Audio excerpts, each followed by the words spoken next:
Announce 2 million tickets sold. Details around 6:30.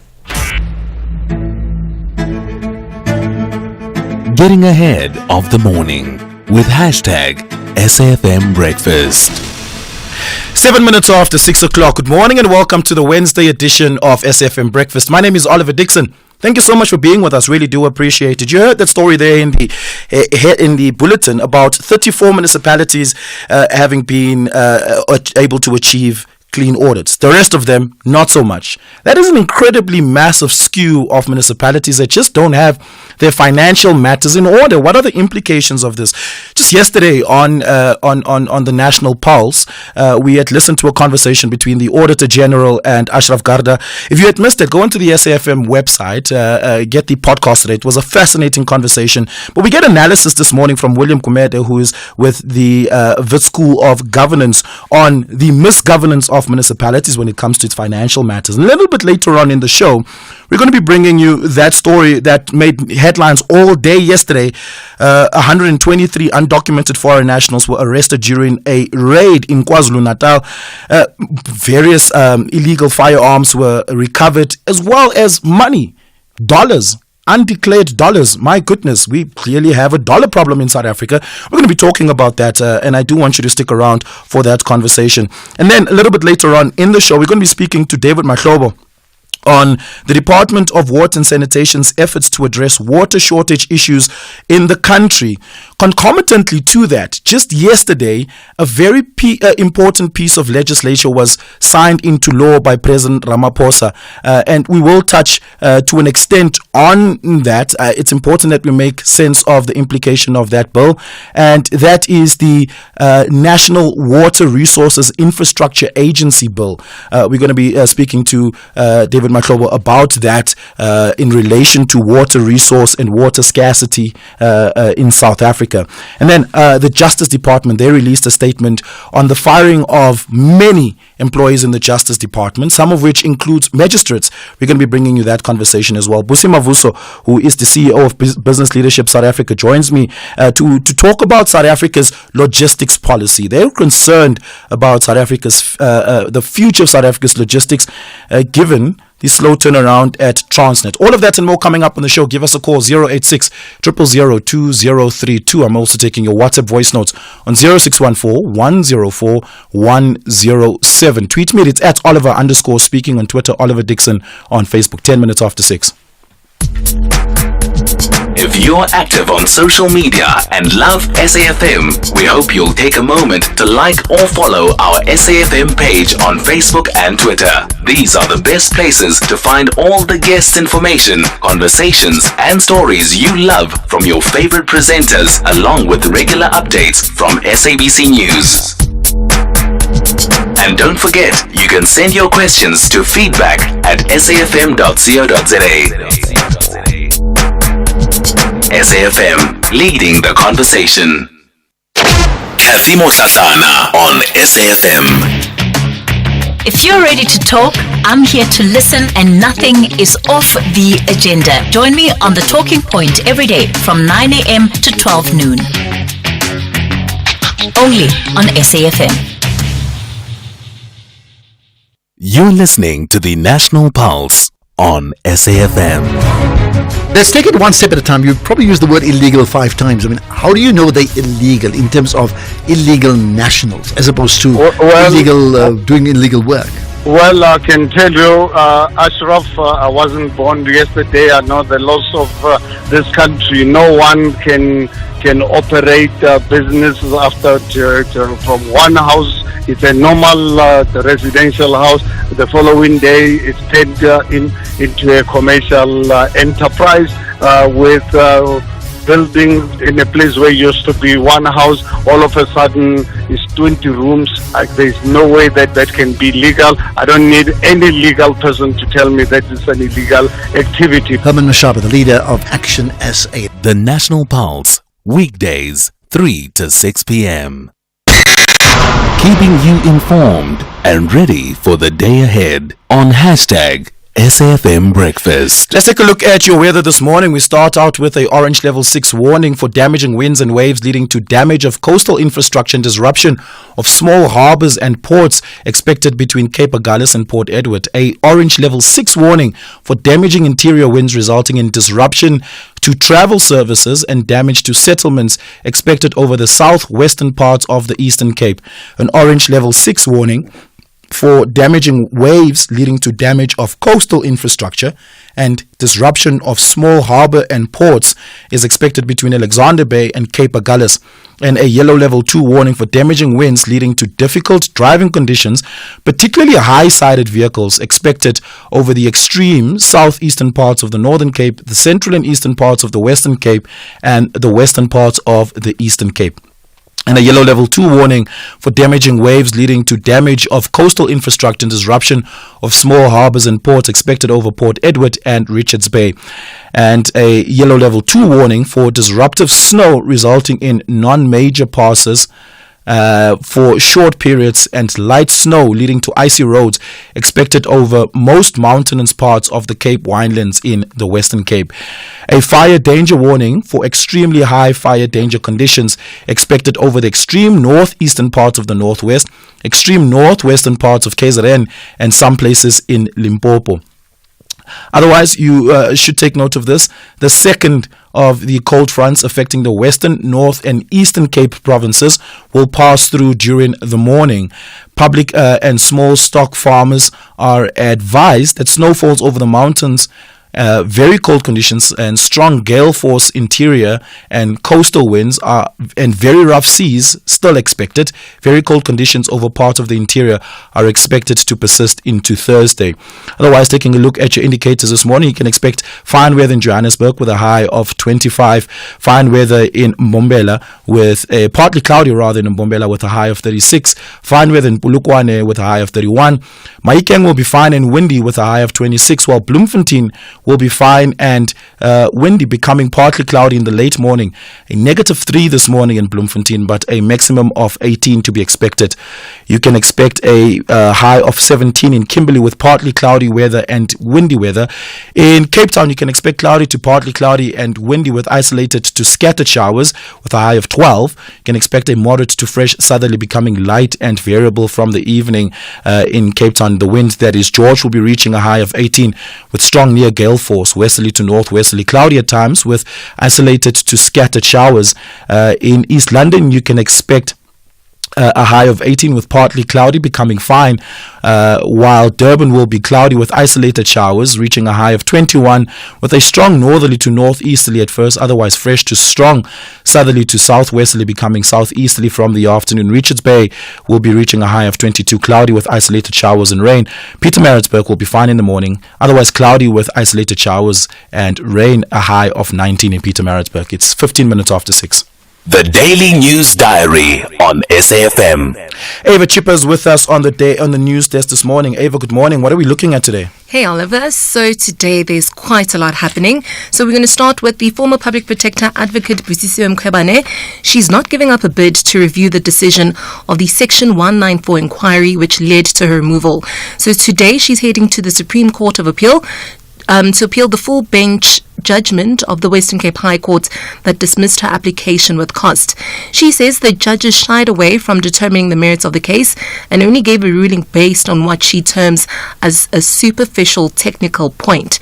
Now, to touch on what you mentioned earlier, the Auditor General Tsakani Maluleke yesterday briefed the Portfolio Committee on Cooperative Governance and Traditional Affairs on the audit outcomes of municipalities.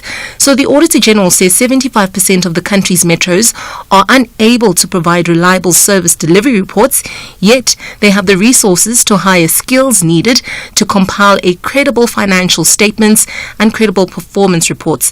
She also outlined and said the outcomes indicate that only 34 out of 257 municipalities have received clean audits. So there are concerns about 10 dysfunctional municipalities in the Free State, Eastern Cape and Northern Cape. So now the Cooperative Governance Minister, Velunkosini Hlabisa, says qualifications in key appointments are also important to turn around these municipalities. In Other news, 4 Eskom employees and a contractor security guard have been arrested for the alleged theft of heavy fuel oil at the Camden Power Station and are expected to appear at the Emelo Magistrate Court. So they were arrested in connection with the theft of the heavy fuel oil, which is valued at R500,000. Apparently, a suspicious truck attempting to leave the station was stopped, and upon checking the weighbridge slip, it found that the driver of the truck, who claimed to have offloaded 30,000 kilograms of oil, had lied as the truck was still fully loaded. Now to Parliament, the Portfolio Committee on Health Information is sharing a session with the Parliament of Namibia. There will be a briefing by the Competition Commission of South Africa on the Health Market Inquiry Report. So the report investigates the high prices and uncompetitive nature of the private healthcare industry. So in the last report, the Commission established that the private healthcare is characterized by high and rising costs, which is also significant of the overutilization, and they don't document improvements in the health outcomes. And just lastly, touching on the weather in the Western Cape, Power Utility Eskom says about 14,000 customers across the Western Cape are without electricity due to faults caused by the severe weather conditions. So Eskom says the electricity network will be vulnerable as part of the province braces itself for damaging winds. So now with the level 6 wind warning, wind speeds are estimated to be between 60 to 100 kilometers per hour. So it says this could lead to prolonged power interruptions and extended restoration times.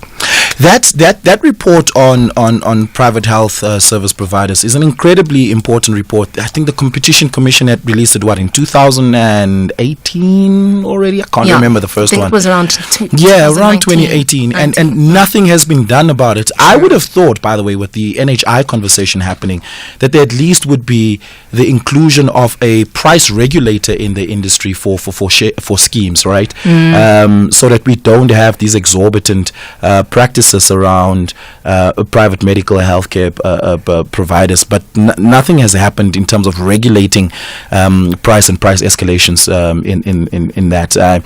I recently switched medical aids.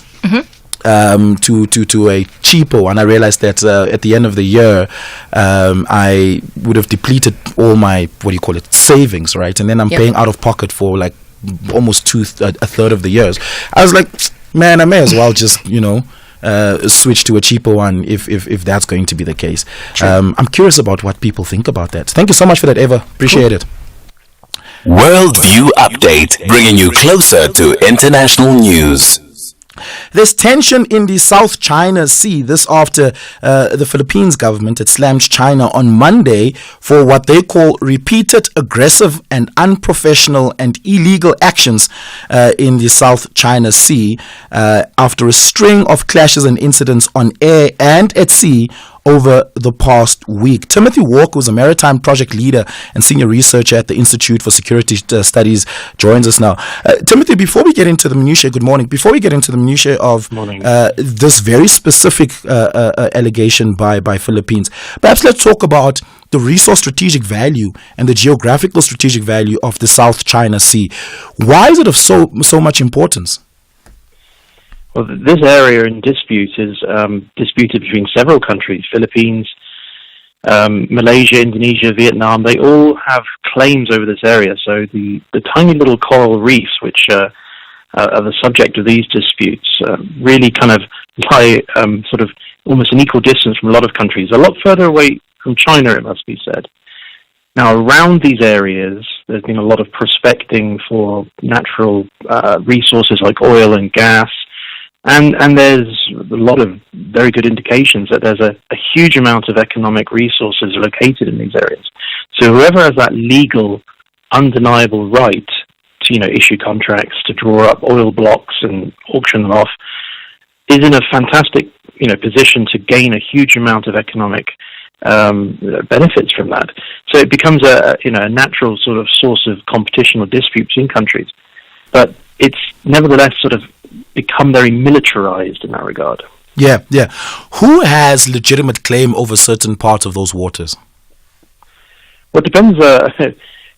Firstly, all states should, and the countries in question here are signatories and should be enforcing the UN Convention for the Law of the Sea. The Law of the Sea gives you the right as a coastal country or as a country who has sovereignty over islands at sea, to 200 nautical miles, which is roughly 400 kilometers out into the ocean, where you have the exclusive right to those resources. It doesn't mean necessarily that you can't enter into some kind of treaty with your neighbor or have some kind of other sort of agreement about how those are going to be governed.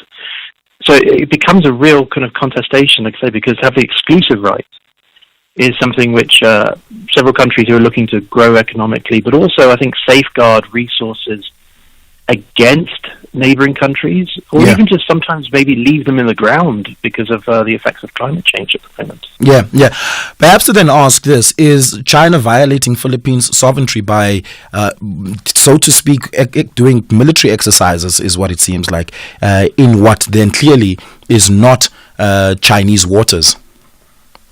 The Philippines is in a really unfortunate position. It has a very powerful ally in terms of the United States, which has a treaty on terms of defense, but it's caught between the US and China. Now, China pushes its claims quite stridently in these waters. In terms of managing these disputes and easing tensions, that's not been occurring. I can see from Philippines' attempts to resupply its marines and a vessel which is beached in the middle of this area, that China goes out of its way to prevent that. There's a court in the Netherlands, the Permanent Court of Arbitration, in 2016 ruled that China has no basis to claim it has sovereignty over these areas, but China has for several decades now demolished coral reefs. Other countries have done this too, but demolished coral reefs, built artificial islands and bases, military bases in this area. So it's invested a huge amount of it's basically kind of sunk so much cost into this area that it is not prepared to back down in that regard. And is there a likelihood of Philippines activating its treaty with the United States for assistance in this? Well, that is the really interesting question. This treaty, if it were to be activated, would be a real final resort. To reach that point, we'd have to be looking at some kind of major outbreak of conflict, which has not been de-escalated. Now we're not there yet. These kind of actions we're observing are what we are now calling grey zone activities. They're not quite war. They're obviously not peaceful. They're pushing the envelope a lot. And what we're seeing demonstrated in this area as well is new kinds of politics at sea, where states are pushing or sort of trying to see how far they can push their claims with each other.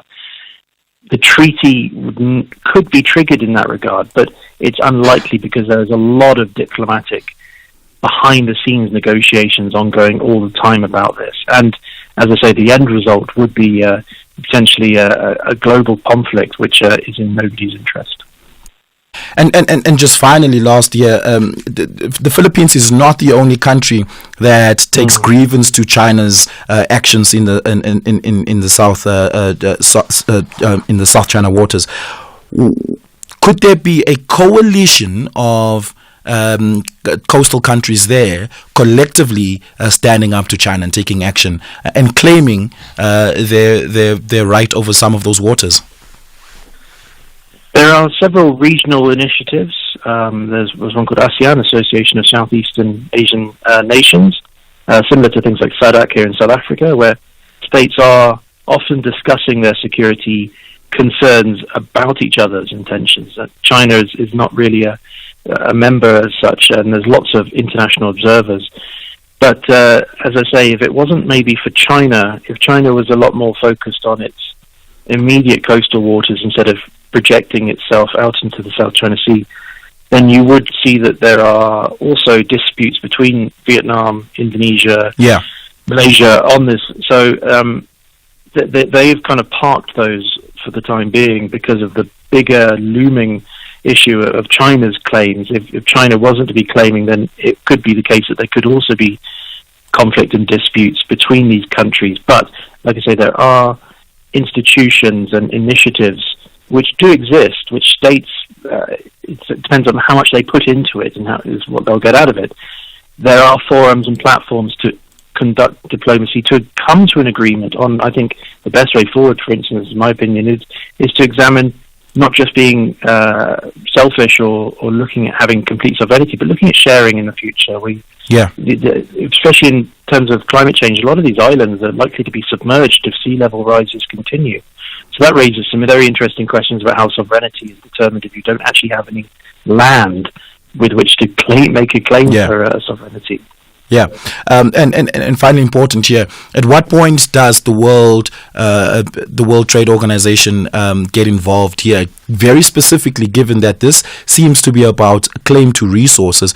Philippine is, and what the Philippine is complaining about here is that their fishing communities and their fishing industry is taking strain as a result of this. Fishing vessels are being attacked by China. Importantly then, China then also claims that they're doing some sort of exploration. We don't know how resource rich those waters are.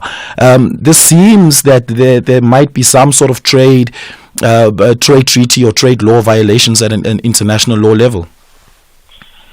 There very well could be, yes. The issue here is a lot of concerns over extraction and economic activities. There's a lot of concern, for instance, over safety of shipping going through the region as well, so maritime transportation. Let's not forget that a lot of the stuff we import or export is heading into or through that area, we as South Africa, but also other countries too, so there's a lot riding on it as well. Now, it's not just a matter of trade. Ultimately, a lot of these legal contests would be settled by the kind of the award or the recognition by other countries or all countries of a sovereign right. Now, there are international bodies who can determine on this, Permanent Court of Arbitration being one. There's others like the International Court of Justice. But China has already made it clear that it rejects these the basis of the findings of these organizations. And it would much rather, I think, and many other countries might think similar, look to have a treaty or something which doesn't have to go to this international mediation arbitration level as well. They keep it as sort of a bilateral or a mini-lateral in this case level, and they get an agreement which suits them, then they would probably try and pursue that, which seems to be behind their actions at the moment, which is why they're not looking as well to make this an international issue, unlike the other countries are. Yeah, we're going to have to leave it at Timothy Walker. Thank you so much for your time. This really do appreciate it. Yeah, I'm taking your reactions to that. Give me a call, 086 000 2032, 086 000 2032. I want to find out from you, from that conversation I had with Ava there earlier on in the diary. Are you happy? Are you on private medical aid? Are you happy with what you're paying on your private medical aid? And do you think you're getting value for money on it? Or do you think you're being ridiculously overcharged? I'd love to hear from you on that. Tell us your experience with your private medical aid service provider. 086 000 2032. Send me your WhatsApp voice notes on 0614 104 107. Tweet me at Oliver_speaking. It's 6:30. Let's take your latest headlines. In news making headlines for this hour, the audit outcomes of the country's municipalities have regressed and are far behind compared to the beginning of the current municipal administration in 2021. Auditor General Tsakani Maluleke yesterday briefed the Portfolio Committee on Cooperative Governance and Traditional Affairs on the audit outcomes of municipalities for the 2022-23 financial year. In other news, the National Association of School Governing Bodies has appealed to the KwaZulu-Natal Education Department to ensure that school nutrition programs are not interrupted. This as some schools in the province did not receive their food supplies on Monday due to the non-payment to service providers. And lastly, the South African Banking Risk Information Centre says banks lost 32 million rand from ATM bombings since October last year. I'll be back at 7 with more news. For SAfm News, I'm Eva Chipa. SAfm, guiding you through the rush hour traffic. Quick check on the Gauteng roads, everything where it should be this morning. Nothing too sort of outrageous in terms of major crashes or major breakdowns, but there is the early morning backlog noticeable. It's the Mike 1 going north Boysons through to Empire Road. It is by far and away the busiest highway, and the first ones to really sort of jam up this time of morning. If you're driving Mbombela out in Mpumalanga today, there's major roadworks on the ring road. They're not new, they've been there for a while. There's two sets of stop-go controls and a real lot of sort of waiting around round on that ring road section, runs across the top of Mbombela. Today, on the western side of that ring road, there will be some blasting at 9 a.m. So just factor in some initial queue time out through that section of Mpumalanga. Also talking blasting, the N2 between Mount Aleph and Mount Frere will be closed at 3 p.m. this afternoon. There's a lot of roadworks generally and on an ongoing basis on that section of the N2. About 3 sets of stop-go controls, but today from 3 p.m. for 30 minutes, so 3 until 3:30, a full closure of the N2 through that part of the Eastern Cape. In Cape Town, a little bit of rain still in the forecast, not as windy, thank goodness, as it was yesterday, but you'll still need to drive carefully. Roads wet and slippery in parts, and not only Cape Town, but the inland areas as well. And the highways are all busy, so probably a good idea with the weather and the volume, just give yourself extra time to get through safely. And just quickly on Metro Rail, no trains operating this morning between Kraaifontein and Belleville. Signal problems at Belleville sees that section of the Northern Line temporarily suspended. Rob Byrne, SAfm Traffic. This is SAfm Sport with Sai Khan. Thank you very much. Good morning. Let's start with the cricket action from last night. The West Indies completed a dominant 3-0 T20 series sweep over the Proteas with an 8-wicket win in a rain-disrupted match. Shai Hope led the charge, smashing an unbeaten 42 of 24 balls, while Nicholas Pooran added 35 of just 13 deliveries. The Caribbean side chased down South Africa's 116-run target with ease, finishing on 116 for 2 with 22 balls to spare. Let's go to this story, and it's about the Paralympians. The action starts today, and you can look forward to the South African contingents. They were officially welcomed to Paris by the South African ambassador to France, Natim Tetwa, and it all happened at the Athletes Village. The ambassador was accompanied by his deputy, Ntabi Singh Makua, and addressed the gathering of Team SA Paralympians, motivating them with an inspirational speech. Now, the official opening ceremony takes place tonight. Now, organizers of the Paris Paralympics announced that over 2 million tickets have been sold as the games prepare for that opening. The best-selling event are the blind football, taekwondo, track cycling, shooting, triathlon and equestrianism. Organizers put more tickets on sale on Monday for the most in-demand events, which will take place in venues such as the Grand Palais, which proved to be a hit when hosting the fencing and taekwondo during the Olympics, as well as the grounds of the Palace of Versailles. Let's go to soccer news. Bayern Munich and England striker Harry Kane received the Golden Shoe Award as the highest goal scorer in the European Football League at a ceremony in the Bavarian capital.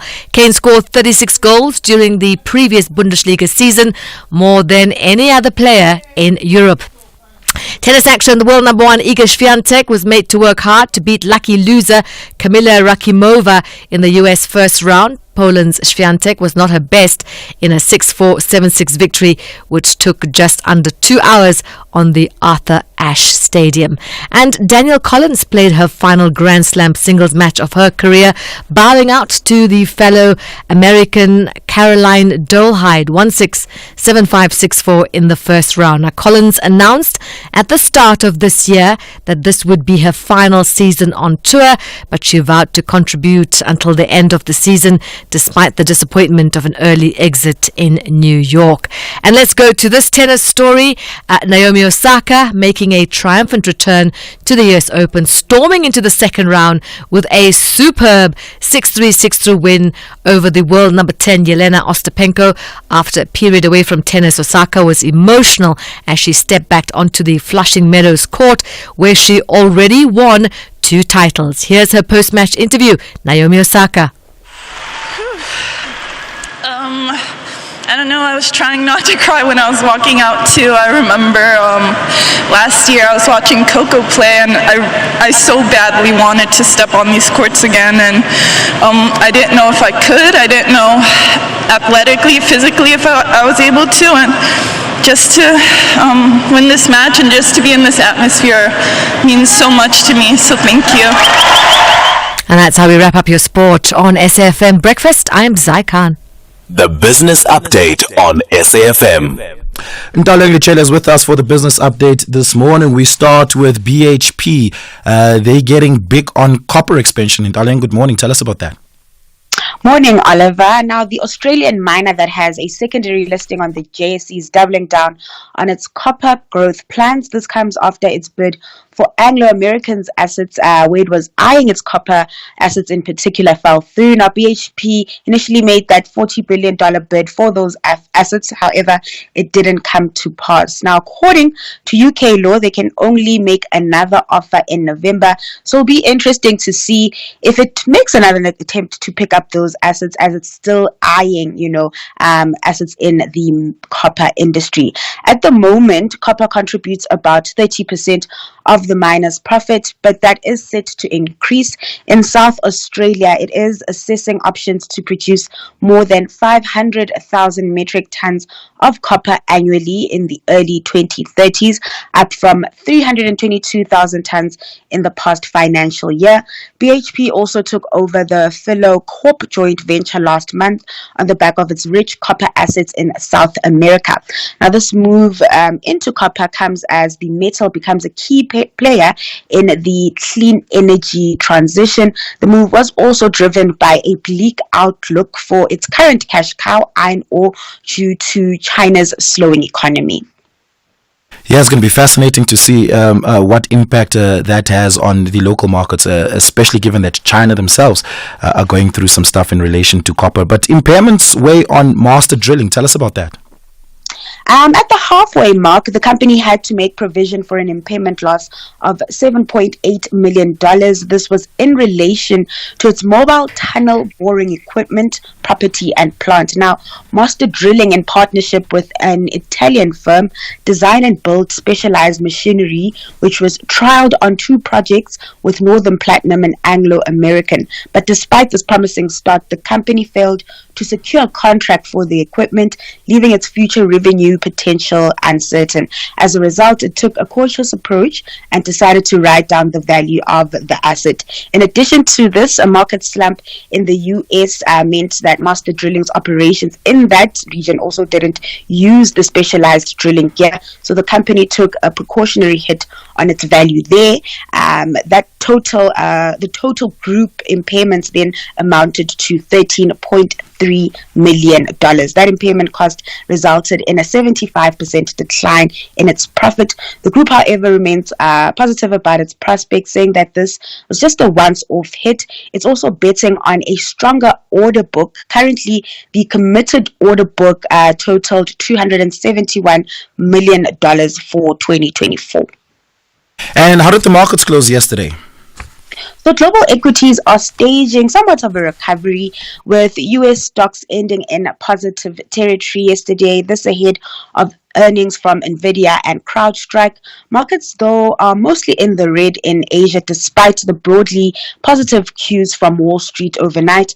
Traders remain cautious and await the release of a key US inflation report later in the week, which could impact expectations for how quickly the US Fed will cut rates come September. Pressure being felt by the Japanese Nikkei and the Hong Kong Hang Seng in that region. Back at home, sentiment was quite upbeat, with the JSE ending the day in the green, with the All-Share up 0.4%, fueled by the Financial 15 gaining 0.6%. The rand, in the meantime, still trading under that 17.80 mark to the dollar, holding steady ahead of those key prints out later in the week. Darling, thank you so much for that. We catch up in the next hour. Give us a call, 086 000 2032. I speak to Vusimavuso, the BLSA CEO, on the other side of this. Discover a fragrance extravaganza at Dis-Chem this beauty fair for the most spectacular time to save. Get great offers on all fragrances for him and for her from brands like Jean Paul Gaultier, Mont Blanc, Issey Miyake and DKNY. And look out for special offers and free gifts with purchase, because we love to spoil you. Explore our wide range of fragrances with our knowledgeable consultants to help you make your selection. Go in-store or shop online for the best of beauty, now on until 15 September at Dis-Chem Pharmacies. Better beauty starts here. Masandawana want to impress the Yellow Nation with victory in the first clash against Stellies to get to the second encounter with huge smiles. However, the maroon and gold outfit want to dominate headlines as the football brains that knows how to stop Bafana Bastille. This is the first leg of the MTN 8 semi-final. Wafa wafa. Catch Mamelodi Sundowns FC versus Stellenbosch FC Wednesday, 28 August at 6:30 p.m. Live on SABC Sport on TTT Channel 4, SABC 3 and SABC radio stations. Also available at your fingertips on SABC Plus and SABCSport.com. Proudly brought to you by SABC Sport. For the love of the game. Feel like you're paying too much for car insurance? Be like 43-year-old Anissa, who pays only 1,289 Rand per month to insure her silver 2019 Toyota Hilux Raider e-cab without insurance. Get a quote from OutSurance today. SMS out to 30754. That's out to 30754 now. Licensed insurer and FSP. T's and C's online. You are listening to SAfm Breakfast with Oliver Dixon. Now, a lot of executive changes has been happening at Transnet over the last year or so. Very importantly, in the last year and a half or so, Transnet had finally come to the party around some rail concession, and that was supposed to attract private sector participation and investments, turning around South Africa's rail and port fortunes. But does that mean that we have a bright future as far as South Africa's logistics, security and reliability is concerned? Busi Mavuso is the CEO of Business Leadership South Africa, joins me this morning. Busi, good morning. Welcome to the show. Good morning, Oliver, and thank you so much for inviting me. Are things turning around fast enough at Transnet? Unfortunately not. It's definitely not, Oliver. I think we're sitting right now where I think you would have heard, was it 2 months ago, where Mercedes-Benz is actually saying that they are going to have to cut about 400 jobs, because of the logistics constraints. And that would obviously be terrible for the Eastern Cape economy, because we know that the broader value chain, irrespective of just the direct employees, from a Mercedes-Benz perspective, Mercedes-Benz really carry that economy of the Western Cape. And we know that we have just come from a time in April where the IMF has had to slash our growth forecasts in April, citing the logistics constraints, which are constraining our ability to get our output to global markets, and wider infrastructure failures as a reason. So what we're seeing, honestly, when we have these conversations and the engagements with Eskom, or rather Transnet, is that there isn't a full conception of what drawing on the private sector skills and the business-government partnership that we have at place means. There is a limited conception on that front of what is possible. And I think when you look at what we've achieved from an Eskom perspective, from an energy stability perspective, you could see that through the partnership, through business and government working together, we can actually achieve a lot. And we are worried, really, as the business community, because what is at stake here is that business confidence in Transnet's ability to meet the turnaround target is low. Yeah. What it means is that, Sorry, perhaps to then ask this. One, we know that Transnet's locomotive business, or at least its rail business, has been doing terribly as a result of not having enough functioning locomotives on the rail tracks. This is because the locomotives it bought from the South China Rail Company and the North China Rail Company, which now amalgamated into one state-owned enterprise in China, didn't want to, given how fraudulent the contracts were, that as we heard from the Zondo Commission of Inquiry, didn't want to sell spares and parts to South Africa so that they can fix and maintain the damaged locomotives. We now learned miraculously a week or two ago that actually you can just use generic parts for these things, which means Transnet can finally now fix its locomotives. But does it have the money for it, given how broken its balance sheet is? Does it have the money to fix these things and get them back on rail? And I think that's the thing. And the Minister of Finance has actually been very clear, that I'm done giving bailouts to these companies. If I'm going to be giving them any money, it's actually going to be guarantees rather. But then, because of where Transnet is at the moment, that guarantee means that they're going to have to go to market and try and find debt. That debt is going to come at a very high cost because of their weak balance sheet at the moment. And I think that is going to have dire implications for the organization. They need at least about 51.4 billion as well, Oliver, for the maintenance backlog for network restoration, while its fleet of locomotives is actually aging rapidly. So that is why the private sector participation arrangement can actually present a good alternative, in that they don't have to actually come up with the funding to actually carry out these things themselves. And I see that, as I've said earlier on, I think that really doesn't it hasn't dawned. Just quickly, we always say private sector financing, but we saw with SAA that it's not so easy to attract private sector financing. Who in the private sector has the kind of capital and liquidity to put their own locomotives on the conceded rail network? But look, these things can actually be commercialized. It's not giving Transnet alone. It is precisely the concessioning, of both the ports and the rail. Because if you actually do the concessioning, what you're doing, you're actually shifting the responsibility of having to carry out maintenance. You're shifting the responsibility of actually having to do the terminal operations. You're shifting the responsibility of cargo handling. You're shifting the responsibility of investments in new equipment and technology. You're shifting the responsibility of, as I've said, infrastructure maintenance and upgrades. When you concession and you give an outside party and outsourcing that particular piece of work for 10, 20, 30 years, it means that the responsibility of ensuring that the rail and the ports run as they should sits with the concessionaire. And that is why, remember last year in November, the roadmap that was actually put together by both business and government was adopted by Parliament. And that roadmap speaks to exactly that. We've had this engagement with Minister Creasy, for instance, and she gets it, because that is the one way, if you think about it, that is what was actually done at ESCOM. If you needed to put not as aggressive. Well, not as aggressively as you're describing it now, because the cumulative effect of the package of concessions you're describing there is effectively liquidating Transnet into a private sector company, which is just a shell as a state-owned holding company. It's concessioning, Olivier. It's not taking over. Concessioning means there is a part of your business that for whatever reason you want to actually outsource to an outsider. You still own the infrastructure. You still own the company. There isn't any shareholding that is actually being minimized. You actually basically are saying for this many years, you actually run this part of the business. That is actually what it says. So there's no dilution from a Transnet perspective. That is not what we're talking about here. We're going to have to leave it there. Thank you so much for your time this morning. Appreciate it. I'm taking your reactions to that. Send us a WhatsApp voice note 0614-104-107. Let's take your latest traffic. SAfm. Guiding you through the rush hour traffic. Just getting this one in from the Kempton Park side. Looks quite heady in terms of its impact. It's Zeefontein Avenue. Very busy road this time of morning. Zeefontein at Plain, so pretty much right in that central Kempton Park area.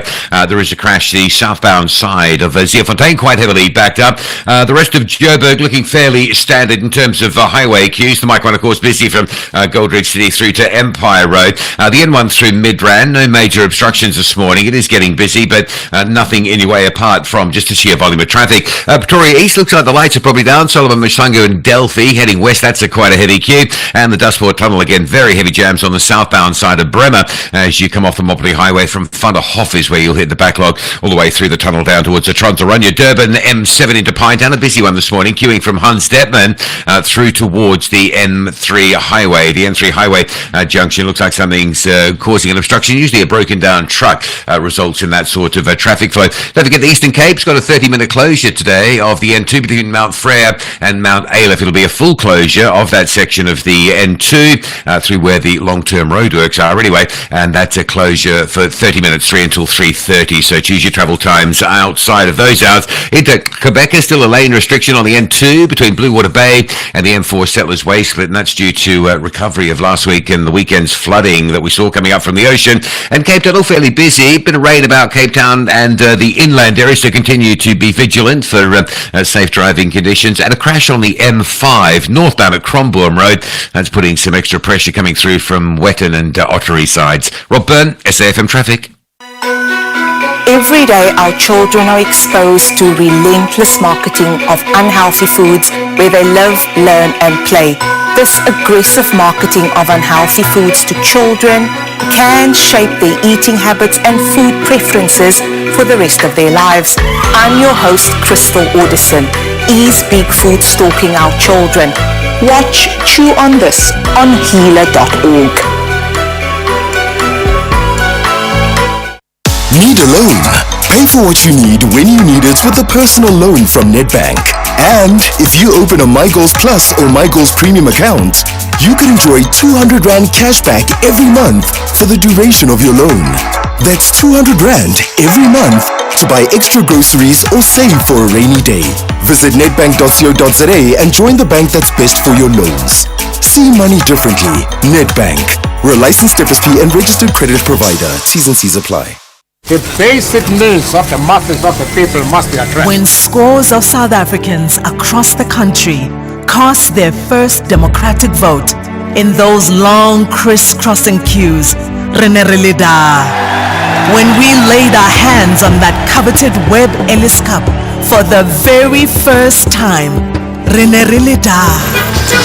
Hey, Tada. Nice. When Mzansi's early risers beat daybreak in huddles of 4-4 Maslalisane to dig precious gold and keep our economy alive, Rida.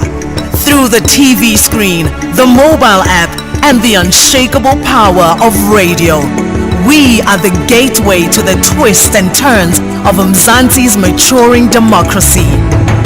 Weave your brand into the fabric of South Africa's colorful story and be there. Contact SABC Sales at sabc.co.za for more.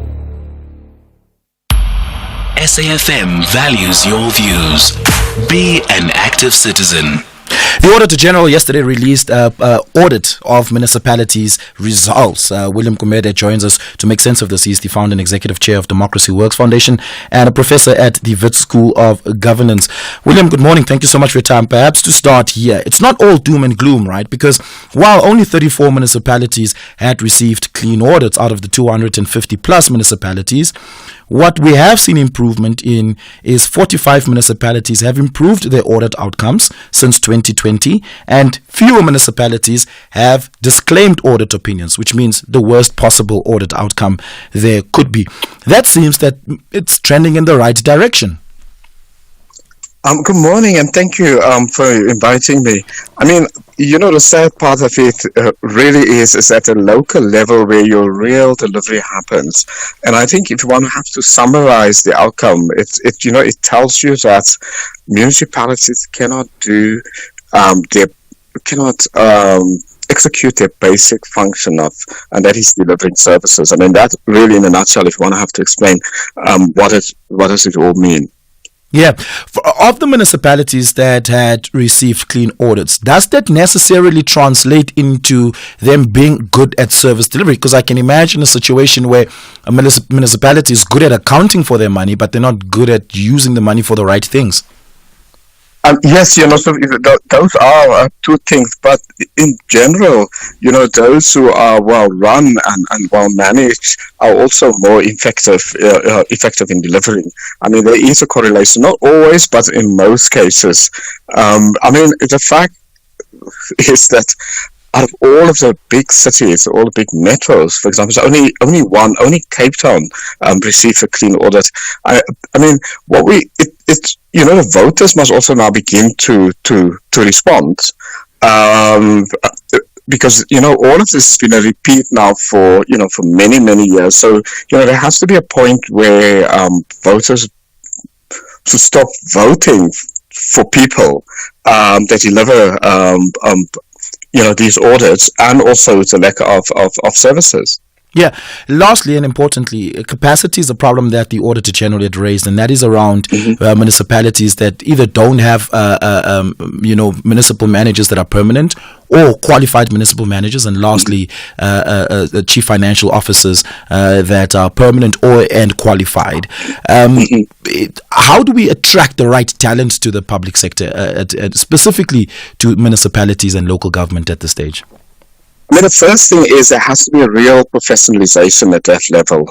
I mean, broadly, even at a national public service, I was part of the inquiry, the professionalization of the public service for President Ramaphosa. And even at a national level, our public service is not professionalized. Now, at a local level, it is even worse. So we will have to begin there. And secondly, what we will need to do is more transparency in appointments, so more merit-based appointment at that level. Then accountability. People must be held accountable. I mean, we see, we hear about these orders all of the time. No one has walked the plank yet. We don't see people fired. We don't, and we need to do that before we get a turnaround. And then people have to vote more consciously. Stop voting for people that deliver these kind of outcomes all the time. Yeah, William Gumeda, thank you so much for your time. Really do appreciate it. You are listening to SAfm Breakfast. This is good news. A long-delayed school for blind learners in Limpopo is nearing completion finally at last. Mabungu Lerule, who's the Limpopo MEC of Education, joins us this morning to tell us about it. 168 million rand, that is the value of the school that has been built. MEC, it took quite a while for this to happen. In fact, students quite literally had to protest by blocking off the highway in Polokwane. Talk to us about the progress that has been made since 2019 to now. Also, good morning to the listeners. Yes, indeed. You'll remember that when the students had to go to the street, the buildings were very small, the buildings were dilapidated. But we are happy that we have targeted to say in 2025 we should be done with the whole building. But what is critical about Rivoni Special School is that we have increased the classrooms. You'll remember that we service not only ourselves in the province, but also the neighboring provinces in terms of the learners. So we have increased the classrooms that we have. We are going to have 17 classrooms. We have also increased the hostels where the learners will be staying. But what is critical is that the yard has also been made to be conducive for the type of disability that our learners have. Yeah. How many learners does this school accommodate, at least the upgrade of the school, and how many more learners will be taken on over the years? It will also depend, because remember, on the classrooms, currently we have got plus and minus around 100 learners in terms of all the grades in the secondary school. But it will also be about the type of disability that we can accommodate. What happens with Rivoni is that in the classes, you'll remember that even last year, from 2019, they've been able to go to take position number 1 in terms of the blind learners themselves. Yeah. So what we are envisaging to do is that with the boarding facility, we should be able to continue to host 100 learners, which we should have the house mothers and the house fathers, but also the addition block that we are looking at is the eye clinic that needs to be within the yard. Yes. Right. MEC, thank you so much for this. Really do appreciate it. And all the best with the opening of this new school, the Rivoni School for the Blind in Njaganjaka village in the Bembe district. That is really good news, and I'm very happy for those learners who will now be able to access education in an environment that is conducive for them. Before we go to the news, I want to remind you about this. Essential cover from OUTsurance pays out claims in cash, allowing you to choose your own panel beater. SMS CAR to 43187 now.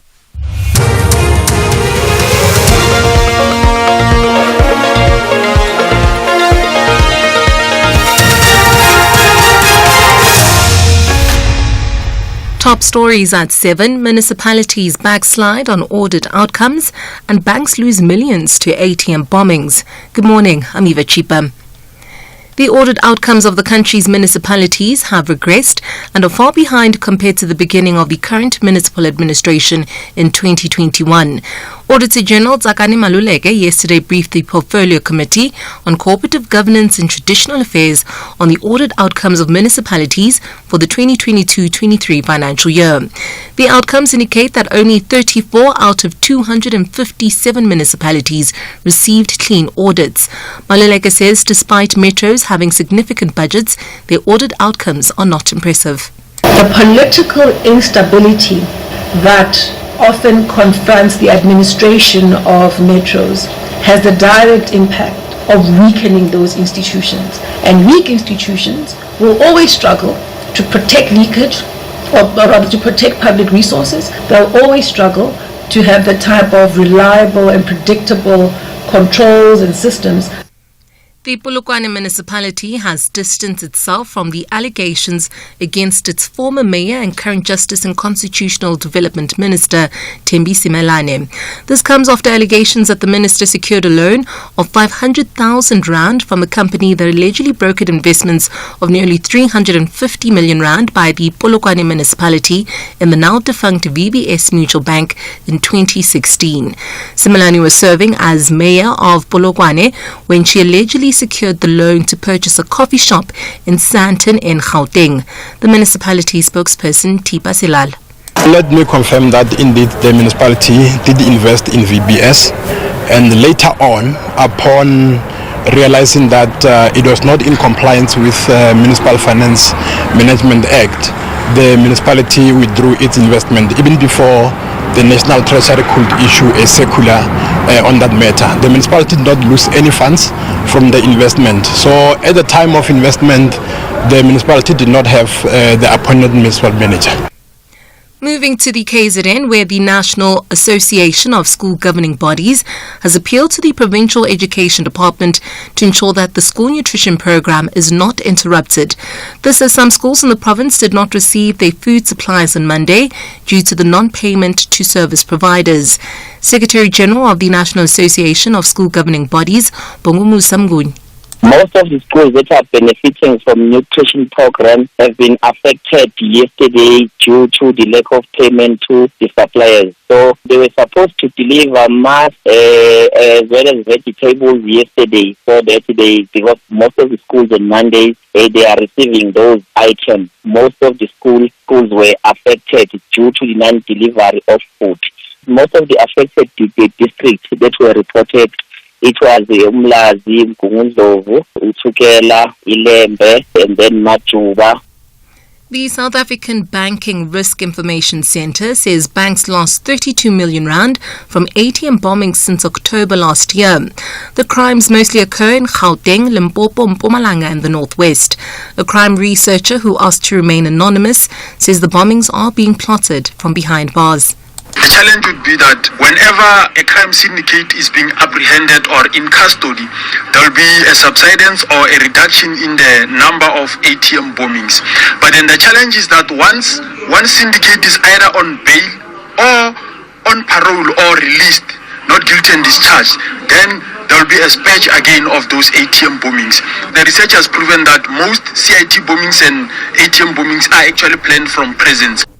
In other news, motorists driving on the N6 in Ngomani in the Eastern Cape have been warned to be extra cautious as thick smoke caused by the veld fires resulting to impaired visibility on the road. Chris Hani District Municipality says firefighters are busy trying to contain the fire at the Lawrence de Lang Game Reserve and nearby mountains. The extremely windy conditions exacerbated the spread of the runaway fires, making it difficult to stop. Thousands of hectares have been destroyed since the start of the fires in other local municipalities. And lastly, looking further afield, former US President Donald Trump has been hit with the new federal indictment in relation to his failed effort to overturn the result of the 2020 election. Sharon Bice-Peace reports. The new indictment accuses the current Republican nominee for president of a conspiracy to block the certification of his election defeat to President Joe Biden, which led to the attack on Congress on January 6th. 2021. Among the charges, conspiracy to defraud the United States, conspiracy to obstruct an official proceeding, and conspiracy against rights. The trial is unlikely to begin before November's election, and were Trump to win, he could theoretically instruct the Justice Department to completely drop the matter next year. Siobhan Bryceby's SABC News, New York. Recapping the top story at 7, the audit outcomes of the country's municipalities have regressed, and the outcomes indicate that only 34 out of 257 municipalities have received clean audits. I'll be back at the bottom of the hour. For SAfm News, I'm Eva Chipa. SAfm, guiding you through the rush hour traffic. Mobile Highway coming to Pretoria is quite slow this morning. Looks like an issue just before the hairpin bend. So that's queue number 1 as you come through Theo Mountains. Queue number 2 down into Eskia and Pathlale Drive. No lights. Solomon Mshlangu at Delphi Avenue in Pretoria East. Solomon Mshlangu driving westbound. It's quite heavy into that junction. And a crash involving a taxi on Zeefontein and Plain. Right in the sort of central Kempton Park area. Backlogging things there. Durban's M4 is queuing. Jacobs Clarewood on your way into Durban. That's a bit different this morning. M7's very heavily backed up from Hunstedman up towards the N3. Motorists going into Pinetown can add some additional time onto their journey. One lane open on the N2 into Rebecca, still down between Bluewater Bay and the city centre as you approach the M4 Settlers Way split. That's due to flood recovery work that continues to have you queuing up at peak times. And Cape Town, a crash on the M5 north at Crombourne Road.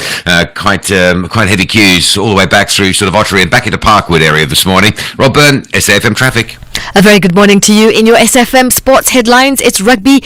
The Springbok coach Rassie Erasmus deflects mind games talk as the Springboks prepare for that fierce showdown with the All Blacks. And in cricket action, the West Indies sweep the Proteas in a rain-shortened thriller. Full story coming up just around 7:30.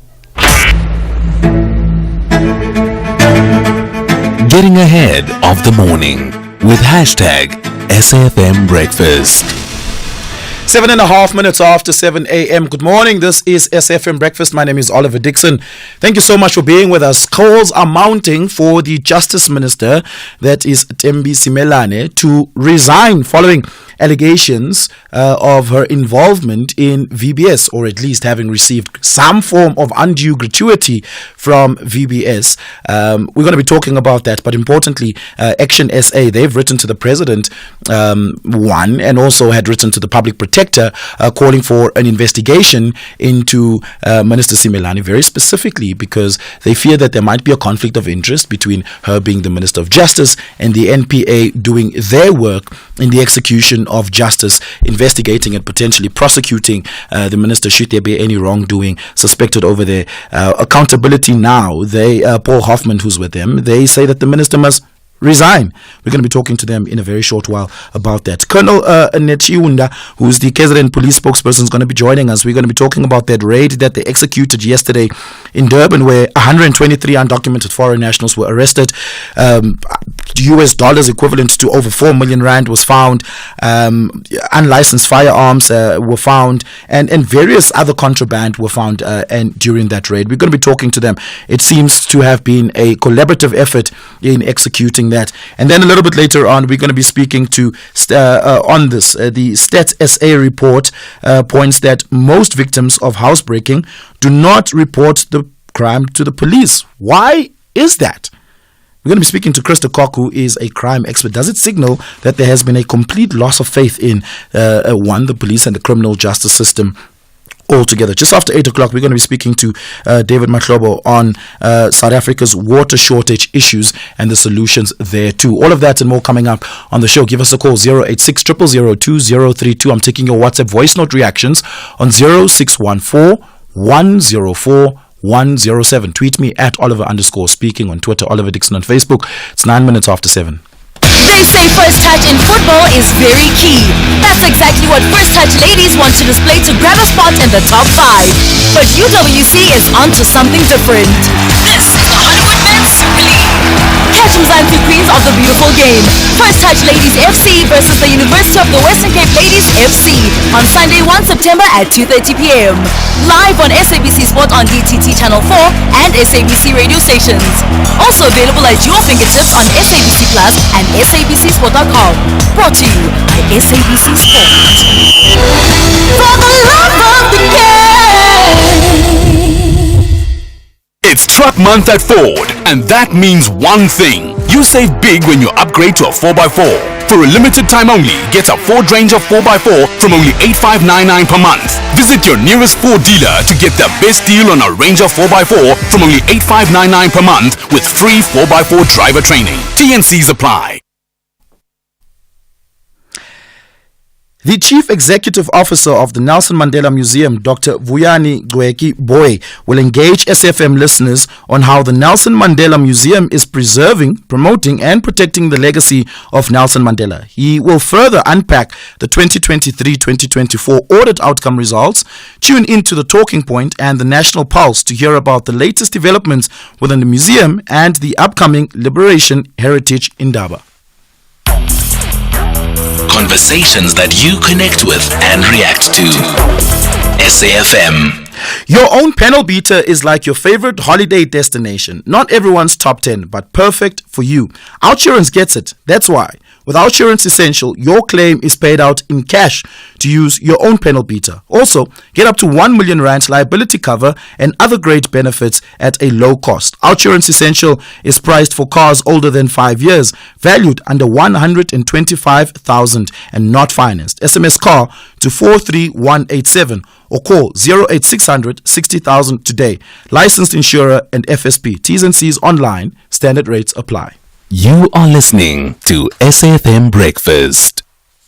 The Action SA party, Ethel Trollop, has written to the president through Parliament, saying that they are calling for immediate action and attention on the matter of Minister Simelane, following reports around her receiving undue gratuity. And I'm saying that because, we still need to determine if it in fact were truly kickbacks. Here's what happened. At the time, she was the mayor of Bulukwane Municipality. Bulukwane Municipality had, through a subsidiary, deposited 130 million rand into VBS. We knew that was against the law.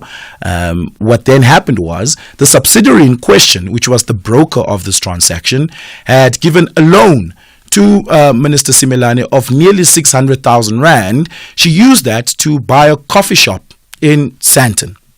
And now that person, the subsidiary, is under investigation and on trial for this, but more importantly for other related matters, because he was a broker for various other municipalities to deposit into VBS.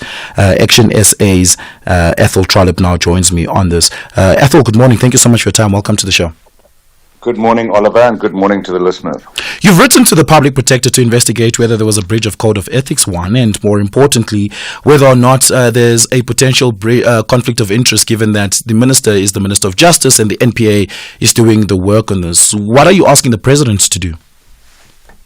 Oliver, thanks very much. If I can just start at the genesis of our intervention, we read a very good article written by Paulie van Wyk in Daily Maverick, who's been, writing about this VBS heist for many years now.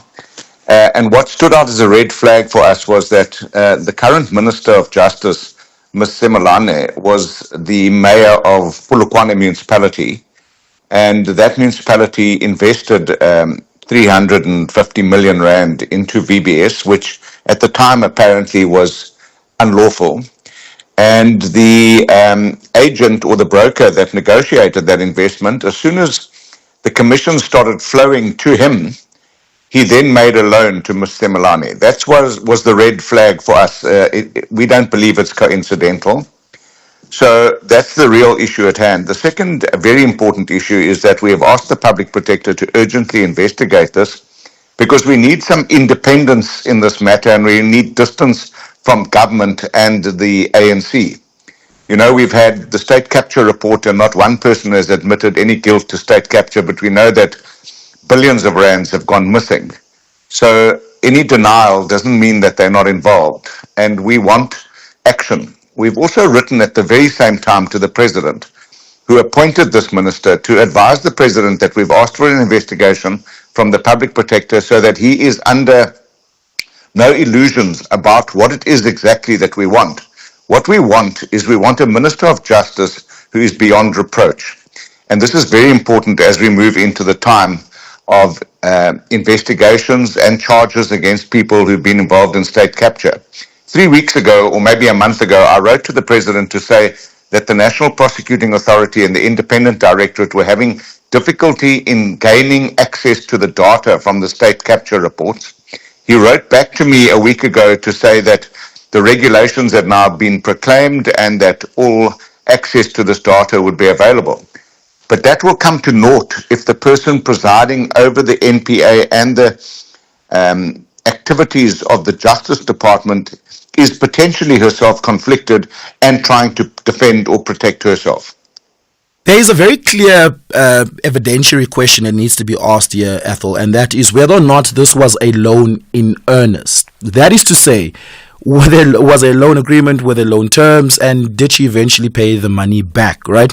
That means that she would have had no undue benefit if it was a loan in earnest, right? That's yet to be determined. I spoke to Paulie van Wyk on Monday. She says she reached out to the minister asking exactly that question, and she had received no response on that, which of course raises red flags.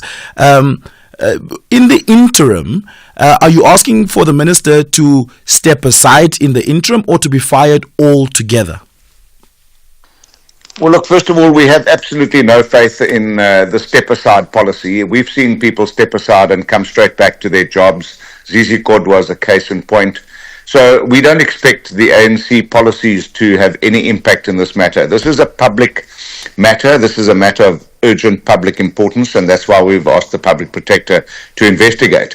And that's why it's important to investigate these things, Oliver, because firstly, if there was a legitimate loan, and there is a loan agreement and payments have been made since the loan was made, that might mitigate the situation.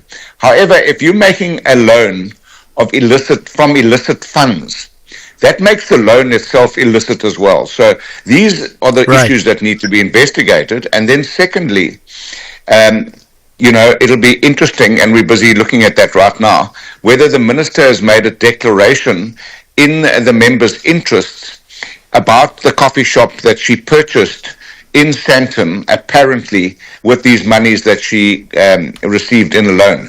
So there are a whole lot of dots that have to be joined, and I don't believe it should be joined by the public. It must be joined by an independent oversight body that's going to investigate this matter, and if they believe there's any impropriety, it must be referred to the authorities that will investigate, charge, and prosecute. Yeah. But then it cannot be done with the minister in her position because she will influence it. So the minister at some stage, and we expect sooner rather than later, must either resign or be suspended, and that is why we actually wrote to the president, so that the president is fully appraised and aware of what's going down. Ethel, thank you so much for that. Really do appreciate it. Going to have to leave it there. I want to bring into the conversation Paul Hoffman of Accountability Now. They too are mounting calls for the minister to resign or be fired. Paul, what is the case that you're making that's maybe different to the case Ethel's making? Well, I agree with Ethel that there's something is rotten in the state of Denmark, and we cannot just allow it to cruise along. My difficulty at this stage is that there is no official investigation into the minister. She is in the crosshairs of investigative journalists, both at Daily Maverick and at News 24. But, they sort of pick up tidbits here and there. They don't have access to information and documentation in the way that an official investigation would have. We don't know that there's no official investigation just yet, Paul. The NPA may well actually be investigating this, given that there's a litany of other things and people they're investigating in relation to VBS. We shouldn't be guessing about that. This is a person who serves on the Judicial Service Commission. It's a member of the National Cabinet. If she's under investigation by the NPA, she ought not to be in her position that she holds in Cabinet and in the Judicial Service Commission. So, the fact that we hear nothing from the NPA is not surprising, but it is not the correct way to deal with this. My difficulty with her response is that it seems that the longer she takes to provide answers to the questions that have been asked, simple questions about the terms of the loan and when and how it was repaid, the longer she does that, the less credible her reply will be. And one is left with the feeling that what we are looking at here is simply the tip of an iceberg. Right. She was executive mayor of Polokwane at the time that it irregularly and illegally lent hundreds of millions of money to the VBS bank, invested money there. And that alone is maladministration of the first water. She then takes a loan from somebody who's got no business giving loans in order to buy a coffee shop in Sandton. And this is Dudumuyeni stuff. It's not the stuff of a credible and appropriate person to have final responsibility over the NPA and to be a member of the commission that appoints our judges. It's not on. Paul, I'm going to have to leave it there. Thank you so much for that. Really appreciate it. Paul Hoffman with Accountability Now. I'm taking your reactions. 0614-104-107. 20 minutes after 7. Catch the Tastemaster Junior this Tuesday evening at 7 on SABC2. It's Elimination Week and the bottom 6 must bake their ultimate cookie and milkshake pairing. It's a match made in heaven, but will they perfect their flavor combinations under pressure? Take part in the weekly viewers competition and stand a chance of winning a classic stand mixer to the value of 10,000 Rand. That's the Tastemaster Junior this Tuesday evening at 7. Repeat Wednesdays at 1 and Sundays at 4 p.m. Only on SABC2.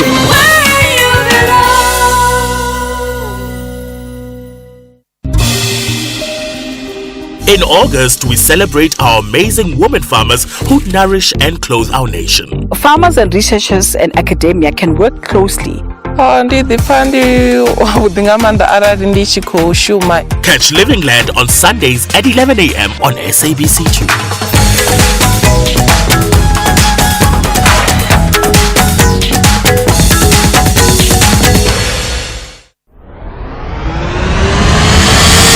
SAfm Breakfast, helping you navigate your day. 22 minutes after 7 o'clock yesterday, the police in KZN conducted a raid at 6 buildings in Durban CBD. One of those buildings, by the way, was a municipal-owned building, but someone was illegally occupying, collecting rent from illegal occupants in that building. During the operations, they had found 117 rounds of ammunition and firearms and large amounts of illicit liquor, as well as discovering money, cash, US dollars, over 4 million Rand, and various other contraband. We now speak to the spokesperson of KZN Police, Colonel Robert Nechunda. Colonel, good morning. Thank you so much for your time. Appreciate it. This was a collaborative effort and a collaborative raid. Talk to us about the stakeholders that was involved in putting this together. Thank you for having us. It was us as the police. We're working with the Metro Police in Durban. We're working with the Department of Correctional Services. We had people from Fire Department and many other stakeholders, including private security, who always work with us during operations. Yeah.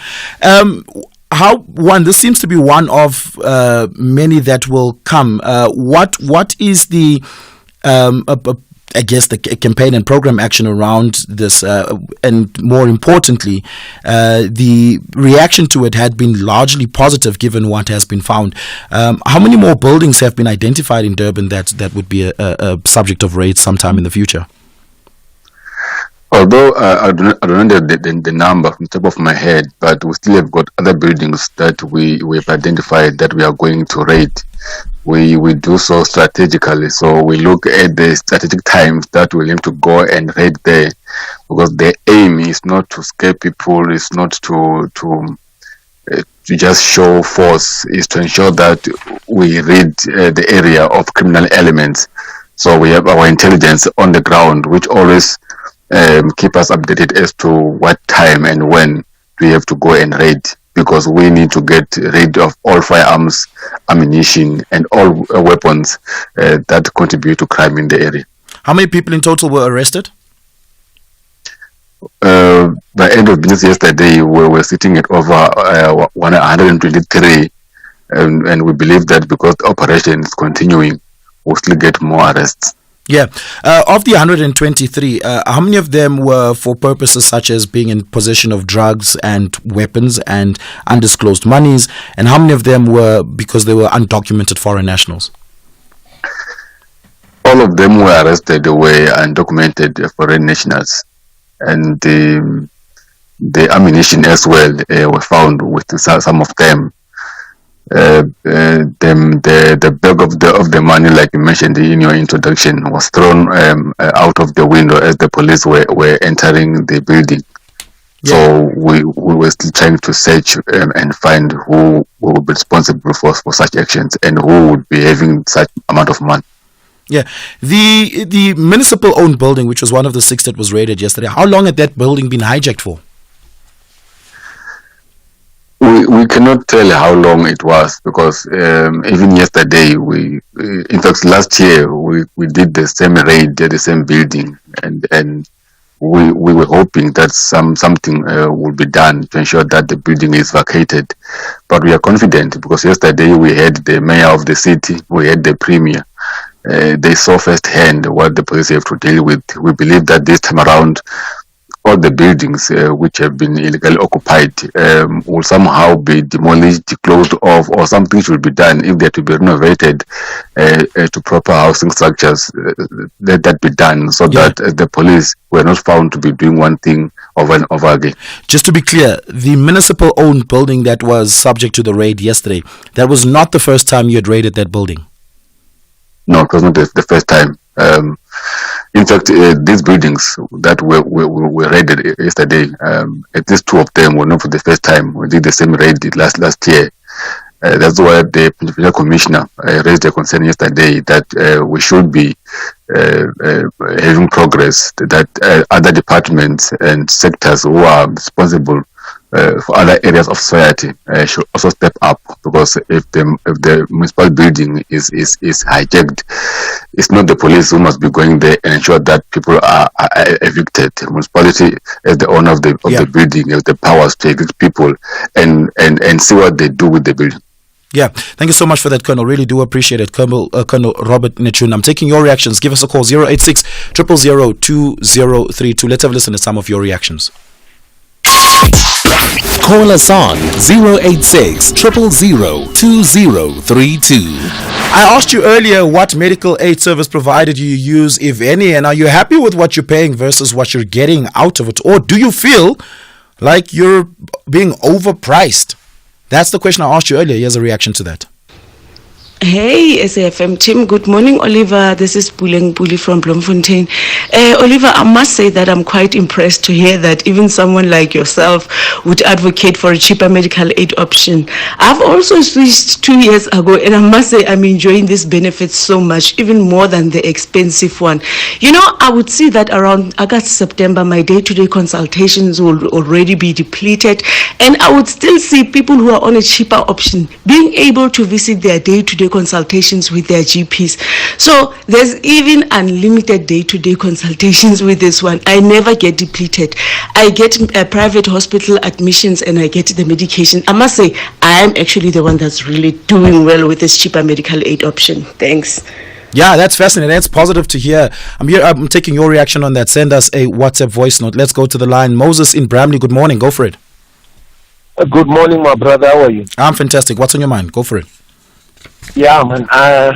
You definitely ask a poll as to whether maybe some of the loans were cheat loans. Let me just help you. All the loans that were taken by people, politicians, those super people with money, during the rampage of running the VBS down, they were not legit. People were just helping themselves with money for the poor people. And they must be pursued big time. All the people, the 700 million that Jacob Zuma took for Nkandla, those, if you investigate those, if we're serious NPA and the Hawks and whatever, those, if they investigate all these people, that money was not paid back. People were on rampage running the bank of poor people. So my brother, there's no legit loan that was taken during the rampage of running CPS. All these people, they should be pursued big time because they were looting the state and the thought of looting even the banks of poor people. Even the state capture people must be pursued big time and will be happy. Sure. But with the rate at which the ANC is doing things and the NPA, it was just a web of people who were connecting each other, eating the money. Even from the security cluster, there were people who were eating the money. We're going to have to leave it there, Moses. Thank you so much for your call. Really do appreciate it. It's 7:30. Let's take your latest headlines. In your news making headlines for this hour, former Public Protector Advocate SAfm Breakfast is not giving up on a bid to review the decisions of the Section 194 inquiry that led her to her removal from office. Breakfast is today heading to the Supreme Court of Appeal to appeal the full bench judgment of the Western Cape High Court that dismissed her application with costs. In other news, the audit outcomes of the country's municipalities have regressed and are far behind compared to the beginning of the current municipal administration in 2021. Auditor General Tsakani Maluleke yesterday briefed the Portfolio Committee on Cooperative Governance and Traditional Affairs on the audit outcomes of municipalities for the 2022-23 financial year. And lastly, motorists driving on the N6 in Komani in the Eastern Cape have been warned to be extra cautious of the thick smoke caused by fault fires, which has resulted to impaired visibility on the road.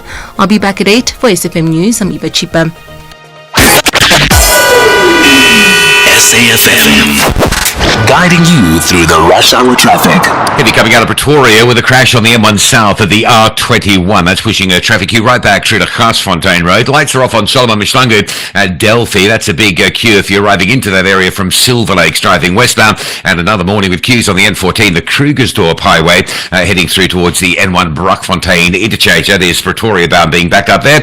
Durban's M4, Jacobs to Clarewood under a bit of pressure this morning. That's an unusual queue up towards the M7. Long backlogs to get into Pinetown using the M7. It's a big queue from North Dean, North Park through Hans Detman all the way up towards the N3 highway. And then you've got no lights on Bevis and St John's Avenue M7. So some extra delays there as well.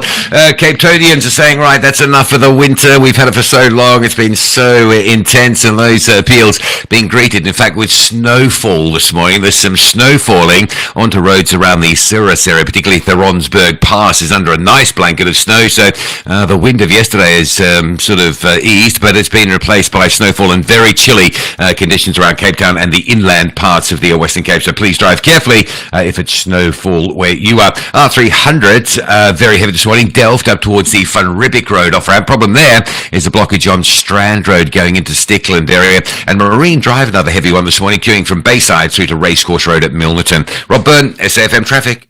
This is SAfm Sport with Sai Khan. A very good morning to you. Let's start with rugby. Springbok coach Rassie Erasmus addressing the media ahead of the much-anticipated clash against the All Blacks this weekend. Known for his strategic mind, Erasmus downplayed the notion that he's playing mind games as the Boks are gearing up for a tough contest. Here's what Rassie Erasmus had to say.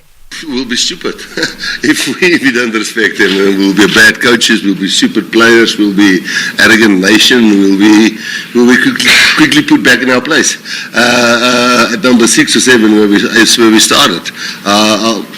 It's a team that beat England at home. It's a team that lost to Argentina. We've lost to Argentina. It's a team that has lost to Argentina before. It's a team that we beat them only by 1 point in the World Cup. Moving now to cricket, the West Indies, they completed a dominant 3-0 T20I series sweep over the Proteas with an 8-wicket win in a rain-disrupted match. Jai Hope led the charge, smashing that unbeaten 42 of 24 balls, while Nicholas Pooran added 35 of just 13 deliveries. The Caribbean side chased down South Africa's 116-run target with ease, finishing on 116 for 2 with 22 balls to spare. Let's hear now from the Proteas bowling coach, Piet Botha. Yeah, I think South African cricket has got a culture of good young fast bowlers, producing good young fast bowlers. He's now once again a part of that, of a young group. You know, think of the likes of Coetzee and Janssen and Berger. He falls into that category, and I think it's also unique in South African cricket that we got 3 left-arm quicks, in that group. So, being part of that as a young group is exciting for us, especially for our future. More cricket news. Indian businessman Jay Shah has been elected as the next chairman of the International Cricket Council. A 35-year-old will become the youngest ever chairman of cricket's governing body when he succeeds New Zealander Greg Barkley on the 1st of December. Upon his election, Shah said the goal is to make cricket more inclusive and popular than ever before. The sport is returning to the Olympics after a 128-year absence, and that's at the 2028 Los Angeles Games. Tennis action. The 6th seed Jessica Pegula crushed her fellow compatriot and soon to be retiring Shelby Rogers 6-4, 6-3 to advance to the second round of the US Open. Another match saw the 2016 runner-up and former world number 1 Karolina Pliskova. She took 3 sets, beating Maya Sherif of Egypt 6-3, love 6-7-5. She'll now take on the red-hot Jasmine Paolini in the second round. In the men's draw, Carlos Alcaraz booked his place in the second round, recording a 6-2, 4-6, 6-3, 6-1 win over the world number 186, the Australian qualifier Lee Tu. And finally, cycling, Wout van Aert claimed his 3rd victory at the Vuelta a España after being in a long-range breakaway on stage 10. Australia's Ben O'Connor retains the overall lead on a relaxed day in the general classification race, with the main favourites all coming together 5.5 minutes down on Van Aert. That's a wrap of your sport. More top of the hour for SAfm Breakfast. I'm Zai Khan. Let me ask you this. I'm a big NBA fan. A very, very big NBA fan, right? The NBA season starting next month. LeBron James, greatest basketball player of all time, will be playing on the same team with as his son, right? LeBron James is 39 going 40. His son is 19 going 20. Just about, right? What's the protocol? He's been calling him dad all his life. Do you think he should call him dad in the workplace? I was watching his son say he doesn't care if his dad is part of the team. He's just there to make his own mark. So go, son. But do you call him dad at the thing? It's gonna be interesting. And if you pops. if you hurt Whatever. him, it's like, do you pay him the same respect as you do at home, or do you change it because you're at the workplace now? You're working with your father. Nah, man, it's going to be gloves off, slam dunk, whoever comes in the way, they better move. Zai, thank you so much for that. I appreciate it. I want to know from you, do you think LeBron James Jr., Bronny as they call him, should call his dad when they play on the courts together? Or do you think they should suspend that and only do that at home? 086 000 2032 for your calls, 0614 104 107 for your WhatsApp voice notes. Let's take the business update. The Business Update on SAfm. Ndaleng is back with the business update this hour. We take a look at Pick n Pay and their earning worries. Ndaleng? That's right, Oliver. Now, Pick n Pay is warning of a plunge in earnings, and this is expected considering that the retailer is still in the process of turning its fortunes around. It's been dealing with troubles at Pick n Pay retail stores, with the likes of ShopRite and Woolies having a better grip of that market. While that segment struggles, the group's other brands like Boxer and Pick n Pay clothing have been making gains. These gains, however, are not enough to boost overall performance. In a trading update, Pick n Pay said it expects its earnings to come in 20% lower.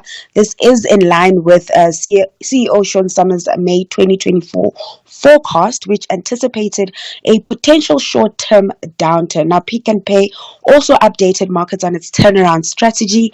It successfully completed its 4 billion rand rights offer, which has been used to beef up its balance sheet. The group is now focusing on the second step of its recapitalization program, with a planned IPO of the Boxer business still on track. Now, after the update was released, the group's share price shed about 0.9%, but when looking at the share price over a 5-year period, it's down over 50%. Let's talk about Naspers. They say that their local digital platforms could add more than 90 billion rand to South Africa's economy. This despite the Takealot Group not being profitable yet. That's right. Now, this comes as it released a report with the Mapungubwe Institute for Strategic Reflection. The study revealed that the digital platform economy has the potential to be a significant economic driver for the country, with forecasts indicating a 91.4 billion boost by 2035. So yes, its platforms like Takealot aren't as profitable as yet, but they are saying that if there is more collaborative efforts with the government, they are seeing it profitable and hitting those expectations or those targets within that 2035 period. Now, this would represent a substantial increase in the sector's contribution to GDP, growing from 0.02% in 2022 to about 1.38% by 2035. Now, to tap into this potential and reach the goal, both NASPERS and MISTRA noted, as I mentioned, that there should be more collaborative efforts between both the government and private sector, particularly when it comes to upskilling South Africans, tapping into the township economy and improving the country's infrastructure. Now, the report also touched on regulation and how red tape may be holding the industry back. Findings shows that regulatory approvals can take up to 180 working days, delaying access to essential digital infrastructure and services. Now, to unlock the full potential of the digital platform economy, the team says government should make digital infrastructure a priority and improve energy and logistics to support digital services. This means just making sure that we have the right technology and systems in place to support businesses and people using digital services. Yeah, I wonder if they fear Amazon as a competitor in the local market. But let's take a look at those market indicators. Now, kicking off in Asia, those markets still trading mixed. That's as weak corporate earnings in China raised fresh concerns over its struggling economy. There's been disappointing numbers from e-commerce player PDD and bottled water maker Nongfu Spring. Now, this led to a 1.1% fall in Hong Kong's Hang Seng, while Japan's Nikkei retraced some of its losses. It's now trading under the flat line, down 0.05%. Stateside futures pretty flat ahead of Nvidia and CrowdStrike's numbers. Traders eagerly awaiting those reports. Back at home, we had an upbeat finish yesterday. Markets closing 0.4% higher. Traders were digesting a number of local company results. Moving over to the currency, the rand held steady. It's at 17.77 against the US dollar, as investors, of course, brace for key economic data out on Friday. Darling, thank you so much for that. Catch up with you in the next hour. Up next is the Africa Update with Advocate Sipho Mantula. Africa Update on SAfm.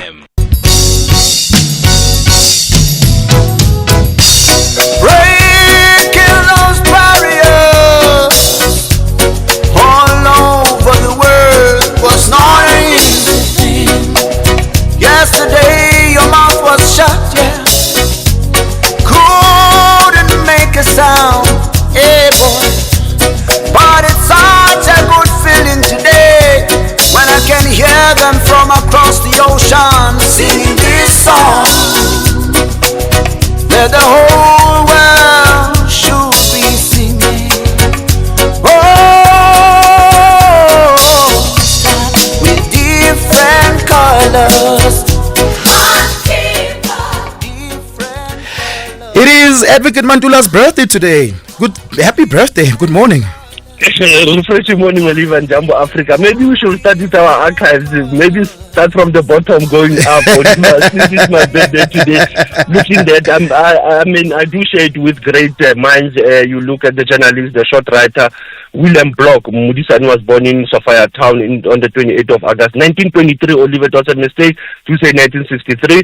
Also, the former late president of Angola, José Eduardo dos Santos, was born in 1942 on the 28th of August. Important days, Oliver, Martin Luther King's speech and many activities. Professor Moshe Nkondo, who just passed on, was born on this day as well. Yeah. We can go back to our leading stories, Oliver, now, just to move away from this birthday mood, I won't tell you how I'm still deeply shocked and hurt and dismayed by the passing of Prof. Mushe Nkondo, who recently, just last week, had departed from us. But we start in Libya today, where the U.S. Africa Command General Michael Langley and Libyan National Army Commander Khalifa Haftar shake hands. In an unidentified location in Libya. It means it was a secret meeting, Oliver. Nobody has the minutes of that meeting. But what is important, you'll recall that the UN mission in Libya has been pushing for the mediation on the Libya Central Bank and the issue of the oil. Now, the US is now supporting the UN mission in Libya, calling for the international community to assist the national dialogue in Libya. So this meeting with Khalifa Haftar was very important. Hence, like I said to you, it was in an undisclosed location in Libya. We just see images of the meeting of the two generals as they are trying to map the peace process in Libya. Yeah. As we move on along with the Africa update this morning, we move on over to Tunisia, where a Tunisian court on Tuesday upheld an appeal by prominent opposition politician Meki. What was that about? No, this is very important. They were saying that he didn't have a popular endorsement as a candidate for this forthcoming elections in October. Now, Abdallah Meki, now he's allowed by the courts, and this is a final outcome that came from the court, could not be appealed by the Electoral Commission. It seems that there is a week of many cases this week before Tunisian courts around those candidates who want to contest the October presidential election in Tunisia, because President Kais Saied had also excluded most of them. So it is important as we see Tunisia going for the elections in October, some of the candidates being allowed to then contest those elections. Yeah, and the United Nations Security Council Committee, they're considering sanctioning two generals in Sudan's RSF.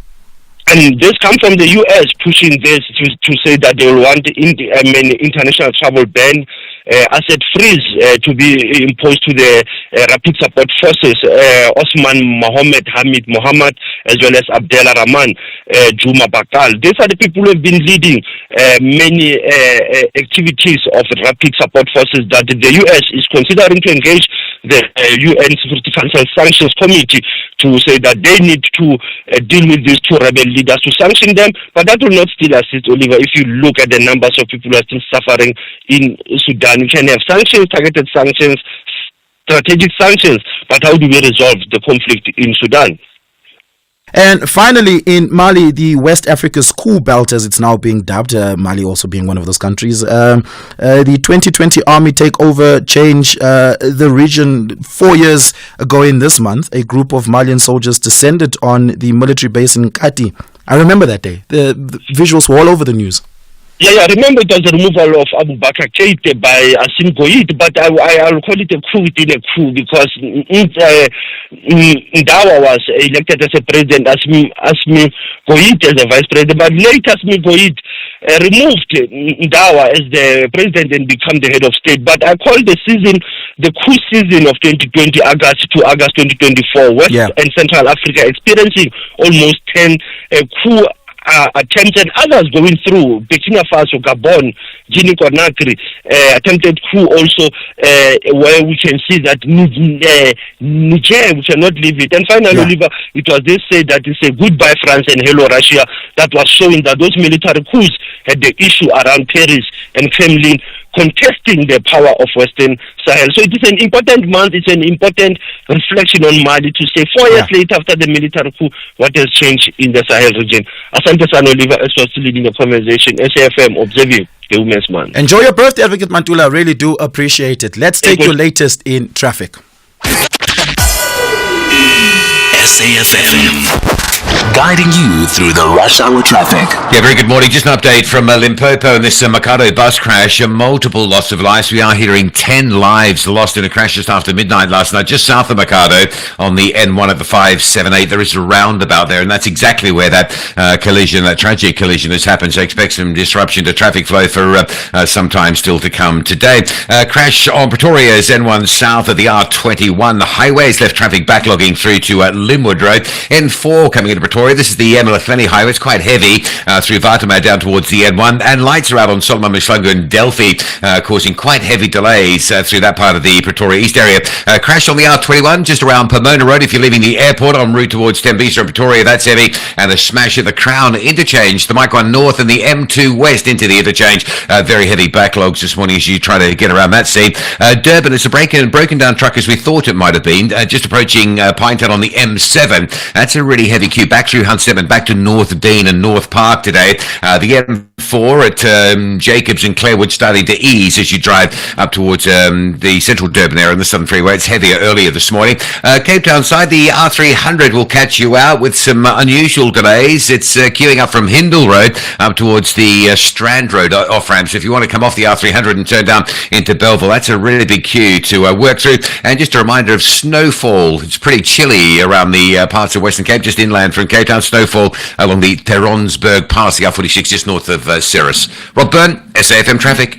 Catch the Tastemaster Junior this Tuesday evening at 7 on SABC2. It's Elimination Week and the bottom 6 must bake their ultimate cookie and milkshake pairing. It's a match made in heaven, but will they perfect their flavor combinations under pressure?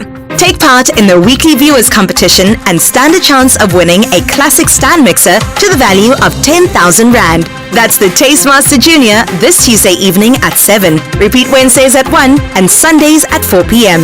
Only on SABC2.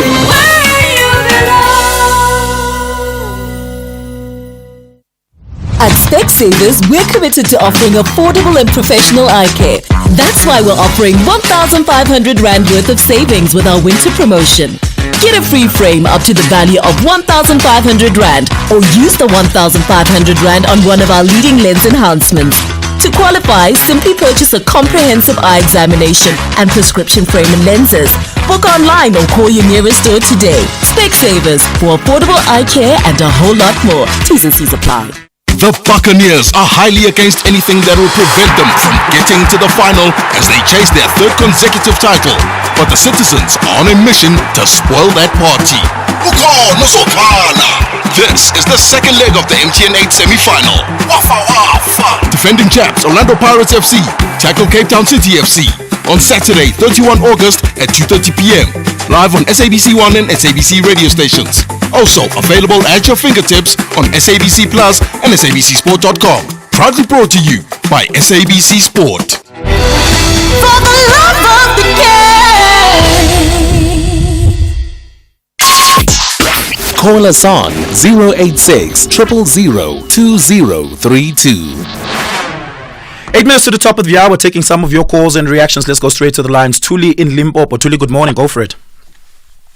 How are you? I'm fantastic. Go for it, Tuli. Firstly, I would like to express my disappointment at your radio station. Okay. Yeah, yesterday I did call during the, it was around 53, during the pulse. And the radio station did say they will call me back and make a follow-up on the issue that I said. Because when I called, I did say that I too do have a fraudulent ID document that was given to me in 2010 to silence me. And the whole night I was waiting for the call. And on another issue, my life is in danger. In November last year, November 20, I was arrested at Masorumulule Park where I was staying. It was a public spectacle. It was the teachers and the community. They came in trucks. They were claiming that they are chasing away foreigners.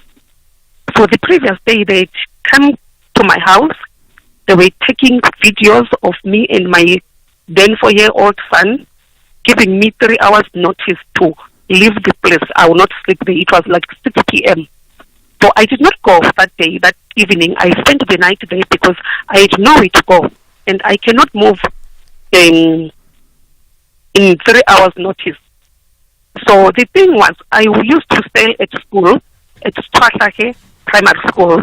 I was beaten by teachers there inside the school, and they even removed my clothes. Yeah. I reported the matter. There's a case number. Prosecutor Marshall closed the case. The warrant officer who was handling the case was warrant officer Cheng Cheng. I don't know if I'm calling his name properly. This is not the only case. The second time I was beaten at school. So can I just say we are a little bit pressed for time, so perhaps to get straight to the point, did you get any recourse from the police when you opened the case? I'm hoping you did police against are the school. also involved. That's why I'm making this call, because going to the police is not helping. So the school food, the food for the school also was being sold, and some of it sometimes was kept in my house, in the house where I used to stay. Yeah. So when I spoke up on that, Can I put you back to my producer so that we can see what we can do to assist you with relations to it? And I'm sorry that they didn't get back to your call last night. Sometimes the nature of live radio is that we don't always get back to all the callers that call in. It's an unfortunate part of the business that we do, but time is not infinite. Let me put you back to my producer, and hopefully we can get you some help on this. Tuli, thank you so much for your call and sharing your story with us. Really do appreciate it. It's 5 minutes to the top of the hour.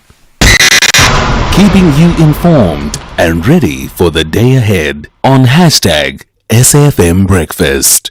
Stats SA revealed yesterday that many victims of housebreaking just do not report the crime. And it is found that housebreaking was the most prevalent crime in South Africa. And it seems to go on unabated, with 1.5 million housebreaking incidents having occurred in the 2023-2024 financial year, affecting 1.1 million households. That's how rife of a problem it is in South Africa. I want to know from you, perhaps you've experienced housebreaking. Did you report it? And were you happy with how the case was handled by the police? And does it signal that there's been a complete loss of faith in the policing system in dealing with housebreaking? Chris de Kock, who's a crime expert, joins us now. Chris, good morning. Thank you so much for your time. Really do appreciate it. Why do people not report these crimes? Well, first I want to refer to the survey. I'm a bit worried about some of these figures. Really, I on 2 years, I already commented and wrote articles that they actually, to me, the methodology is totally wrong in these surveys. And then the reason is, what I'm saying is that actually you must look at the underreporting. Now, the underreporting for housebreaking is 51, and the last, I'll refer to the previous year, was 51.4%. Now, what you should do is you should take the real housebreakings reported to the police, which in that year was 163,000, and then calculate on the basis of the 51.4%, and then you will find that it was 318,000 housebreakings and not 1.5 million. Yeah. So there's something wrong in the survey itself, or in the calculations of the survey. But look, people don't report all crime, and housebreakings, it depends. Sometimes it's only a attempted housebreaking. You see that somebody were trying to break into your house, and you feel, it's not worthwhile going to the police station to go and report this specific attempted housebreaking. Yeah. And then there's also a lack of confidence. Maybe you have reported 2 or 3 housebreakings previously, and the police have not delivered on that. And that is why you now don't go to the police station, because you say, no, I don't have any confidence that the police will solve this case. Yeah, and just lastly, maybe as you're questioning the methodology, which is a number you're citing being significantly lower than the reported 1.5 million, if that is to be true, if there is a faulty methodology and your methodology of extrapolation of the data is the correct one, it means we don't have that big a housebreaking problem then. No, we look, I'm not underplaying crime in South Africa. I think we have a major problem with all kinds of crime, especially the violent crime, and housebreaking, and theft of motor vehicle. But these figures that they publish, and they're now publishing it for many, many years already, I'm questioning that, because we can't have 1.5 million housebreakings. That is just totally... to me, we can have double the amount of housebreakings that the police are reporting on, but to have basically unreported. 10 times more, to have basically 10 times more. That is, and there's something wrong with their calculations. Okay. What they do is they don't take the underreporting and then take the police figures and do a calculation on that basis. They calculate on the basis of population. And that Right. may, in some crimes, be giving you the wrong answer. So it's a projected figure rather than a official figure.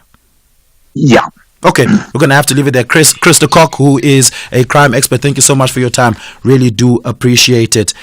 Essential Cover from Outsurance pays out claims in cash, allowing you to choose your own panel beater. SMS CAR to 43187 now.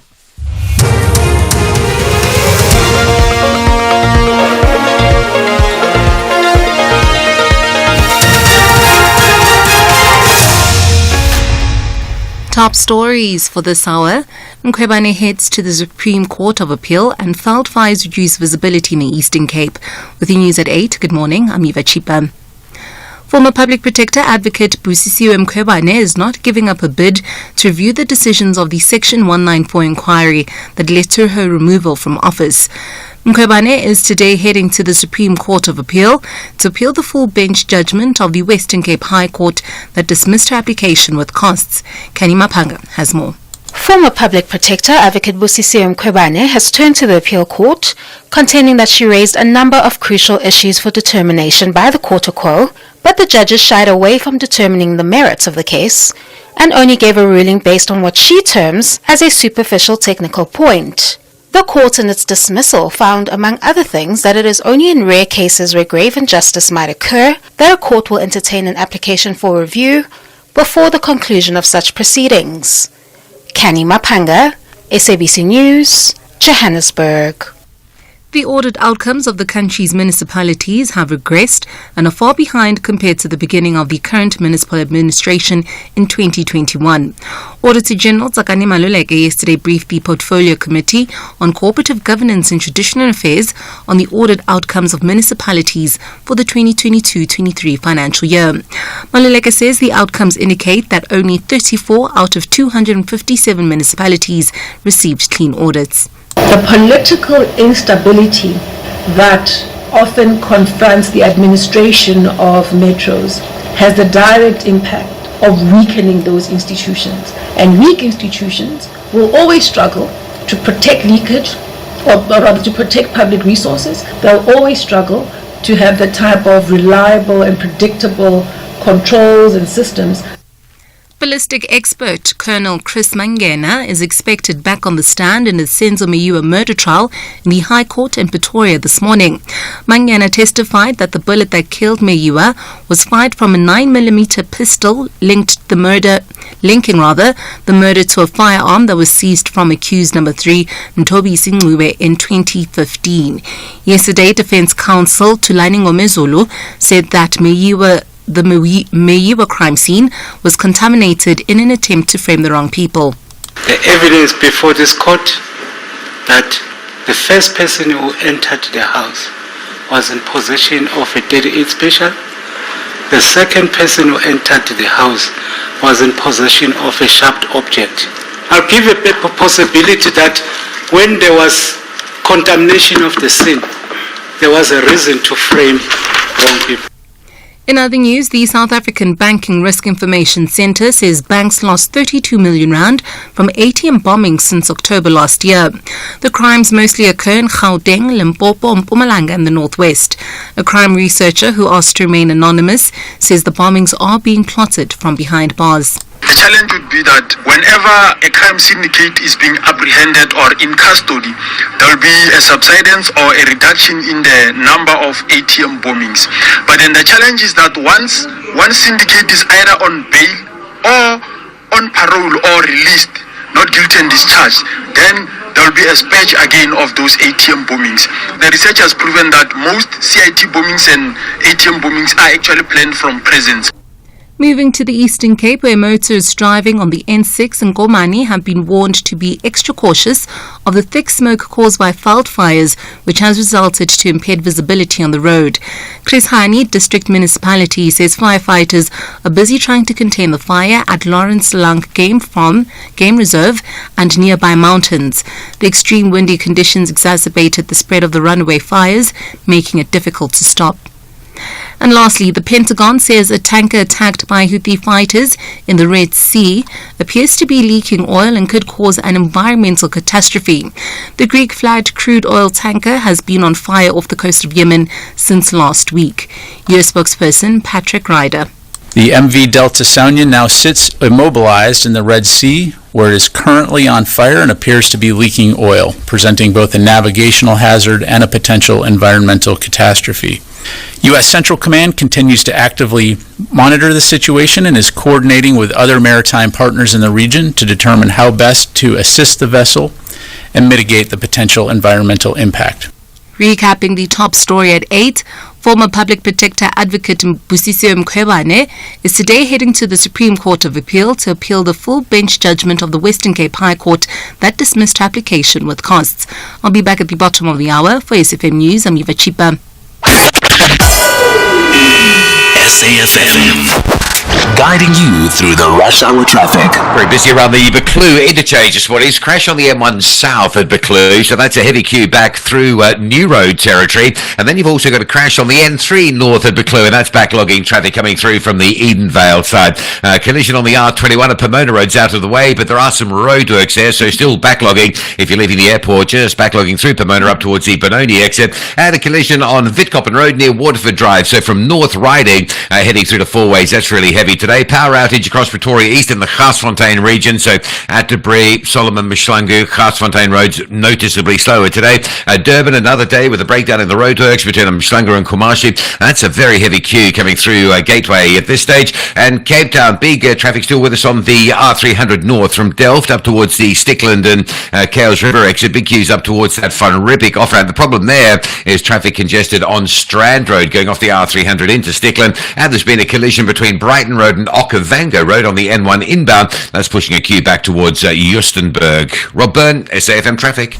A very good morning to you in your SAfm Sports headlines. It's rugby. The Springboks are ready for the All Blacks challenge as coach Rassie Erasmus weighs in on tactics and mind games. And Parliament calls for the arrests over the missing 12 million rand in Boxing South Africa funds. We'll find out more at around 8:30. And that's the news for this hour. Theft, accident and 1 million rand liability cover, all covered by Outsurance Essential. Get a quote today. SMS car to 43187. Your car may be old, but driving without insurance is a risk every time you're on the road. Don't take the gamble. Outsurance Essential is affordable insurance for older cars, giving you up to 1 million rand liability cover and loads more. Plus, claims are paid in cash so you can use your own panel beater. Outsurance Essential is priced for cars older than 5 years, valued under 125,000 rand and not financed. SMS car to 43187 or call 08600 60,000 today. Licensed insurer and FSP. T's and C's online. Standard rates apply. Getting ahead of the morning with hashtag SAfm Breakfast. We had orange level 6 warnings for weather conditions in the Western Cape, as well as yellow level 2 warning for weather conditions in the Western Cape. We're going to be speaking to the Chief Director of the Western Cape Disaster Management on their preparedness should there be a weather disaster that emanate from this, and some of the warnings that they had issued around some of the areas in the Western Cape that will be affected. Please do stick around for that conversation. We're going to be speaking to the Department of Justice. They had dismissed several officials in the department for gross misconduct. We're going to be speaking about that in a very short while. And then a little bit later on, we asked the question, how do you build a sustainable recycling ecosystem in our science feature this morning? I'm taking your calls and reactions to that. We're going to be speaking to Elijah Mklanga, the spokesperson for the Department of Basic Education, on the employment process of teachers. You would recall we had that conversation with the SGB Association on the appointment of teachers after a teacher was appointed conducted apparently irregularly by a deputy principal of a particular school, and that teacher was then since fired. We'll get clarity on that process. 9 minutes after 8. Oscar and Emmy winner Kevin Costner is John Dutton, a sixth-generation homesteader and devoted father. John controls the largest contiguous ranch in the United States, operating in a corrupt world where politicians are compromised by influential oil and lumber corporations and where land grabs make developers billions. Shifting alliances, unsolved murders, open wounds, and hard-earned respect puts Dutton's property in constant conflict with those it borders, an expanding town, an Indian reservation, and America's first national park. Channel your inner drama with Yellowstone, Saturdays at 9:30 p.m. only on S3. Open up.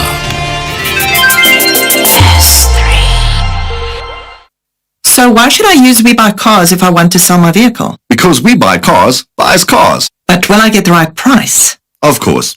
We Buy Cars buys thousands of vehicles and knows exactly what every vehicle is worth. Their buyers deliver exceptional service and pay you immediately. And how do I know what they'll pay for my vehicle? It's easy. Visit webuycars.co.za or use the We Buy Cars app. Follow the simple steps and voila, you'll know your car's value in no time. We Buy Cars. Quick, easy, the best. The Chief Executive Officer of the Nelson Mandela Museum, Dr. Vuyani Boy, will engage SAfm listeners on how the Nelson Mandela Museum is preserving, promoting and protecting the legacy of Nelson Mandela. He will further unpack the 2023-2024 audit outcome results. Tune into The Talking Point and the National Pulse to hear about the latest developments within the museum and the upcoming Liberation Heritage Indaba. SAfm. Prime time all day long. 11 minutes after 8 o'clock. Let's take you to this now. The Department of Justice and Constitutional Development had dismissed several officials in the department. In fact, 27 officials which were found guilty of various forms of misconduct. And some of the misconduct includes fraud, theft, sexual harassment, and bringing the department into disrepute, absenteeism, abuse of state vehicles, and insubordination. Some of these cases went through appeal processes. In fact, right now, the department has before it 81 appeal cases. This is about strengthening the internal controls, they say. Joining us is Khalalelo Masibi, who is the Chief Director for Communications in the department. Khalela, good morning. Thank you so much for your time. Really do appreciate it. These 27 officials that were dismissed, what were their roles, so to speak? What were they? What were their roles, and perhaps how senior were they? Oh, okay. They were below senior management. It's level of deputy director downwards. Right. And talk to us about the dismissal process. 27. How long did? How far back do some of these transgressions date? There is a backlog in the appeal matters. They're dating as far back as 2 years ago. So right now the appeals committee is working very hard to ensure all the appeals are addressed expeditiously as possible. Yeah, but how far back do they go? I said some of them, they go as far back as 2 years. So this is from the 2021-2022 financial year. More importantly, given that it takes about 2 to 3 years, if 2 years, if we go as far back as 2022, for these dismissals to take effect, one has to ask: in the interim, were these officials suspended, and were they on paid suspension? If they are appealing, they are still employed. If they have appealed to the executive, they still continue to work. Right. Tell us about the nature of the cases that we're speaking about here. The department outlined that some of it has to do with sexual harassment and absenteeism. How rife of a problem is that throughout the department? Yes, you can see from the number. It's 81. 81 is a big number, even though it's cases that are handled here at office or staff members that are implicated in provincial offices as well. So the cases of fraud, we find them mostly at courts, and the theft, sexual harassment and absenteeism, and the abuse of state vehicles and absenteeism. It's across all Department of Justice offices here at national office and in provincial offices. Yeah, Khalalelo, thank you so much for your time this morning. Appreciate it. Khalalelo Masibi is the Chief Director of Communication Management in the Department of Justice. It is 15 minutes after 8. Keeping you informed and ready for the day ahead on #SAfm Breakfast. Taking some of your calls and reactions, 086 000 2032. Let's speak to Tabiso in Pulukwane. Tabiso, good morning. Go for it. Hi, Oliver. I think, Oliver, there's one issue that I just wanted to deal with. And, hearing from what Athol Trelipet said with regard to the issue pending, the Polyviv investigation around the Minister current of Justice. I find that is unfair, that the narrative that is being spread out there is that there's going to be an interference in case there's an investigation from the NPA by the current minister. I think it's very, very much unfair to cast suspicions on the NPA. And then, I mean, we know quite well that the NPA Act is quite very clear about how does the ministry relate with the NPA. But then to say that a person should resign on the basis that once the NPA will have to handle the case, there's going to be an interference with the minister. I think it's very, very unfair is to cast the shadow of that on the NPA. We've moved along. So we have a history of political interference in the NPA. Yes, it's not an unfounded fear. No. By the way, we've long time moved from the era of state capture, and we've had a number of. Well, interference in the NPA precedes Jacob Zuma's years as the president. By the way, I'm saying that, Oliver, we have had a number of investigations, including a number of commissions, which, among others, came with various findings. And then, therefore, the president has assured the nation and across the sector. So far, so good, we don't see that. But to say that there's going to be an interference by the minister is unfair. That's to say, okay, maybe perhaps let's just leave everything and allow things to happen. Let's allow the NPA and everyone to do their work. And once they've done their work, we can be able to say that. But just to cut the shadow of doubt on it is just unfair to those hardworking men and women in the NPA. Just because there's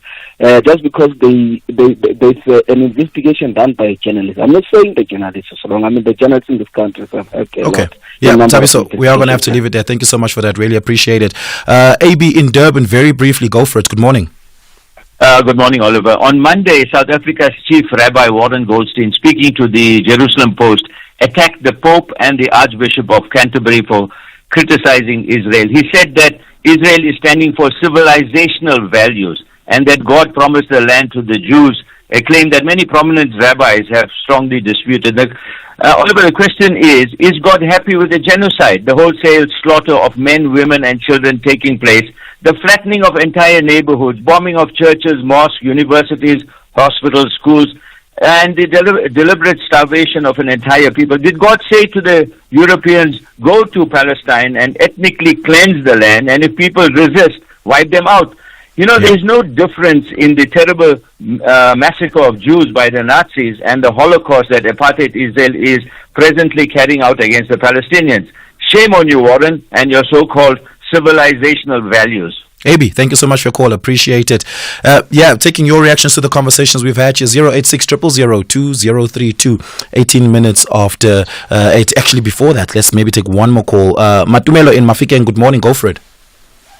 Good morning. I just want to comment on the issue of suspensions. Yeah. I believe that it is across departments, and 2-3 years is fast for a process. We have cases which date back, way back, maybe 10 years, or nothing is happening. So I think as departments, there is a need for more ethical conduct. It starts with the training, and then in the day-to-day running, we must have more ethical input You know what my fear to be a is? public servant. My fear, Matumelo, is someone gets suspended, they go through a disciplinary hearing, they get found guilty, they appeal or whatever the case may be, and that may drag on for years. Meanwhile, this person is still drawing a salary from the state, right? And if they're ultimately found to be guilty 5 years down the line for misconduct of 5 years ago, they would have had 5 years of undue benefit in salary, and that is deeply worrying. Exactly. That must be stopping. We must have suspension without pay, according to myself. I mean, if there's reasonable evidence, it should have a consequence and not the benefit even that you are on suspension at home and earn your salary. Yeah. I'm sorry for Look, that. I don't know what the labor law says, but official. yeah, I don't know what the labor law says, but I agree with you. Matumela, thank you so much for your call. Thank really you. do appreciate it. Solomon in Limpopo, good morning. Go for it. Hey, Colvina, thank you very much for what you're doing. Hello? Yes, you're live on the radio. Go for it. Yeah, all right. I will be happy maybe if I could get all right. Let me say, I've got an envelope addressed and the Minister of Justice, which at that time was Ronald Lamula, on 24/06/2024. The envelope has been received there. And unfortunately, I tried to make an inquiry. Up to now, Chauke Tabalala spoke with him. I will be very much happy sometimes if you give me the number, this one for Kalabeno, or the deputy minister should talk to me and communicate with me about this matter. Sure, I'll put you back to my producer so that they can furnish you with those details. Solomon, thank you so much for that. Really do appreciate it. Let's have a listen at this WhatsApp voice notes that's come through. Good morning, SAfm. Just to your spokesperson there, I think this is once again the DA or White Monopoly playing the long game. I'm sure they knew of this lady's transgressions, the minister's transgressions, prior to being placed in that position, prior to the elections even. So everything has a premeditated feel to me, and we will be seeing ministers falling left, right and centre, and will be replaced by DA ministers or DA members. So yeah, GNU, here we come. Yeah, I'm not sure that the DA knew about Tembeng Kadimeng or Tembi Simelani's transgressions at the time they negotiated a coalition agreement. And there are many sticking points. And I mean, at some point, they had to make compromises. But more importantly, and, you have to ask the question, to what extent does the lapse of integrity matter to the Democratic Alliance if they internally also are battling with a great deal of those sort of things? 086 000 2032. Give me a call, 22 minutes after 8. Across South Africa, online and on radio. SAfm, let's talk. It is 22 minutes after 8 o'clock. There's terrible weather conditions expected in the Western Cape this morning, and the Western Cape Disaster Management Authority had issued several warnings about that they would like residents in affected areas to take note of. Colin Dana, who's the Chief Director for the Western Cape Disaster Management, joins me. Colin, good morning. Thank you so much for your time. Welcome to the show. Good morning, Oliver. Colin, I don't know if you can hear me well. It sounds like the line is cutting intermittently over there. But various areas in the Western Cape will be affected by power outages, perhaps in part due to extreme weather conditions and coupled by extreme weather conditions. How prepared is the disaster management department at the moment in managing any disaster that may emanate from these terrible weather conditions? Yes, Oliver, thank you. So, yes, look, I mean, it's been a very busy period for us this winter.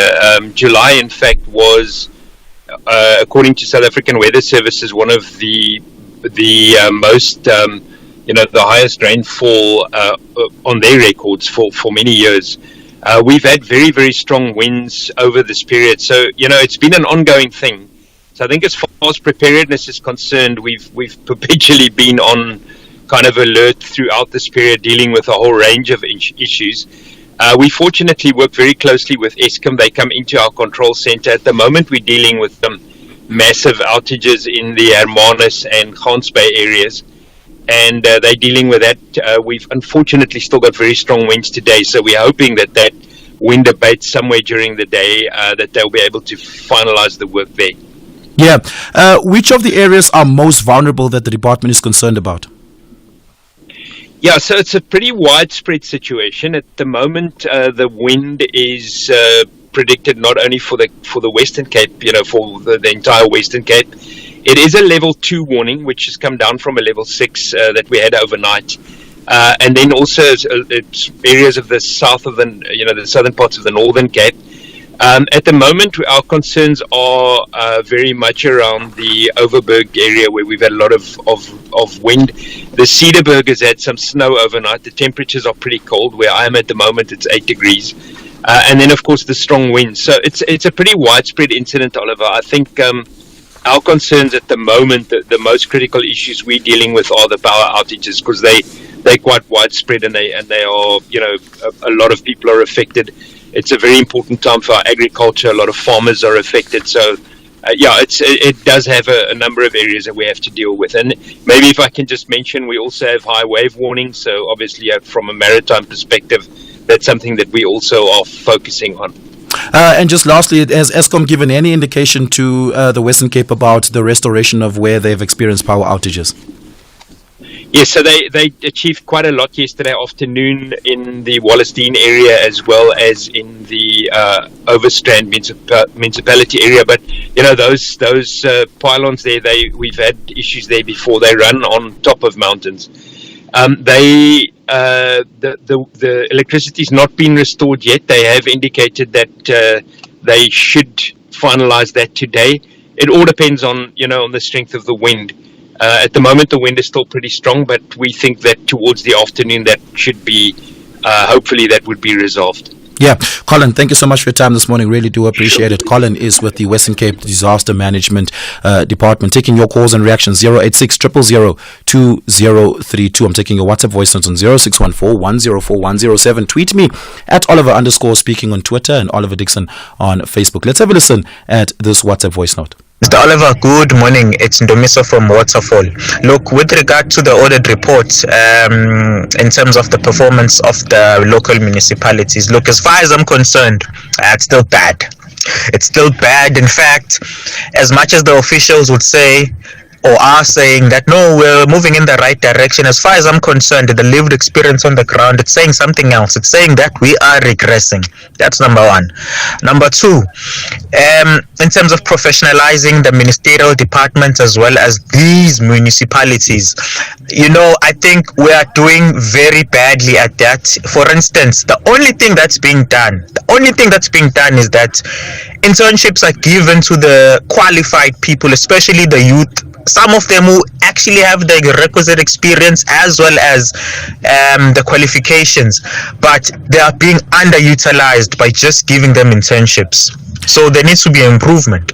Let's go to the lines. Lubabalo and Guguletu, do you agree with that? Good morning. Actually, I do agree because if you look at it clearly, the city of Cape Town is getting paid audits because of they are focusing more on governance instead of politics. And if you look at the city of Joburg, there's so much politics and politicking that is happening in the city of Joburg. There's no time for governance. I mean, right now we have a new mayor, and he came out and he wanted to employ foreigners. So the other cities and metros need to focus on governance and then tone down on all the time politicking. You understand? Do the work on the ground. Keep the politics for conferences and stuff like that. Yeah. And then service delivery. People need service delivery. Yeah, Luaralo, thank you so much for your call. Appreciate it. Butumelo and Mike, and good morning. Go for it. It's actually Itumeleng, Oliver. My apologies. Itumeleng, go for it. Yes, Oliver, earlier you were talking about the long suspensions when people are getting paid on suspensions. Look, Oliver, when we charge you and take you to a disciplinary hearing, it's based on allegations. And the fact that we're taking you to a disciplinary hearing, we want to prove those allegations. And it's not you alone, the player there. But the perpetrator or the alleged perpetrator must also state their case. So, and at that time, that person has not yet been dismissed. And remember, as the employer, you have a right to suspend those persons because the suspension is a precautionary suspension. And it's based on reasons that if a person is continuing to work, he might interfere with businesses, yeah, or he might destroy evidence, or he might tamper with the process itself. So look, I hear that, understand that, and I appreciate that 100%. My question is, given how long these processes take, sometimes years in government, at the end of the process, you will find that this person actually is guilty, and now they get fired and they appeal, and all of that gets done. But over 5 years, they would have been on precautionary suspension, drawing a salary from the state, when in fact we now know they were guilty. In that instance, we as taxpayers lose out. A quick one, is that we bring attorneys to this process, né? And attorneys will then postpone these hearings. And sometimes they are aware that the person is guilty, but they will buy time, and deliberately postpone, and these postponements have been granted at the level of disciplinary hearing. And we have moved to a point where we are saying a disciplinary hearing must therefore continue without necessarily legal people. It must be an internal process so that it must be done quickly. And attorneys will get involved when you challenge your dismissal in the labor court, CCMA, or the bargaining council. But the fact of the matter is that when you are subjected to a process, you are not yet been dismissed, and therefore you can't stop someone's salary. What if that person is proven at the end of the day that is not guilty? Yeah. So it's unfortunate, it's the law, and it's just like that. Yeah. Thank you so much, Itumeleng, for your call. Really do appreciate it. It is 8:30. Let's take your latest headlines. News making headlines for this hour. The Auditor General Tsakani Maluleke says municipalities with financial viability problems end up using infrastructure grants from national government for expenditure that is inconsistent with the intended purpose. In other news, former Public Protector Advocate Busisiwe Mkhwebane is not giving up a bid to review the decisions of the Section 194 inquiry that led to her removal from office. And lastly, the Limpopo Education MEC Mavungule Rule Ramakhanya says they are training school governing bodies to better deal with bullying incidents. This as a number of school bullying incidents have been reported at an alarming rate in Limpopo. I'll be back at 9 for SAfm News. I'm Eva Chipa. SAfm, guiding you through the rush hour traffic. Power outage in Pretoria east side this morning, so lots of extra delays on routes like Garsfontein, Solomon, Mashlangu and Atterbury Road regions, or routes at least if you like. The N1 queuing up around the R21 southbound coming through from Garsfontein, and northbound up from Boerta Avenue. The N1 both ways queuing up there.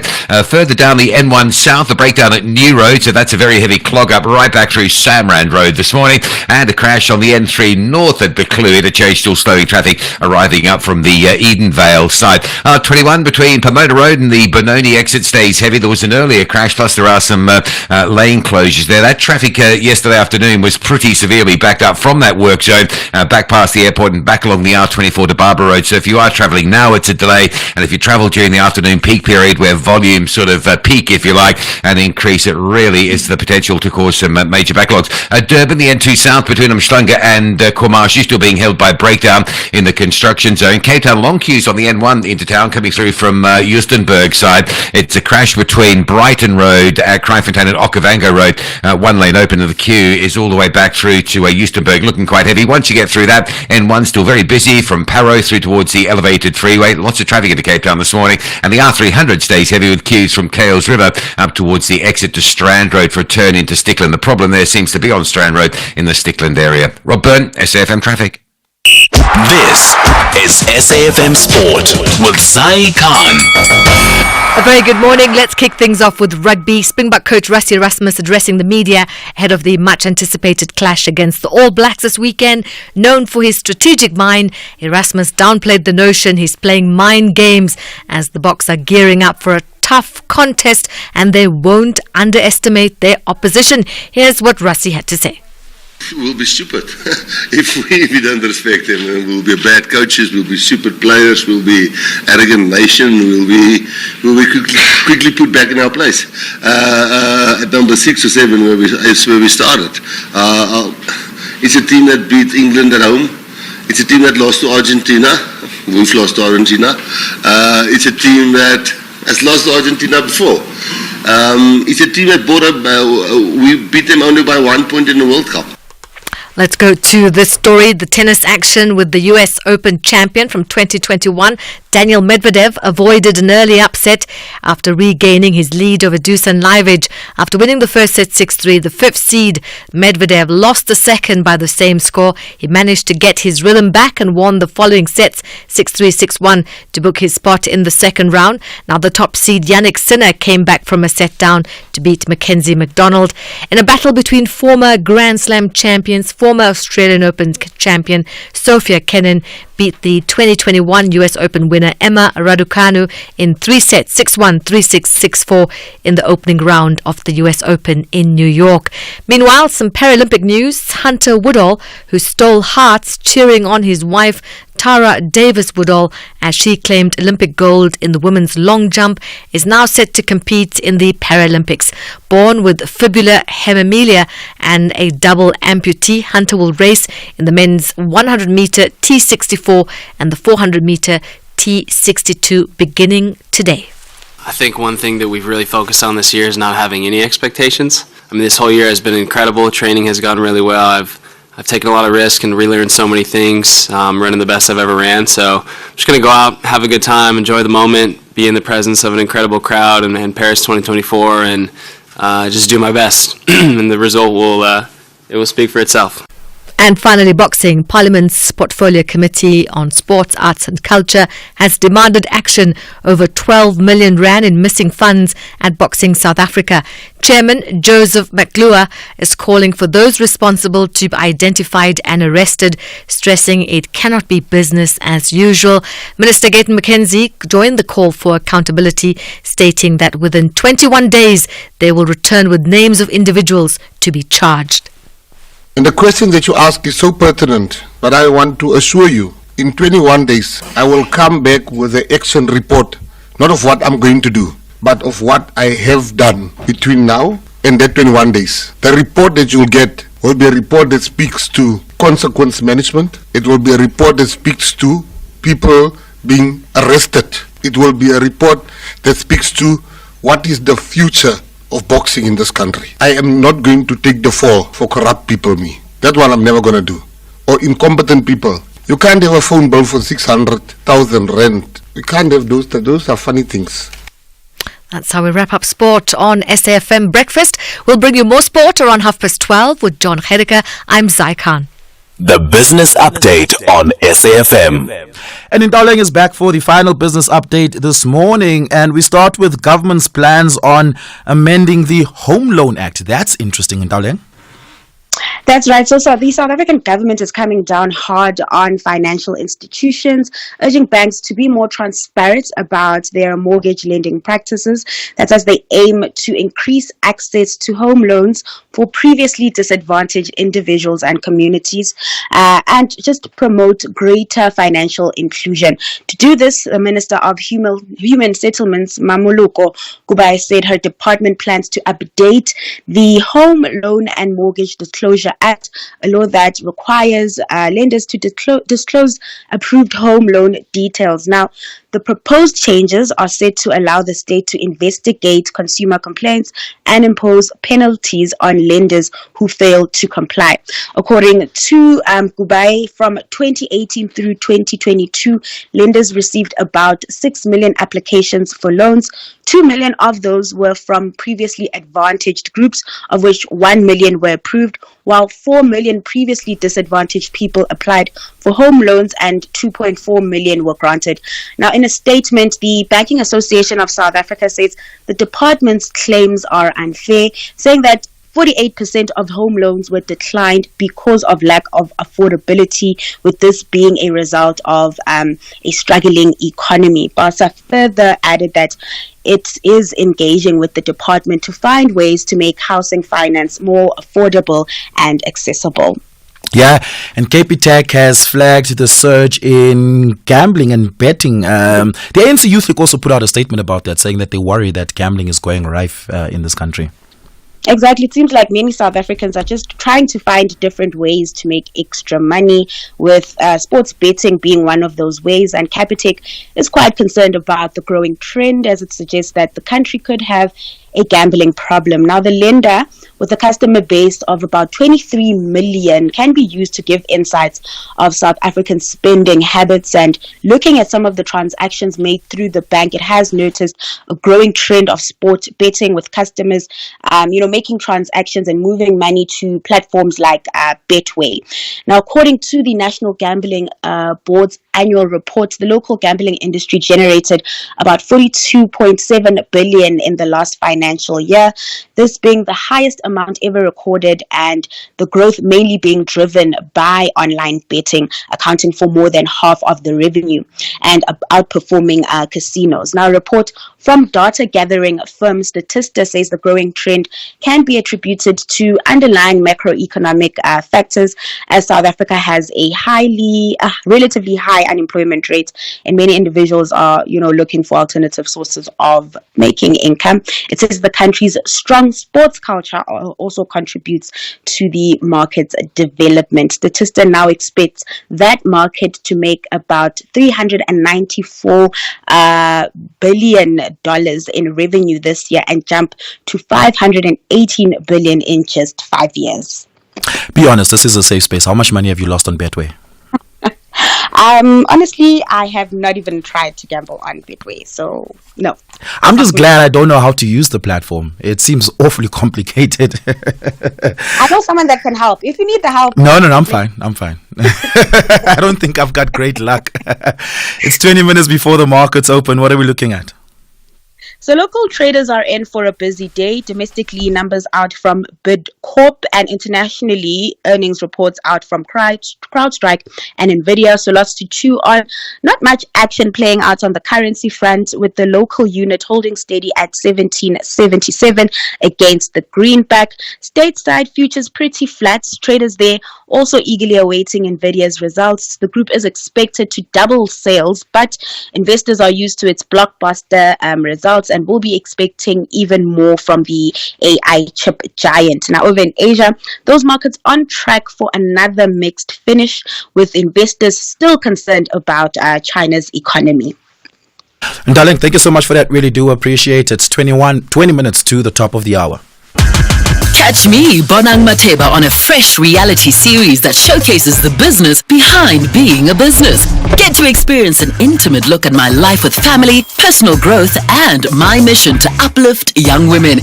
Jet with me as we prepare to crown a lucky chaser. Be grounded, be entertained, and be dazzled. Monday, 6 p.m. on S3, it's a date with you and B.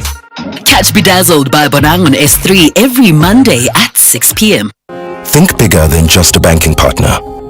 Think a team of specialized experts supporting you to make better financial decisions to enable your growth aspirations.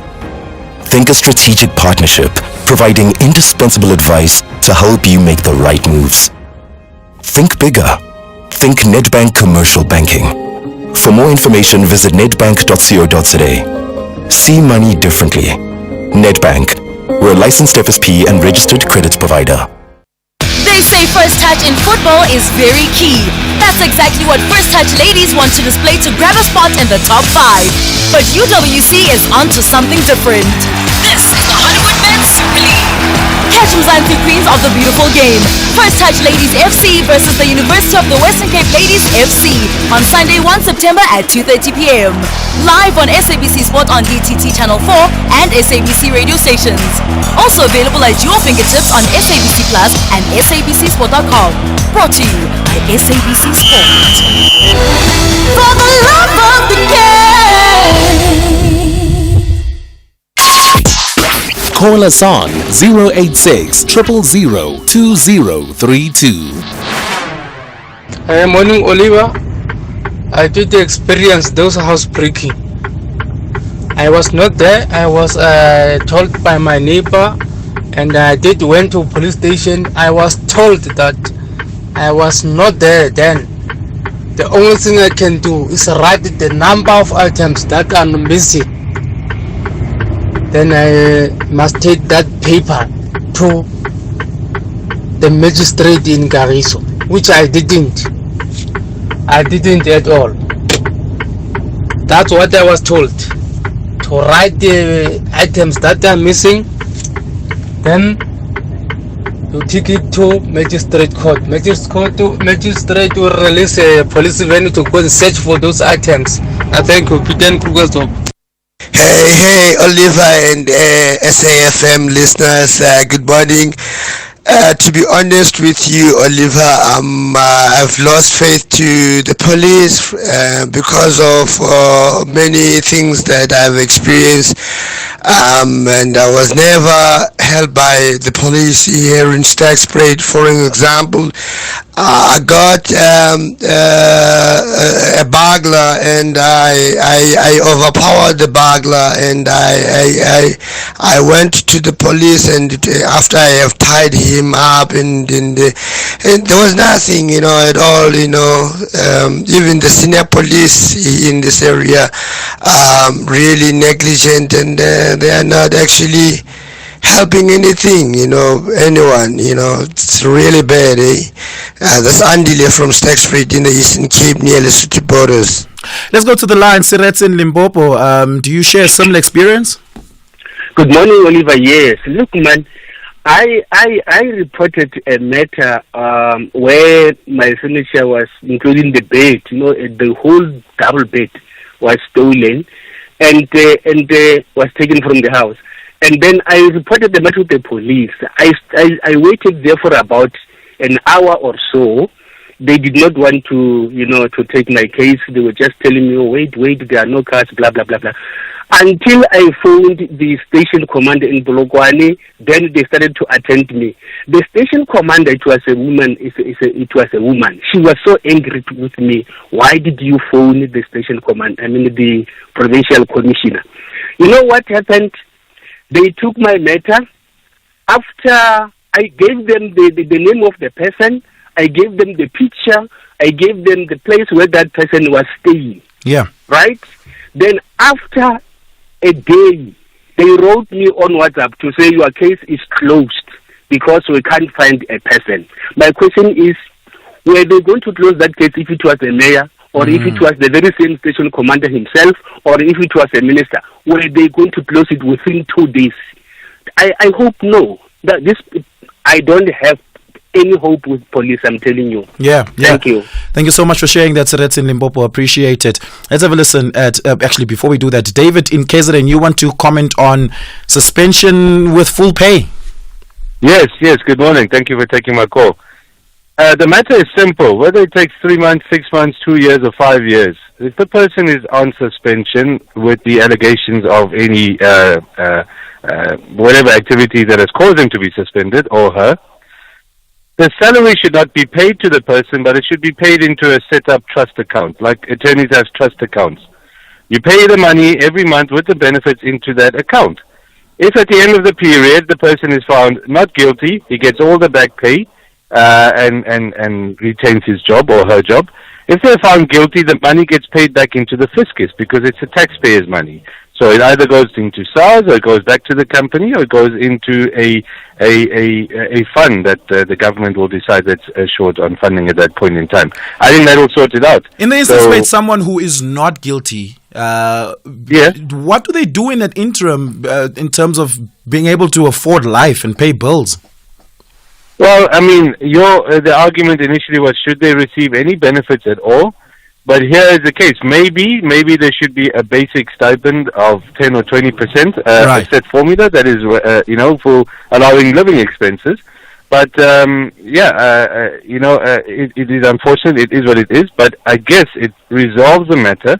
Or there should be a scale. Maybe a certain percentage of the annual salary or monthly salary gets paid to the person. The rest goes into a holding account. Yeah. And that would sort it out. And if they're not guilty, they get paid back everything and everyone's happy. Okay, fair point. Thanks a lot, David. Really appreciate it. David calling us there in KZN. Do you agree with that? Morning, Oliver. Morning, SAfm listeners. Oliver, this thing of you working with your father, it's very interesting.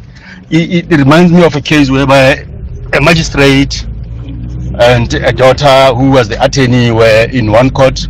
Now, the attorney was representing the client, and then when she wanted to put a point across, she forgot that it's she needed to say, as usual, my lord, or whatever. And she went like, Dad, I want to And she couldn't withdraw that. That was very interesting. Yeah, but there's nothing wrong. As long as we are remaining professionals, there's nothing wrong in you calling him dad. Thank you. Z from Bloemfontein. Yeah, that's fascinating. Yeah, LeBron James Jr., Bronny, will be playing for the Lakers on the same team as his father. The question is, does he call his father dad in the locker room or address him the same way all the other colleagues and players on the team address him? Hey, Oliver, that's a bit formal. I play basketball with my son. I'm 49, he's 16, and he calls me Pops. At least it's not that formal. Yeah, that's a little bit different playing casually versus playing professionally in the workplace. You know what's fascinating to me? Bronny James signed a multi-million-dollar deal. He's going to make a lot of money. He's 19 years old. And he's decided to stay in the family home. He hasn't moved out. He still lives with his mom and dad, despite being insanely rich now himself as a professional basketball player. Yeah, it's going to be fascinating to seeing how that plays out. Give us a call and take your reactions to that. 086 000 2032 and your WhatsApp voice notes on 0614 104 107. We speak to Elijah Mhlanga, the spokesperson for the Department of Basic Education, on the other side of the traffic. SAfm, guiding you through the rush hour traffic. Plenty of traffic at this hour on the M1 between Pretoria and Joburg. A crash just around Garsfontein. So there's your first backlog. Then once you get past that, Rigel down to the R21. That stays fairly heavy going south, but also northbound from Botha Avenue up to the R21. There's some slow-moving traffic there. It gets really heavy as you head through Midrand with a breakdown just by New Road, pushing a queue right back heavily to Samran this morning. The N3 still struggling from Alex up towards a crash at Buccleuch interchange territory. Winnie Mandela, lots of traffic lights down through four ways towards the N1 highway.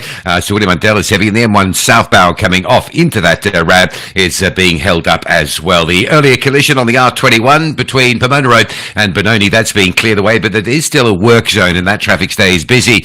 Blasting will close the western section of the N4 ring road around Mbombela from 9 o'clock this morning. That is imminent in about the next 10 minutes. Expect to be queued up there for a little while they do the blast in that long-term work area. Durban's N2 between Mhlanga and Kwamashu stays heavy on the southbound track. That's a breakdown in the roadworks again, which is causing problems. And Cape Town, quite a big backlog into town using the N1 this morning. It's a crash between Brighton Road and Okavango Road, and the traffic behind that is pushing all the way back through to Justenburg, and a lot of traffic further in between N1 City and the elevated freeway. So busy is it over the elevated freeway that even Nelson Mandela Boulevard is unusually queued up through Searle Street coming into that elevated freeway in the city centre area. Rob Byrne, SAfm Traffic. Stay on top of all meaningful, top trending stories right here on SAfm. Leading the conversation. 9 minutes to the top of the hour. A teacher at a school was appointed by the deputy principal. It was reported that appointment was an irregular appointment, and that teacher was then since dismissed. The Matakanya of the South Africa School Governing Body Association said they take issue with the appointment process because it is only school governing bodies that have the exclusive control over the appointment of teachers. How true is that? It was the question that we asked. Elijah Mhlanga, who is the spokesperson for the Department of Basic Education, joins us now. Elijah, good morning. Thank you so much for your time. How are teachers appointed? Good morning, Oliver. Thank you so much for having us. Well, there are two groups of teachers. The first group is the one that is appointed by school governing bodies, and they're paid by the school governing body itself from the school funds and other funds that are raised by them. So that appointment happens at the school level. And then the second group is the group of teachers who are employed in terms of the Employment of Educators Act by the department itself. So in that situation, the appointment is done by the department. The school governing body's role there is to make a recommendation. When we talk about making a recommendation, what does that look like? What does it mean? And typically, what processes do school governing bodies follow to get to a point where they can make a recommendation? Well, if the posts were advertised, when the interviews take place, they will be participating there as well, and then they will recommend who should get the job. But at the end of the day, they also have the department has a role, has a final say in terms of that. So that's how it works. Who in the department has the final say? Well, it is the district office that manages those types of things. Yeah. Right. Yesterday we had a teacher's. We had someone calling that said that their experience has been that interviews don't even happen. You go to the district office or the department office. If there are vacancies, you apply, and sometimes you just get placed in a school without an interview having been done. In that instance, I imagine the SGB would not have been part of the process. They would have not been able to make a recommendation. Is that a common practice? Well, it depends on which category they would fall. If it's a contract position, the education department in the province can appoint, can make a post available and ask the school to fill that post, and it will not be a permanent post. But if it's a permanent post that was advertised, then the necessary processes would need to follow. But also, if it's a post which is available at school and the SGB feels it's necessary to fill that post, then they have a prerogative to do that at school level. That's why I'm saying facts are important to establish the category within which this person fell, so that we are able to interrogate the matter based on that. By and large, are SGBs proactive in these processes? Do they always participate when interviews take place? Actively so, because they know that every decision that is made, every teacher that is brought to the school will impact the health and welfare of the school from a learning outcomes point of view. But also they need to be to account for every person who's working there, who gets paid by them, whether it's a teacher or it's a member of staff, because they have a say in the appointment of such persons as well. Yeah. Do SGBs have a lot of power in these appointment processes? You say they merely make a recommendation, but what's the rationale in their participation if it's the department that has the final say? Well, remember, the school governing body is not nice to have. It's established in terms of the South African Schools Act of 1996. So they need to be taken on board when all matters of the school are being discussed. That's why they have a right to determine and develop the language policy of the school, admission policy of the school, the school's code of conduct as well. So they have a critical role to play. So you can't put such power in them to determine, and yet you exclude them when it comes to the persons that are supposed to implement those policies. Yeah. Elijah, thank you so much for your time. Do appreciate it. Elijah Mhlanga, the spokesperson for the Department of Basic Education. Call us on 086 000 2032. Let's have a listen to some of your WhatsApp voice notes. Morning, Oliver. I see this in two ways.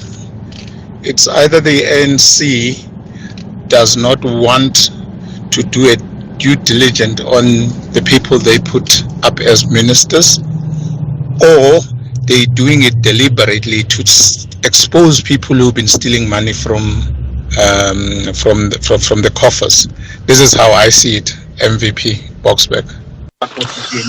Oliver, this guy is getting it wrong. In the labor law, the internal disciplinary process does not allow for attorneys to get involved. If they involve attorneys, they are themselves not applying the labor law correctly. So if you invite your attorney, it is there to just witness the proceedings if they are fair enough. Otherwise, attorneys are not involved in the internal disciplinary process. So that's probably where they're getting it wrong. Mamba from Cape Town. Sorry. Good morning, Oliver. It's Edward. Oliver, the South African government officials and the police, they are playing with the emotions of South Africans. They will raid same place time and time again. Then they will parade to the media that they've arrested the illegal migrants. They are arresting the same illegal migrants which they arrested last year. That is what is happening. If you as a journalist, if you can investigate, even in Johannesburg, where they will raid the same place. They will wait again for those illegal immigrants to go back. Then they will call the media. They will raid them again. I don't think we are going anywhere with this. Let's take your calls. Magdalene in Bloemfontein, good morning. Go for it. Good morning, Oliver. I'm talking about the municipality's bad reputation on the collections of the what is it, the remitter, the payments for the rates. The point is that it will maintain like that. It will maintain the status quo because the people are unemployed, especially those who are supposed to pay the rates and tax, who are the South Africans, the owners of the properties. There will be a registration of indigents everywhere in the municipalities, and that will give a negative impact. Yeah. Okay, that's a fair point. That's a very fair point. Thank you so much for your call, Magdalene. Appreciate it. That's Magdalene calling us there from Bloemfontein. Let's see if we can squeeze in one more voice note before we head out. Actually, we've already gone through that one. Perhaps we should just end it there. Then I want to thank you so much for your time and engagements here on the show. We have come to the end of it. I'm back with you tomorrow. Lots that we discussed on the show today. Some of these conversations, of course, will be developing stories throughout the day. So stay tuned here on SAfm. From myself and the team, it is goodbye for now. We're back with you tomorrow. But I want to leave you with this important message. Essential Cover from Outsurance pays out claims in cash, allowing you to choose your own panel beater. SMS CAR to 43187 now.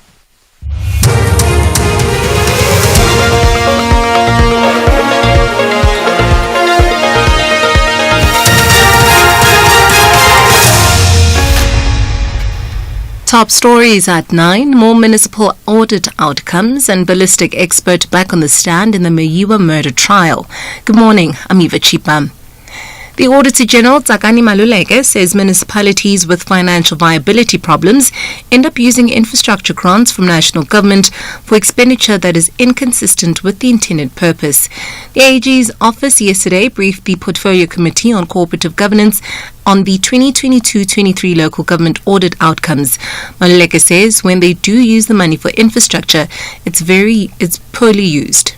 We visited 75 projects across different municipalities, and what we found was that the majority of projects had some or other problem. Either they were delayed, the work was of poor quality, there were cost overruns, or even when projects were completed, they were not put into use. And of course, the ongoing poor quality of spend of infrastructure monies has a detrimental impact on service delivery. It also causes harm to the public. Former Public Protector Advocate Busisi Mkhwebane is not giving up on her bid to review the decisions of the Section 194 inquiry that led to her removal from office. Mkhwebane is today heading to the Supreme Court of Appeal to appeal the full bench judgment of the Western Cape High Court that dismissed her application with costs. Kenny Mapanga reports. Former Public Protector Advocate Busisi Mkhwebane has turned to the appeal court, contending that she raised a number of crucial issues for determination by the court of quo, but the judges shied away from determining the merits of the case and only gave a ruling based on what she terms as a superficial technical point. The court in its dismissal found, among other things, that it is only in rare cases where grave injustice might occur that a court will entertain an application for review before the conclusion of such proceedings. Kani Mapanga, SABC News, Johannesburg. Limpopo Education MEC Mavungu Lerule Ramakhanya says they are training school governing bodies to better deal with bullying incidents. This as a number of school bullying incidents have been reported at an alarming rate in Limpopo. The MEC says their current disciplinary model takes time to deal with these kinds of cases, and hence they've resorted to training the SGB to be the primary response to incidents of violence in schools. One of the issues that is part of the QLTC training with the SGB is about safety in the schools, so that then the SGBs can be able to protect themselves. You know, one of the critical issues for me will be that when we find these cases, the SGB and the schools deal with it decisively, because now with the type of methods that we do for disciplinary issues in our schools, it takes long for us to be able to finish a case. A divorced couple was sentenced to 15 years direct imprisonment each in the Blue Downs Magistrate Court for conspiring to rob Standard Bank of more than 3 million rand. The NPA spokesperson Eric Ntabazilila says Carmen Colby and her ex-husband Kensley Colby were charged with robbery with aggravating circumstances following a robbery at the Standard Bank branch in Glaze River in 2010. He says Carmen was the branch manager at the time and the couple recruited 4 other men to execute the robbery. The 4 men turned state witness against the Colbys for a lesser sentence. The 2 pleaded not guilty in September 2017 despite the state calling 20 witnesses to testify against them. In other news, ballistic expert Colonel Chris Mangena is expected to stand back on the Senzo Meyiwa murder trial in the High Court in Pretoria this morning. Mangena testified that the bullet that killed Meyiwa was fired from a 9mm pistol, linking the murder to a firearm that was seized from accused number 3, Mtobi Singube, in 2015. Yesterday, Defense Counsel Tulani Ngomezulu said that the Meyiwa crime scene was contaminated in an attempt to frame the wrong people. The evidence before this court that the first person who entered the house was in possession of a 38 special. The second person who entered the house was in possession of a sharp object. I'll give a possibility that when there was contamination of the scene, there was a reason to frame wrong people. And lastly, the Pentagon says the tanker attacked by Houthi fighters in the Red Sea appears to be leaking oil and could cause an environmental catastrophe. The Greek-flagged crude oil tanker has been off the coast of Yemen since last Friday and has been on fire. US spokesperson Patrick Ryder. The MV Delta Sonia now sits immobilized in the Red Sea, where it is currently on fire and appears to be leaking oil, presenting both a navigational hazard and a potential environmental catastrophe. U.S. Central Command continues to actively monitor the situation and is coordinating with other maritime partners in the region to determine how best to assist the vessel and mitigate the potential environmental impact. Recapping the top story at 9, the Auditor General says municipalities with financial viability problems end up using infrastructure grants from national government for expenditure that is inconsistent with the intended purpose. I'll be back at the bottom of the hour. For SAfm News, I'm Eva Chipa. And that's the news for this hour. Theft, accident and 1 million rand liability cover all covered by Outsurance Essential. Get a quote today. SMS CAR to 43187. SAfm is celebrating its 88th birthday, and what better way to celebrate than with you, our loyal listener. We will be giving away 8,800 to 10 lucky listeners during the month of August. To stand a chance of winning, stay tuned to SAfm and SMS the keyword SAfm88 followed by your name to 41391 and listen to the station throughout the day where you could be selected as a winner. SMSs are charged at R1.50 per SMS. Free SMSs and SMS bundles do not apply. Happy birthday, happy birthday, happy birthday, happy birthday. Your own pedal beater is like that route you always use to get to work. Familiar and feels right. Outsurance gets it. Fortunately, with Outsurance Essential, your claim is paid out in cash to use your own pedal beater and get up to 1 million rand liability cover and other great benefits at a low cost. Outsurance Essential is priced for cars older than 5 years, valued under 125,000 rand and not financed. SMS CAR to 43187 or call 08600 60,000 today. Licensed insurer and FSP. T's and C's online. Standard rates apply. The Talking Point on SAfm. Weekdays, 9 a.m. till midday.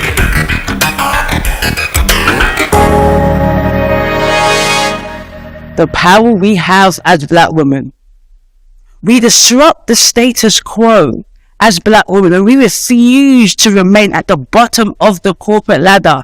If they do not give you a seat at the table, bring a folding chair. Thank you, Shirley Chisholm, for your words of wisdom. But in my own words, if they do not give you a seat at the table, remember, you're the whole damn table. So black women, it is time you take your voice back.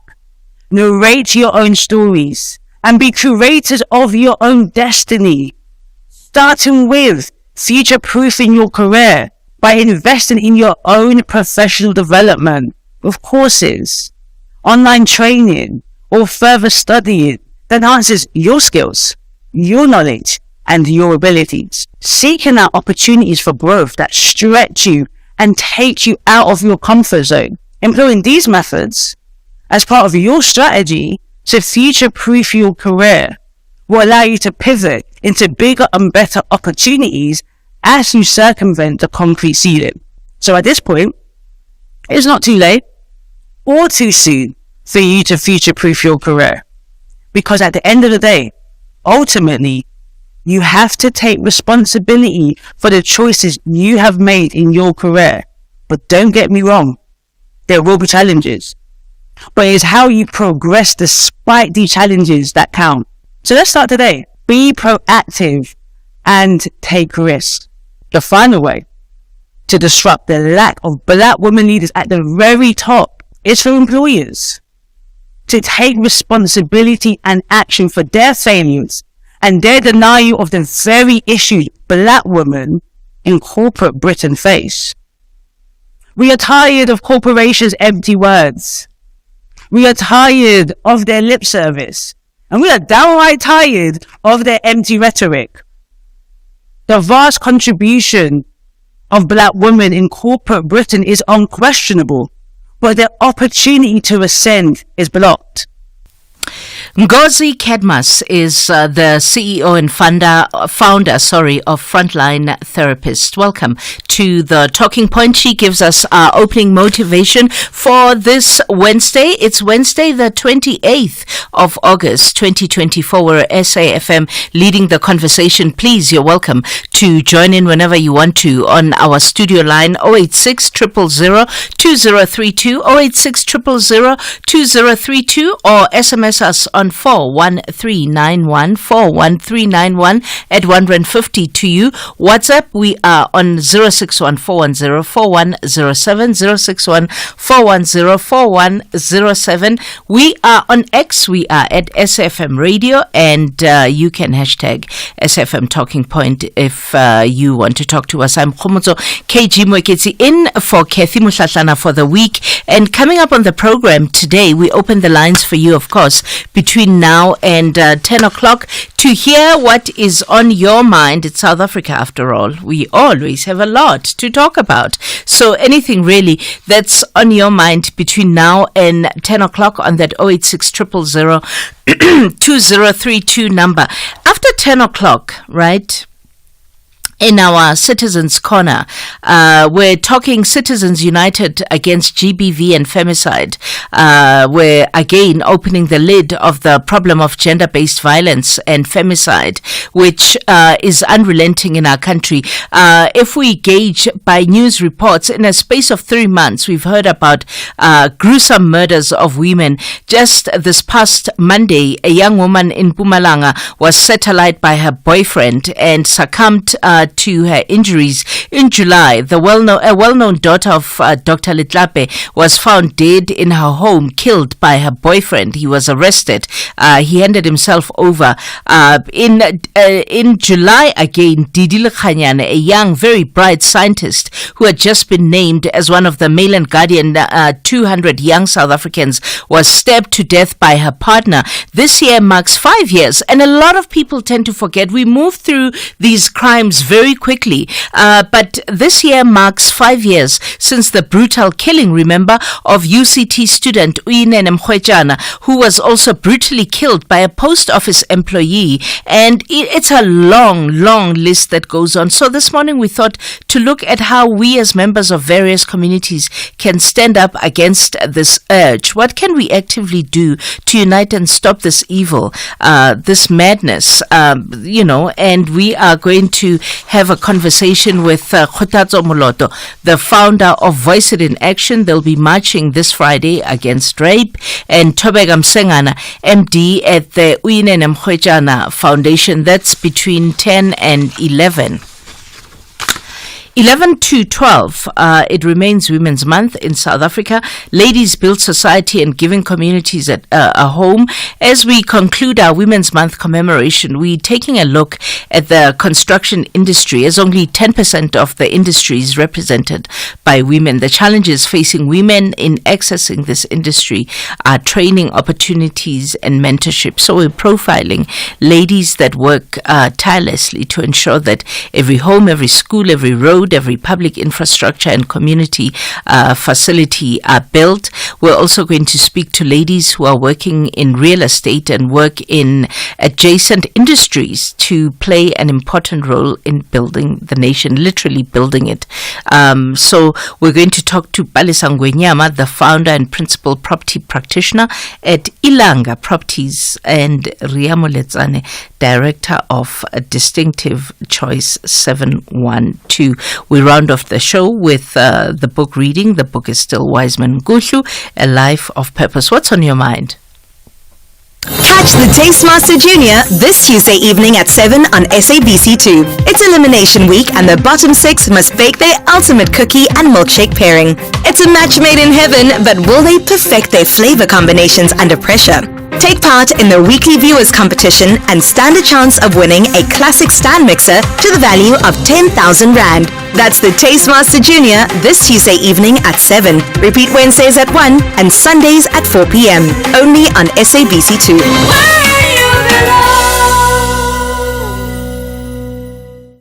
Big ups to all the women of Africa Dzonga.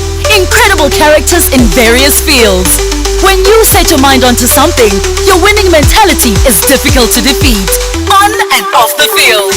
Your excellence in the world of sport speaks volumes. You are the great inspiration to the nation.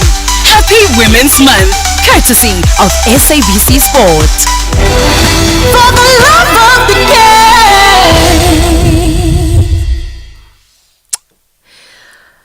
Get affordable car insurance and do more with the money you could save every month. 69-year-old Vivian can afford to treat herself more now that she pays an awesome car insurance premium of only 749 Rand per month to insure her grey 2024 Suzuki Jimny SDR. Do you want more? SMS out to 30754 to get a quote. That's out to 30754 now. Licensed insurer and FSP. T's and C's online.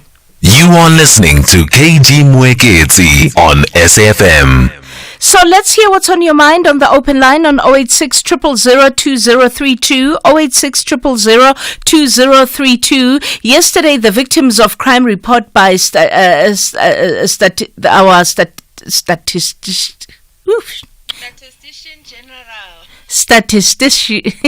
Lebu, don't do a promo on me. Lebu gets creative the moment a presenter can't get words out. General, the qualitative information that's built up over 12 months. And the purpose of the report is to understand the nature, the extent and the patterns of crime in South Africa from the victim's perspective, so as to inform the development of crime prevention and public education programs. And the report found that most people actually end up not even reporting housebreaking anymore. It's like, who's gonna do anything about it? Most South Africans don't even report thousands of crimes. Most significantly, break-ins. Why don't you go to the police if somebody has broken into your house to fill up that form to tell the police? Why? Have you lost faith in them? Is that the reason why you don't go and tell the police to say somebody came into my house and stole my TV or took my whatever that was in my house? Why? I mean, thousands of housebreakings go unreported in South Africa. There has to be a reason why. The only logical reason in my mind when I heard it is probably because people have just lost faith in the policing system. They just feel like, what's the point? I think most people that do report probably report because they have insurance. and I think for the purposes of insurance, you have to report it so that you can get reimbursed or, have your things replaced. But if you don't report, why don't you report? Is it, have we lost trust that much in the policing system in our country that you don't even care to tell them? You just go on about your life. Why don't you tell the police when someone has broken into your house? I find that fascinating. It's like,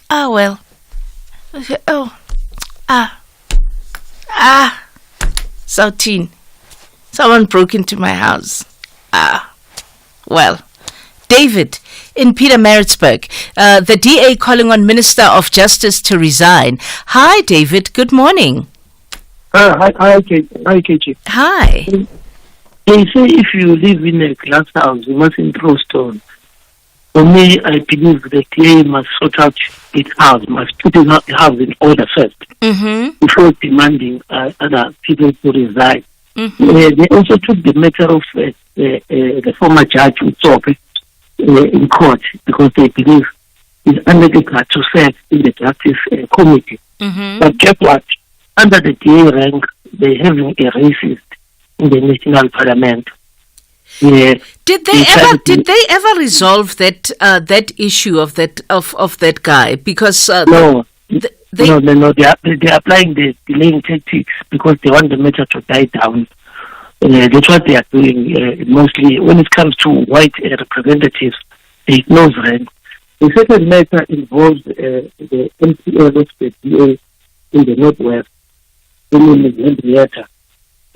She has been struck off by a local practice council.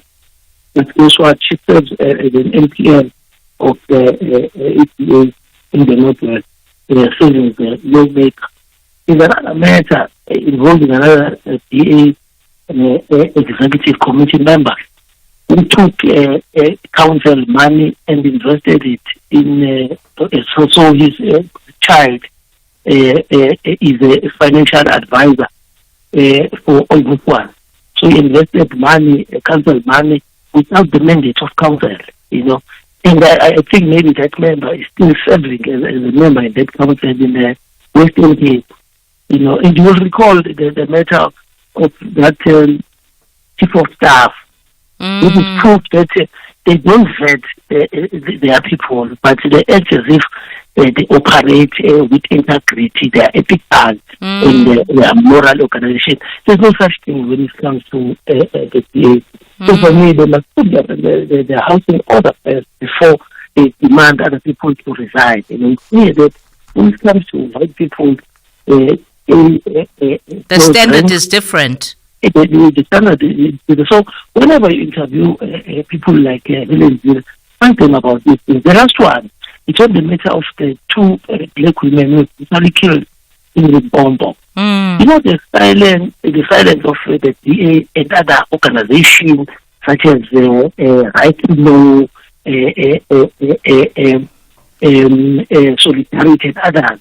They make a lot of noise when it comes to the white farmers who are killed. But in this one, they're all mum, they're quiet. So to me, it implies that the black lives doesn't matter. Yeah. Yeah. Thank you, David. I hear you. Thank you. Anonymous in Midrand, the issue of protection fees. Hi, Anonymous. Good morning. So, KJ, hi. Thanks a lot for taking my call. Sure. A worried country we are. We are in serious trouble, I'm telling you. But what is surprising me is that maybe I've missed the news. I don't know. I don't remember the current Minister of Police opining on this matter and telling us what is the plan, what is it that they're going to do. On what matter? On what matter? On the extortions, the protection fees and the likes. Oh, because I think he had gone to the Eastern Cape. Was it last week? That's the thing. The issue is not only Eastern Cape. The entire country is under siege from criminals. the entire country. In an actual fact, I'm under impression that the president himself was supposed to sit down and really establish a task unit, right? Yeah. That will look, you must put it in the need very early, because this thing is mushrooming right in front of our eyes. I'm telling you, one day we're going to pay for staying in our houses. Because this thing did not start now. It started way back then when these guys were collecting money from the Somalians and the likes. And from there, it went to construction. From construction, they go to the salon. From the salon, they go to the lady who's selling the food on the corner of the street. They want the protection fee. Protection against who and for what? We're paying tax for that matter. Why are we paying tax for? Yeah, is it not better not to stop paying so that we can pay these guys? You know, I'm really and then we need to be very tough. Maybe because, you know, protection fees, you are taking the economy of the country, right? Yes. To me, that should be tantamount to treason. It should be a prisoner's charge. We really have to be very serious about this thing, so that we stop other criminals from taking part in this activity, you know. But really, I think from my side, we need a plan. Especially the Minister of Police must take the country into confidence to say we are on this thing. Because of now, it's like, by the way, it's like every day come and goes where people complain about this thing. I mean, when people go to a school and demand money, which school is income generating, especially in public? So I'm saying I'm worried because of I don't see them talking to us a lot. They don't take us into confidence. So you want a strategy. You want a strategy. You want them to take us into their confidence with a strategy about how they're going to decisively deal with the issue of protection fees in general everywhere, not just in one specific area. Since KG, number one, we have to accept as a country that here we've got a crisis. And then we plan the way forward. All right? For sure. What happened during COVID? Everybody knew that now this is a crisis that is visited our country and the worldwide. And now this is the plan to go forward. Or now are we waiting for these guys to knock into our houses and demand protection fees for us to see that this thing is getting out of hand? Yeah. This thing is out of hand already. It needs to be attended to, as in like yesterday. It's terrifying. It's terrifying. It's very terrifying. I mean, to say, these people, how do you going to encourage the people to come and invest in your area or in the country for that matter, if one of the things they must worry about is their life? Protection fee, it goes hand in hand with taking your life. Why people must pay? What is the protection fee in the first place? Let's start there.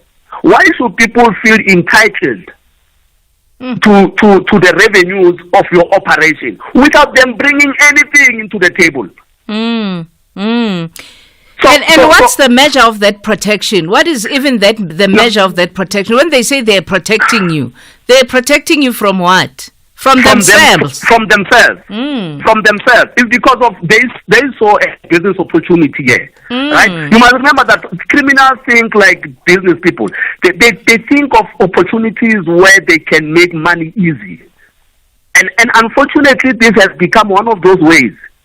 Right? Sure. And I feel that somehow maybe police they may be overwhelmed because they're dealing with many cases. But I'm saying they need to be a special unit that is well resourced, that has got capable policing, people who are really able to work on this thing. And they must also invest in intelligence. One of the best ways of avoiding crime is to invest in intelligence to avoid this thing from taking place. Right. So what do you make particularly of the ones in the Eastern Cape that say actually the very police are the ones that are working with these so-called syndicates of protection? Hence I'm saying, generally, KG, is that we've got bad police and the good ones. But I would like to believe that the good ones are far outnumbering the bad ones. Mm-hmm. So let's rather give the good ones a confidence, right? Yeah. And establish structures of police who will guard against police who are bad in our system. You know? So number one, I think we need to realize that the minute we come to that realization and acceptance that we have a crisis that is going all over the country, that is a good starting point. We start there first to say this is a crisis. How are we going to go about attending it? And for Senzo to sit and not talk to the nation and only visit Eastern Cape and all that, for me that is nothing. They must tell us what is the way forward? How are they going to go about this thing? Because of township economy now is in serious crisis, is under attack. These guys are coming and saying, we want this or else. You know what I mean? Yeah, no, definitely. Yeah. You know? Thank you. So bad, yeah. It's terrifying. It's terrifying to live in an environment where somebody says, if you don't want to die, pay this much, basically. That's it. That's a protection fee, right? If you don't want to die, pay this much. And you pay it on a monthly basis. If you want your business to survive, pay this much. And you pay it on a monthly basis.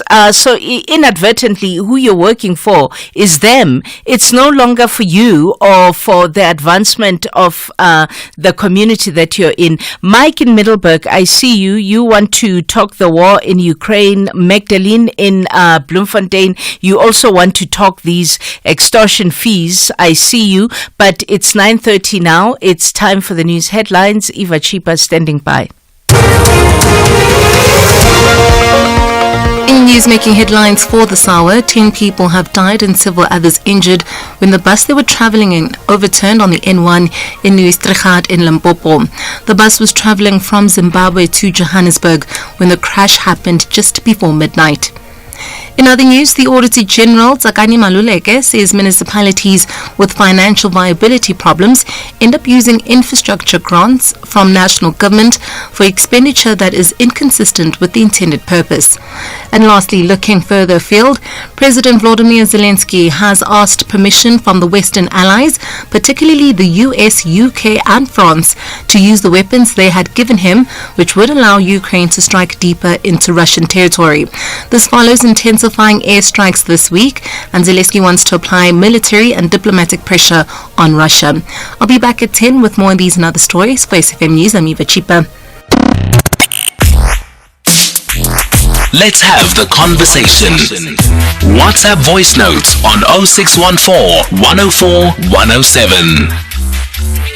Hi KG, I just asked myself about the case of Senzo Meiwa, whereby like it keep on going and going. We don't know like when it's gonna be the end of this case. I think even the government like they just like doing the enmity about it by because it cannot be so long. And the mother of Senzo I don't think he will like this. I mean, she will like this whereby like the name of his son is always like on the news while like it's no more into this world. That's not alright. They must just finish up with the case. Good morning, KG. It's DK here in Durban. KG, we really appreciate the work that was done in the Durban CBD. However, we also would like to encourage our law enforcement to visit our suburbs as well as some of our locations and do the same operations. Currently, we have these illegal or undocumented foreign nationals occupying our RDB homes.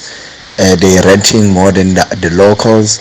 I have an example in Burlington, in Ward 65. Almost all the RDB houses, the original occupants, are living in a better life, while we have foreign nationals occupying most of the built RDB houses.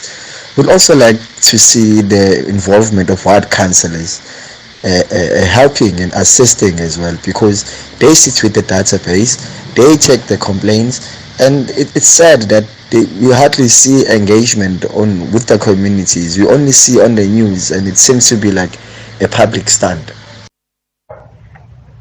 Hi, good morning, Sis KG. I hope you are doing well. Sis KG, I like to say this today.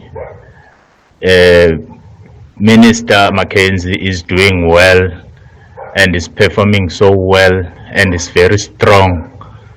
I wish one day can be a president of this country and can fix all the problem that we are facing now, because we are facing a lot of challenge. This country, they need someone who can build up, not someone gonna talk, doing nothing. Thank you very much. Good morning, KG. KG, I just want to thank General Commissioner Mkhwanazi for the great job. The man, you can see, is committed what he's doing. Yesterday, there was a big operation in Durban, especially in Point, because we've been crying a lot in Durban. We've been crying. Finally, something is happening. Thank you very much, General Mkhwanazi. Thank you very much. This is Bongani from Durban. KG, you can just say Stats General. It's a shortened, word. Just an abbreviated word. Stats General. Hashtag SAfm Talking Point. I knew somebody would get me with that one. Stats General. It's 9:34 on the Talking Point. 086 000 2032. 086 000 2032. We're taking your calls on the open line. Anonymous, excuse me, in the Eastern Cape protection fees. Good morning, Anonymous. Hi, good morning, KG. How are you? I'm well. How are you? I'm good. Not good about this story of protection fee. You know, KG, our last hope, SAfm. In the past, last week Sunday, Sons of Kunu were supposed to come on the radio live with, I think it was 6 o'clock evening, with a businessman of Mthatha to talk about this story of protection fee. At 6 p.m., when supposed to come, the producer said, no, he's on the meeting, he can't speak. And the businessman, he also refused to talk about this story of protection fee because he said, we've been having a discussion with this man, saying we're going to talk because the people, they know me very well here in Mthatha. They know even my voice who is speaking now on the radio.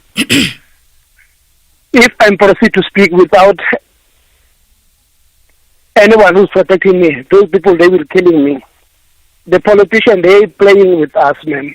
Really, they playing with us, politicians. Because now they promise that after no one can send him, maybe can stand on behalf of him. You want some accountability? Please. You know what? Those people, they must be accountability now, the ministers. Because they promises us with the empty promises.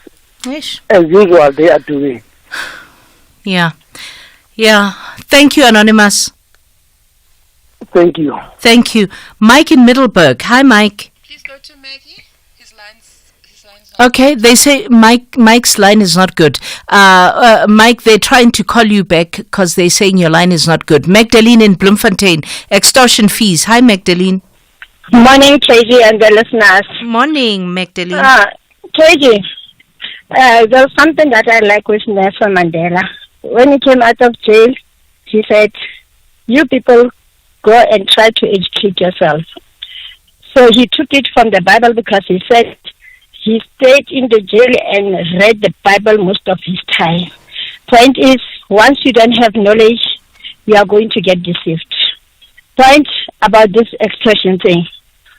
It has been on the media, on SAfm for a long time, because it's a nightmare to us as the society. The minute we get the information to can resolve it, the better. Because a week before last week, somebody called and said it happened because of the political parties asking the people the money from the business people previously. So the very same people who were used are taking advantage of it. Secondly, somebody said it is because of the councillors who are pushing it that the people must rely on these people for protection, and then the business people are harassed to take out the money because of the support of these people from the councillors. The third person today on ENCA was crying that the business went down because of this extortion thing. But the politicians and the councillors are behind the whole thing, and the police people. So people, it's so simple. According to the Act, it says you give a person, if you've got the project from the national, because the president himself, he said South Africa will be a country of construction. So the only thing it is written on the Act is that once you got the tender, you've got to employ other people with a certain percentage, which is 30%. But it's not about to take the money from the person. You didn't even give service from a person. You need to give a service and then you'll be paid for that service. That's how it goes. So we need to stop it as much as we can, please. Yeah, no, I hear what you're saying, Magdalene, but I mean, there's another point that's being made where people go, for example, if you own a hair salon, because I hear what you're saying share resources, right? That's one of the best ways to stop it. If you've got a tender, give opportunities to other people. But what happens if you own a hair salon and you holistically did everything yourself and somebody comes with a gun and says to you, pay me 10% of what you make on a monthly basis. If you don't pay me at the end of every month, you're going to die. What happens then? You listened to me. I said, it is said from the people who gave information about this thing that councillors are involved. So what is the job of the councillor within the community? If the councillor just bypass or make as if he's not aware of the operation within his community, because then he's an eye for the government within the township. So the councillor must make sure that he engage with the police to try and stop this thing, not the people, because with the people it's going to cause a civil war, and we don't need that within our communities. So the councillor must try by all means to stop this thing with the engagement of the police. That is that. Okay, I hear you. Thank you, Magdalene. I'll come back with you, Anonymous in Pretoria, and Bule Komatlosana and Mike in Middleburg. Hopefully your line has gotten better now, but we have to go to a quick commercial break. The SAfm University Debate Challenge is back. Join us for the 1-hour debate on This Week Today with Oliver Dixon from 6 to 7 p.m. on Friday, the 30th of August 2024 at the SABC in Bloemfontein. The University of the Free State will take on the Central University of Technology in what promises to be a nail-biting debate. The SAfm University Debate Challenge is an independent, non-partisan progressive initiative seeking to develop confident communicators, critical thinkers, and empowered global citizens. If you want to attend the debate, you can email info@safm.co.za.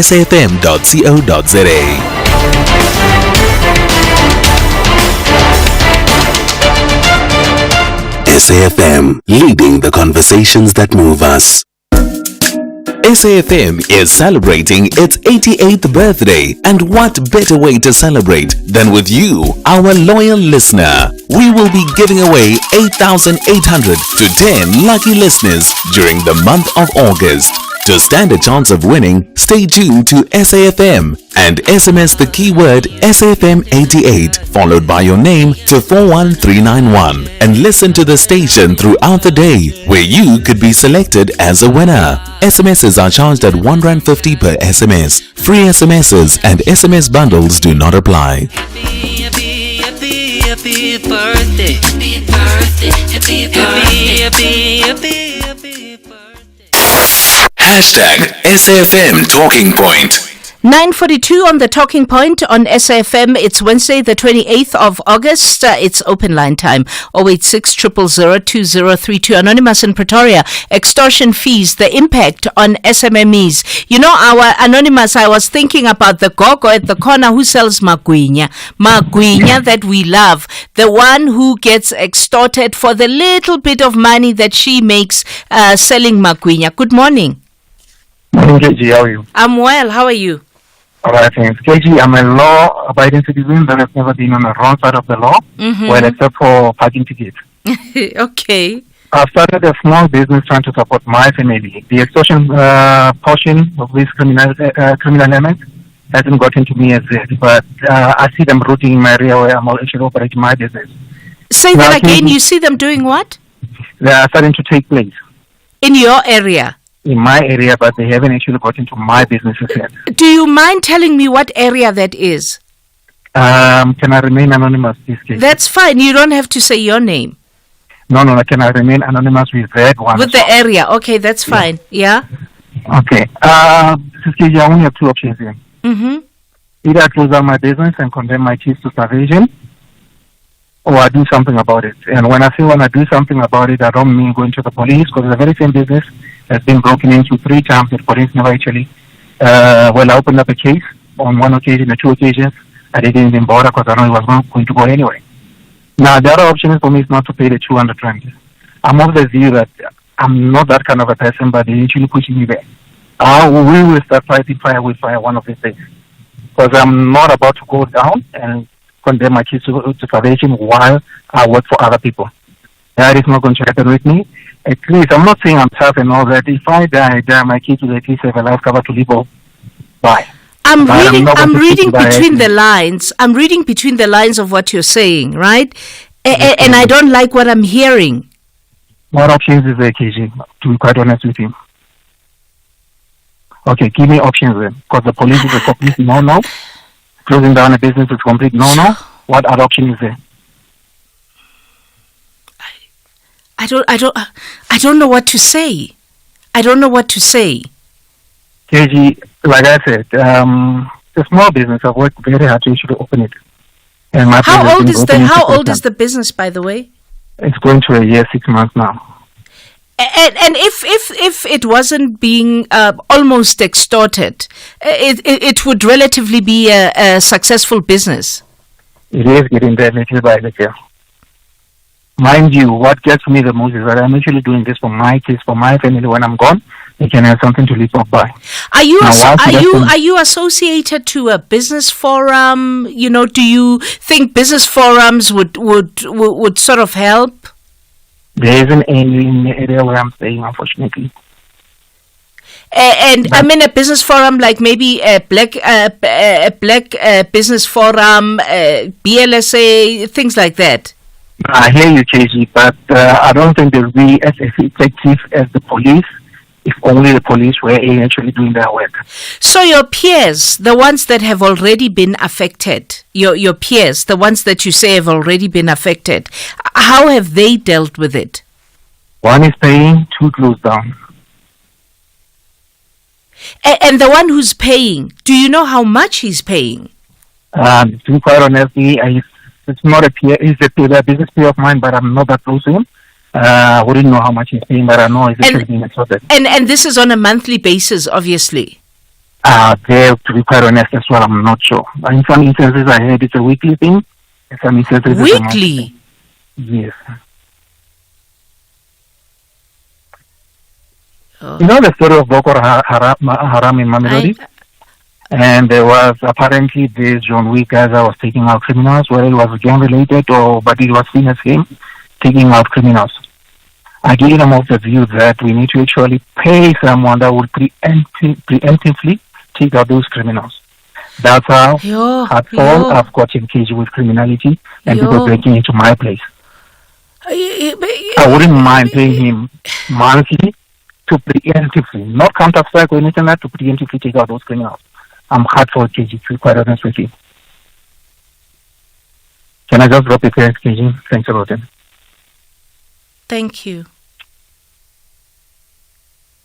So now there's substructures that are almost being endorsed that are not linked to the SAPS because there's a distrust, right, with the SAPS. I've never taken a call like this on the radio.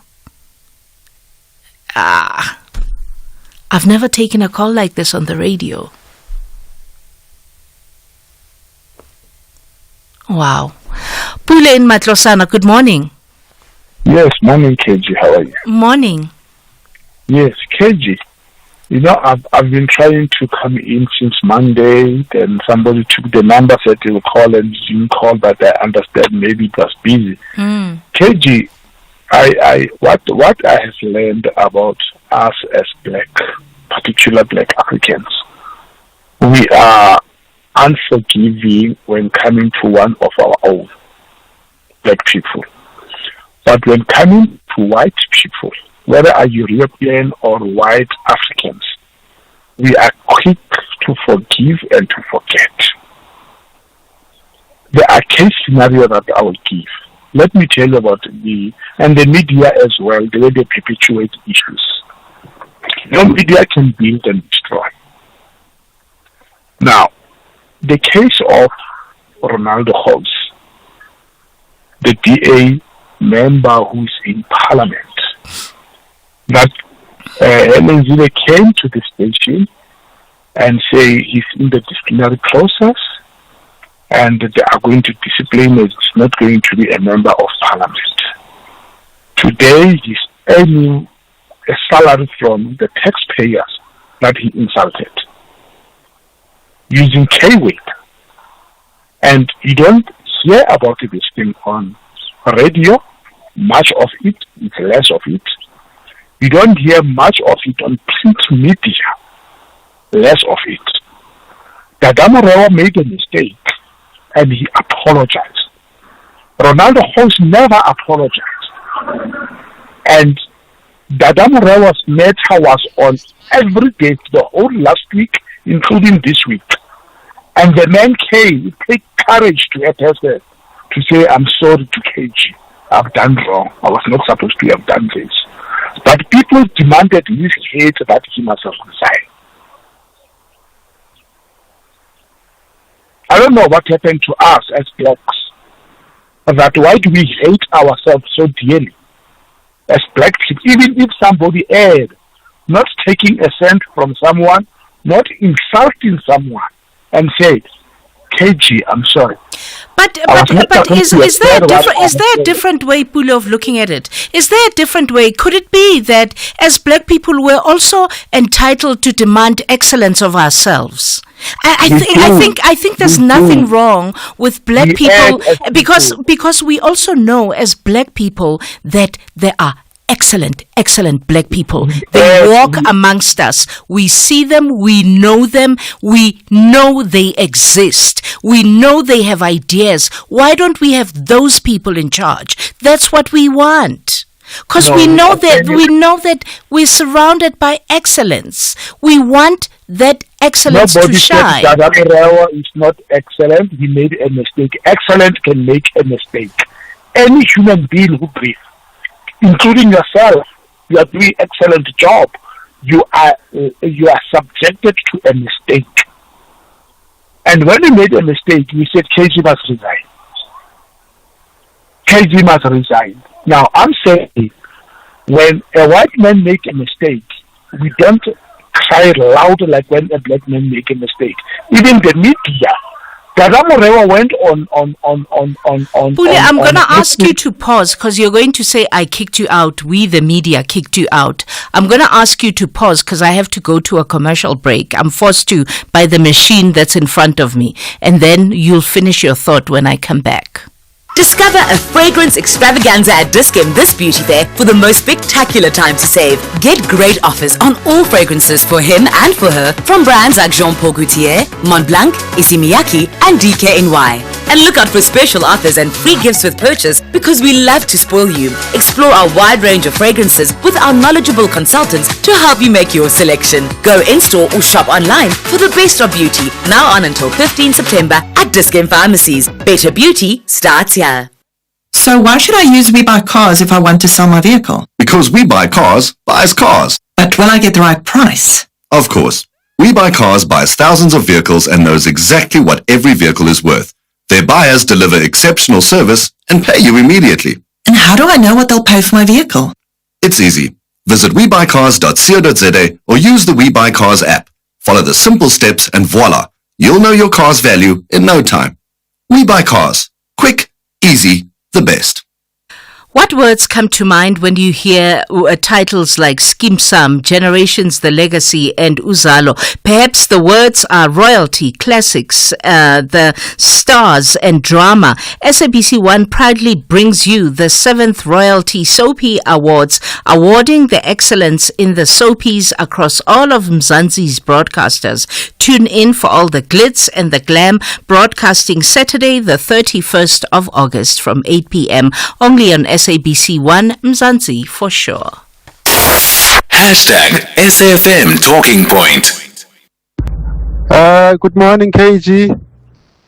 Look, I've had more than 5 break-ins in my life, and I can tell you, I've reported 2. Of the 2 that I've reported, nothing happened. The police never came back to me. The case was never followed. The rest, which the 3 recent ones, happened in Polokwane, and I lost a lot of things. I never reported. I don't even bother. The least I can do is finish and clear. My police they are useless. Good morning, KG. I'm Chagata in Cape Town. From now on, I think the South African government will never take the people of South Africa for nothing, because since 1994, the people of South Africa, they cry fouls to the government, telling them that that thing is affecting us at that corner, that thing is affecting us at that corner. But because we are having an ignorant government, now we're finding ourselves in this uncontrollable situation. South African government, please, I think you need now to be proactive. From now on, you must correct yourself. Deal with all the things that you were told by the South African people. There's no development. Potholes are affecting us. Street lights, everything. Because people who are going to service us must pay something. We told you. Hey, KG kunjani mamela kwamanje sinayo ithemba lisekho kumaphoyisa ngoba amaphoyisa amanye asebenzisana nale migulukudu le. And on top of that, tholoko limaponisa sayalidafela just to put the bread on the table. They are not there to do the work. So we've been trying, man, to report these cases, but nothing is happening. So what do we do now to deal with these thugs personally? You come install in my house, later on I visit you and I kill you. That's it. You are listening to KG Mwekezi on SAfm. Pula, do you want to quickly finish your trail of thought before we go to the other calls? Yes, I was saying, this has got nothing to do with excellent, as you are saying. Ronaldo House is not doing anything excellent. He's in Parliament today. We are paying him salary. No, but no one implied excellence on Ronaldo House's part. But let me finish. You spoke. When I spoke, you shouted at me and said, but don't you need excellence? This is not about excellence that I'm saying. I'm saying we are unforgiving society as black people. That's my subject matter. Then you talk about excellence. I'm not saying he's not doing excellent or he's excellent. Now, all I'm saying, we are unforgiving society as black. It looks like we have a self-hate. When KG make a mistake, not harming anyone, and said, I've erred, I've made a mistake, I acknowledge, I take responsibility as KG, and I'm very sorry. We are saying KG must resign. Okay. When a white man do the same thing, we are not saying he must resign. And it's not populated like when a black man has made a mistake, it's populated by media. Okay, Puli, I think you've put your point across, Pule. Thank you. Kanti in Cape Town, extortion. Hi, Kanti. Hi, KG, and how are you? Hi, Kanti. Excellent. KG, I'm calling from Cape Town. Yes. I'll tell you this. People are now starting to discuss means and ways to defend themselves against the extortionists because the police are doing nothing. Sure. And I support those people, so to speak. At some point, KG, here in Kailita, there was a time where crime was too rife, and the people opted to enlist the services of the taxi owners. and the crime was cut down by 50%. Yeah. And we may as well consider to go back to the taxi rank for assistance if the police are not doing anything. Sure. And because we keep asking ourselves, KG, that why these people are not extorting money from the taxi owners at the taxi rank. Why? Because they know exactly what they will get from the taxi owners when they go to the taxi rank to collect the fees. 2 years ago, they tried this extortion thing from the taxi owners here in Kylie. They were invited and given time and the day to come and collect. And when they get to the taxi rank, 5 of them were killed on the spot. That is why you will never see this thing happening at the taxi rank. Sure. Taxi people have businesses, but they are not get extorted. It's only us. Very recently, this week, if not last week, a go-go of 65 years was killed in Kraaifontein for selling meat so that she can support her family. So the police are not doing anything. We are now grouping ourselves to defend ourselves. Sure. And there's nothing wrong when one defends himself or herself. Sure. Thanks, Thank you Kanti. so much. Thanks, Right. Kanti. JC Kaunda, you're the last caller in Musina. Hi, JC Kaunda. It's KG. Are you well? Good. I'm good. And, Thanks. And the excellence is here with JCK. Firstly, KG, there's no Veluka Dadamurewa. He's scoring on goals in cup finals. But we must forgive him. We must forgive him because it's self-hate. No, it's KG. He's making blunder. He's making mistake like in 1 hour crashing. That thing, it's not for him to do those. It's a foolish mistake what he's doing. That's why we want to forgive him. And let me tell you, he's just a liability to the ANC. Dada Urero is a regional chairperson. A regional chairperson who doesn't have a vision about city of Joburg. In his 100 days, or does he know about 100 days in office? He should clean Joburg. He know the hijacked buildings. If you can't beat them, join them. He can see Urbaye Franco Deben. Why can't he follow suit? Can't he follow suit? I'm going to leave you here, JC, because I've run out of time. Thanks, everybody. Always a vibrant, open line. Thank you. We appreciate it. It's 10 o'clock now. It's time for the latest news.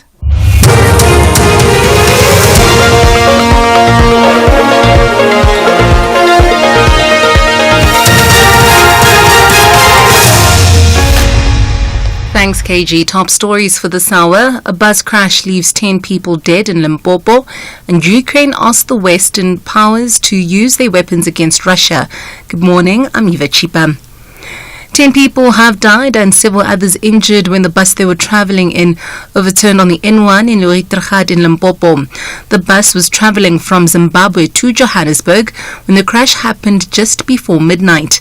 Limpopo Transport spokesperson Phuthi Lekganyane says preliminary investigations show that the bus driver drove over a roundabout at high speed and the driver lost control and overturned. According to reports, the bus seemingly drove over a roundabout at a high speed and overturned. Its driver is reportedly new in his job, and there are possibilities that he could not have been familiar with the surroundings. The MAC has sent messages of condolences to the families of the deceased and urged all motorists to drive with caution at all times. Police in Mpumalanga are investigating a case of murder following the discovery of a woman's body in Kwaggafontein yesterday. The body was discovered near the R573 road with some body parts suspected to have been removed. The circumstances around the woman's death are not yet known. The provincial police spokesperson, Donald Ndluli, says the victim is yet to be identified, and he further urged families who have lost a female person in her 20s to immediately contact police. The Auditor General, Tsakani Maluleke, says municipalities with financial viability problems end up using infrastructure grants from national government for expenditure that is inconsistent with the intended purpose. The AG's office yesterday briefed the Portfolio Committee on Cooperative Governance on the 2022-23 local government audit outcomes. Maluleke says when they do use the money for infrastructure, it's used poorly. We visited 75 projects across different municipalities, and what we found was that the majority of projects had some or other problem. Either they were delayed, the work was of poor quality, there were cost overruns, or even when projects were completed, they were not put into use. And of course, the ongoing poor quality of spend of infrastructure monies has a detrimental impact on service delivery. It also causes harm to the public. In other news, the ANC in the Northwest has recalled 2 other mayors in addition to the 2 who were recalled before. The party's Provincial Executive Committee briefed the media in Rustenburg after a weekend meeting. The governing party in the province recently concluded performance assessments of its employees after it expressed dissatisfaction about ailing municipalities which failed to render basic services. Louis Di Remelo is the ANC Northwest Secretary. ANC have taken a decision to redeploy the mayor of Kagisano Molopo, Comrade Tshireletso Marubute, the executive mayor of Matlosane, Comrade James Ntsolela, who is already replaced by Comrade Fikile Mahlope, the mayor of Taung municipality, Comrade Dumisang Khao Railway, and Comrade Tifot Hoop, who is the mayor of Naledi local municipality. These decisions was taken in a spirit of strengthening and adding capacity in our various municipalities. And lastly, looking further afield, President Volodymyr Zelensky has asked permission from Western allies, particularly the US, UK and France, to use the weapons they had given him, which would allow Ukraine to strike deeper into Russian territory. This follows Russia's intensifying airstrikes this week, and Zelensky wants to apply military and diplomatic pressure on Russia to get Russian President Vladimir Putin to the negotiation table. Putin, however, says at the moment there is no room for peace talks. The BBC's Nick Beek reports. On Monday, more than 200 missiles and drones coming in, hitting various targets across the country. What Moscow's saying really is that it's hitting the critical infrastructure, in particular the energy infrastructure. But at the same time, we've seen more civilians being killed, not just in isolated cases, but in lots of different cities across Ukraine. And that's why President Zelensky is actually asking for Western partners for permission to use the weapons he's got from them so that he can actually strike further into Russian territory. And he says that if they give him permission to do that, they can preempt some of the really horrific attacks we've seen so far this week. Recapping the top story at 10. 10 people have died and several others injured when the bus they were travelling in overturned on the N1 in Louis-Trichardt in Limpopo. The bus was travelling from Zimbabwe to Johannesburg when the crash happened just before midnight. For SAfm News, good morning, I'm Eva Chipa. Do great solutions start with good conversation? SAfm, leading the conversations that move us. The SAfm University Debate Challenge is back. Join us for the 1-hour debate on This Week Today with Oliver Dixon from 6 to 7 p.m. on Friday, the 30th of August 2024 at the SABC in Bloemfontein. The University of the Free State will take on the Central University of Technology in what promises to be a nail-biting debate. The SAfm University Debate Challenge is an independent, non-partisan progressive initiative seeking to develop confident communicators, critical thinkers, and empowered global citizens. If you want to attend the debate, you can email info@safm.co.za.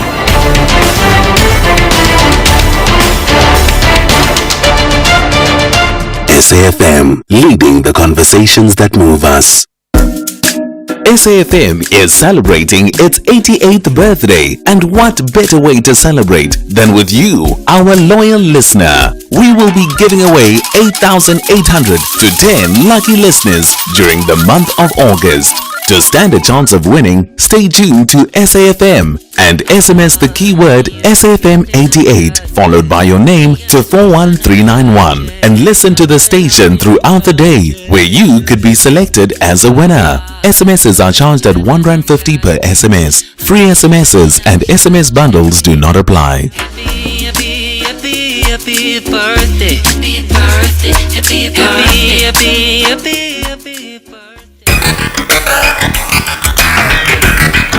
The Talking Point on SAfm. Weekdays, 9 a.m. till midday.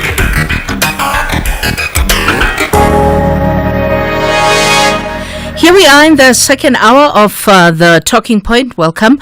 It's Wednesday, the 28th of August, where SAfm leading the conversation. Our studio numbers for you to join in 086 000 2032 086 000 2032. The SMS line 41391. That SMS comes to you at around 50. WhatsApp 061 410 4107. On X, we are at SAfm Radio, hashtag SAfm Talking Point. When talking to us, gender-based violence and femicide is our focus in our Citizens Corner this hour, as we are struggling to deal with the scourge. If we can gauge by the news reports, at least in the last 3 months alone, we heard about the gruesome murders of women. In this past Monday, a young woman in Mpumalanga was set alight by her boyfriend and ended up succumbing to her injuries. In July, the well-known daughter of Dr. Litlape was found dead in her home, killed by her boyfriend, who'd end up being arrested. In July, Didi Lekhanyane, a young, bright scientist, she'd just been named one of the Mail and Guardian's 200 young South Africans, was stabbed to death by her partner. And ultimately, the picture that we're showing is gender-based violence knows no LSM. It crosses all barriers in South Africa. And this year, for example, marks 5 years since the brutal murder of UCT student Uyinene Mkhwejana, who was brutally killed by a post office employee while she had gone there to pick up a package. Remember, it's a long list. And this morning we thought to look at how we, as members of communities, can stand up against the scourge of gender-based violence. What can we actively do in our communities to stop this evil madness? We're going to have a conversation with Khothatso Moloto, the founder of Voice It in Action. They will be marching on Friday against rape. And Langaliphumile Nyanda is a board member of the Uyinene Mkhwejana Foundation. But before then, your voice notes. Let's have the conversation. WhatsApp voice notes on 0614 104 107. Good morning, KG. You know, in South Africa, we wait for things to completely deteriorate. We wait for them to get to a crisis point and then we react. Like the other gentlemen, I've probably had over 5 break-ins. All of those cases, none of them has ever gone to trial. You report these cases simply for the purpose of insurance, if you have insurance. The construction mafia thing has been coming for years. I mean, we've been hearing stories of this construction mafia thing for years, but we had to wait for it to get completely out of hand to become a national crisis, and then we react. There's something fundamentally wrong in how we approach things. If it's not a crisis, we are not going to nip it in the bud. We wait until it's completely out of control. Good morning, Saskatchewan. It's Guane from Durban. Saskatchewan, I've reported twice to the police. The last time they broke into my car in my house. So when I went there, they said they were going to send those fingerprints people. Up to now, no one ever came. So when I had my last break-in, I had to take the law to my own hand, but fine, I got my stuff back. So I don't trust the police in any way. KG, don't feel intimidated or belittled by this guy. He's got his own standards. And when are we going to stop hiding around black and white, race? Since when has white been our measure of excellence? We need excellence. And I get annoyed when a black person, especially even those from liberation movement, who lied that they are fighting for us. They were leading us. And we were fighting ourselves as well, eh? When we grew up in Soweto, Alexander, home, rural areas, fighting with Melo yellow vans, throwing stones. When they were in exile, some were very safe, studying well there, a better education. And when we speak, we compare with white. Stop taking white as our measure. We want black excellency. And we get angry when the people who say they want to represent us, they want to defend us, are the ones who steal and lie. We will never forgive them. Go on.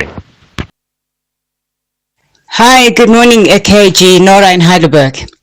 KG, this is a very, very scary thing with this extortion mafia people. It's the same thing that happened in Haiti. In Haiti, it took a long time. All the gangs were extorting businesses, having police in their payroll, kidnapping for ransom. By the time the government woke up, it was too late. The criminals were already armed to the teeth. The criminals outnumbered and outgunned the police force. Look what's happening now in Haiti. It's been run by gangs, criminals. This is exactly where we're going if we don't nip this in the bud. Thank you. Have a good day. Bye. SAfm values your views. Be an active citizen.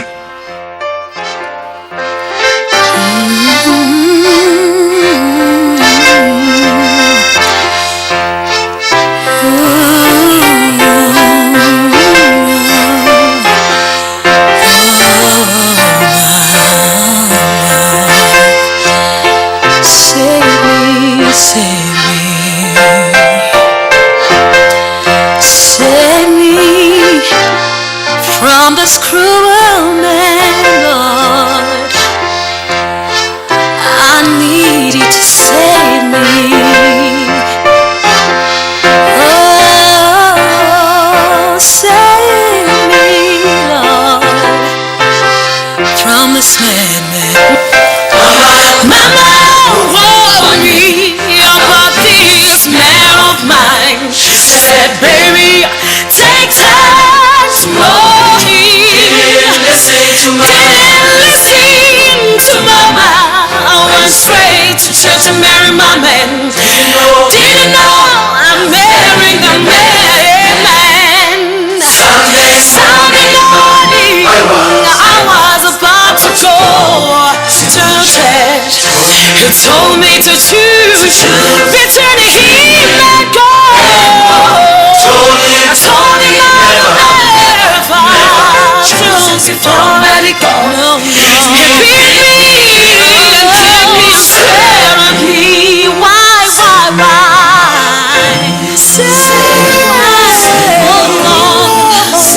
Save me from this cruel man. Save me from this cruel man.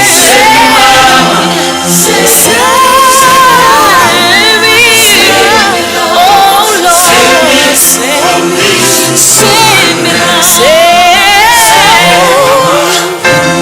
Save me, Mama, I should have listened. Nothing in my belly, Mama. Save me, what about my kids? Save me, Lord, save me. What about the children?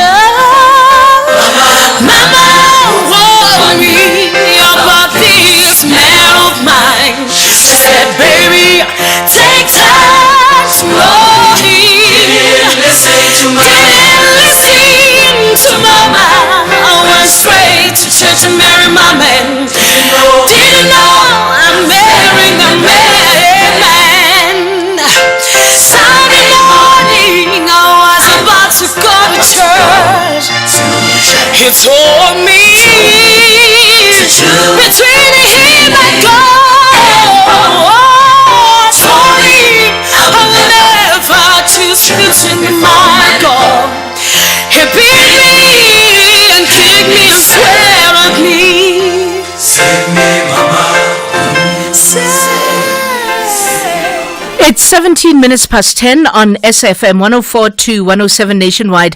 It's time for the Citizens Corner, and today in our Citizens Corner, the citizens are united against GBV and femicide. We're trying to, dig into the problem of gender-based violence and femicide, which is unrelenting and getting worse. And the news reports, at least in the last 3 months, if we can can hone in on the last 3 months, because if we go far, in fact, we can go as far as we want to, even if we've heard about so many gruesome murders. This past Monday, a young woman in Mpumalanga was set alight by her boyfriend, ended up succumbing to her injuries. In July, the well-known daughter, I think she was a pastry chef, if my memory is serving me well, of daughter of Dr. Letlape, found dead in her home, killed by her boyfriend. Boyfriend ends up getting arrested. In July, Didi Likhanyane, young bright scientist who just been named one of the Mail and Guardian's top 200 young South Africans, stabbed to death by her partner. This year, if you remember well, in fact, I reposted a post, I think it was from the Uyinene Mkhwejana's parent on Facebook. It marked 5 years since her brutal killing. All she had done was go to the post office to go and pick up a package, and she ended up being brutally killed by a post office employee, and the list is really long. So this morning we thought to look at how members of various communities can stand up against the scourge of gender-based violence. Please join the conversation. We have Kgotatso Moloto, who's the founder of Voice It in Action. He is our guest in the studio. He is they are marching this Friday against rape. He'll tell me more what they're doing. On the telephone, we have Langalipumile Nyanda, who's a board member of the Uyinene Mkhwejana Foundation. But before we even start our conversation, maybe let me go to a commercial break and get that out so that when we come back, we have no obligations towards any break. So Sharon at office was telling me the way drip is so expensive these days. She's now waiting for her old clothes to come back into fashion. I say, Joza, while you're waiting, why not let your money do the things in a Netbank Just Invest account, where you can get your money after 24 hours notice? Oganjani voiceman. In Jano Mabel, you can earn up to 8.75% interest. Anyone can open an investment account via the Money app in under 2 minutes. See money differently. Netbank. We're a licensed FSP and registered credit provider. Promo rates apply. They say first touch in football is very key. That's exactly what First Touch ladies want to display to grab a spot in the top 5. But UWC is onto something different. This is the Hollywood Men's Super League. Catch Mzansi Queens of the beautiful game. First Touch Ladies FC versus the University of the Western Cape Ladies FC on Sunday 1 September at 2:30 p.m. Live on SABC Sport on DTT Channel 4 and SABC radio stations. Also available at your fingertips on SABC Plus and SABCsport.com.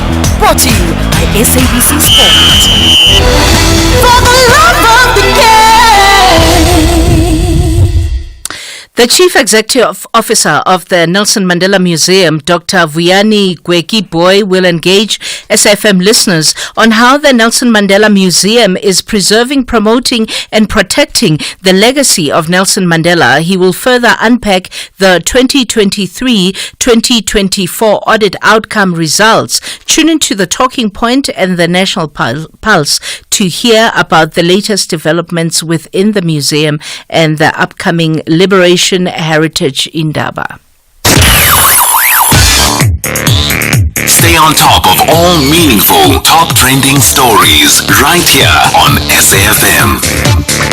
Leading the conversation. Welcome back. That song, by the way, that I played earlier on is from Tembisile Ntaka, is called Save Me. And we're talking in our Citizens Corner around gender-based violence and femicide. As I said, Kgotatso Moloto, founder and president of Voice It in Action, my guest in the studio. Langalipumile Nyanda on the telephone, board member of the Uyinene Mkhwejana Foundation. Good morning, Kgotatso. Thank you so much for coming through. Thank you very much, KG, for having me in studio. So tell me what you do at Voice It in Action. So as Voice It in Action, we create innovative solutions to curb violence with a key focus on gender-based violence. In 2015, we lost a friend who was murdered. She was abducted, raped, burned, and left somewhere to die, and that left a hole in my heart. And since that day, I've dedicated my life to this work. So as an organization, we're saying we need to come up with sustainable solutions to the fight against GBVF. It's not easy, but we are trying our level best to do so through our innovative campaigns. So sustainable is the word that I take, because the numbers are not coming down, right? The numbers are not coming down. In fact, we sit in the uncomfortable place of being up there with the highest prevalence of femicide at a global scale. It's a number one that we should rather be ashamed to have. What can we be doing as communities to make these numbers drastically come down? In fact, I feel like we've become so desensitized to it. We're comfortable. We're okay. It's a pandemic. The president declared it is a pandemic. But there are no pandemic level steps taken. COVID-19, we had the mask. We remember it quite well. There were measures. I remember we sent out a letter to the president's office to say that we don't know what needs to be done, but we need to see some drastic actions. We even suggested a few items, and I'm also suggesting them today. We have a Voice at an Action t-shirt. It's called, the campaign is called 1,000,000 T's Against Gender-Based Violence. We literally want to create 1,000,000 beacons of hope in the fight against GBVF. People get to wear these t-shirts on Fridays, and it's our way to raise funds. Gender-based violence does not generate money. So the biggest problem is that because there's no money, or money is not given to grassroots organizations or to the right organizations, we don't have sustainability.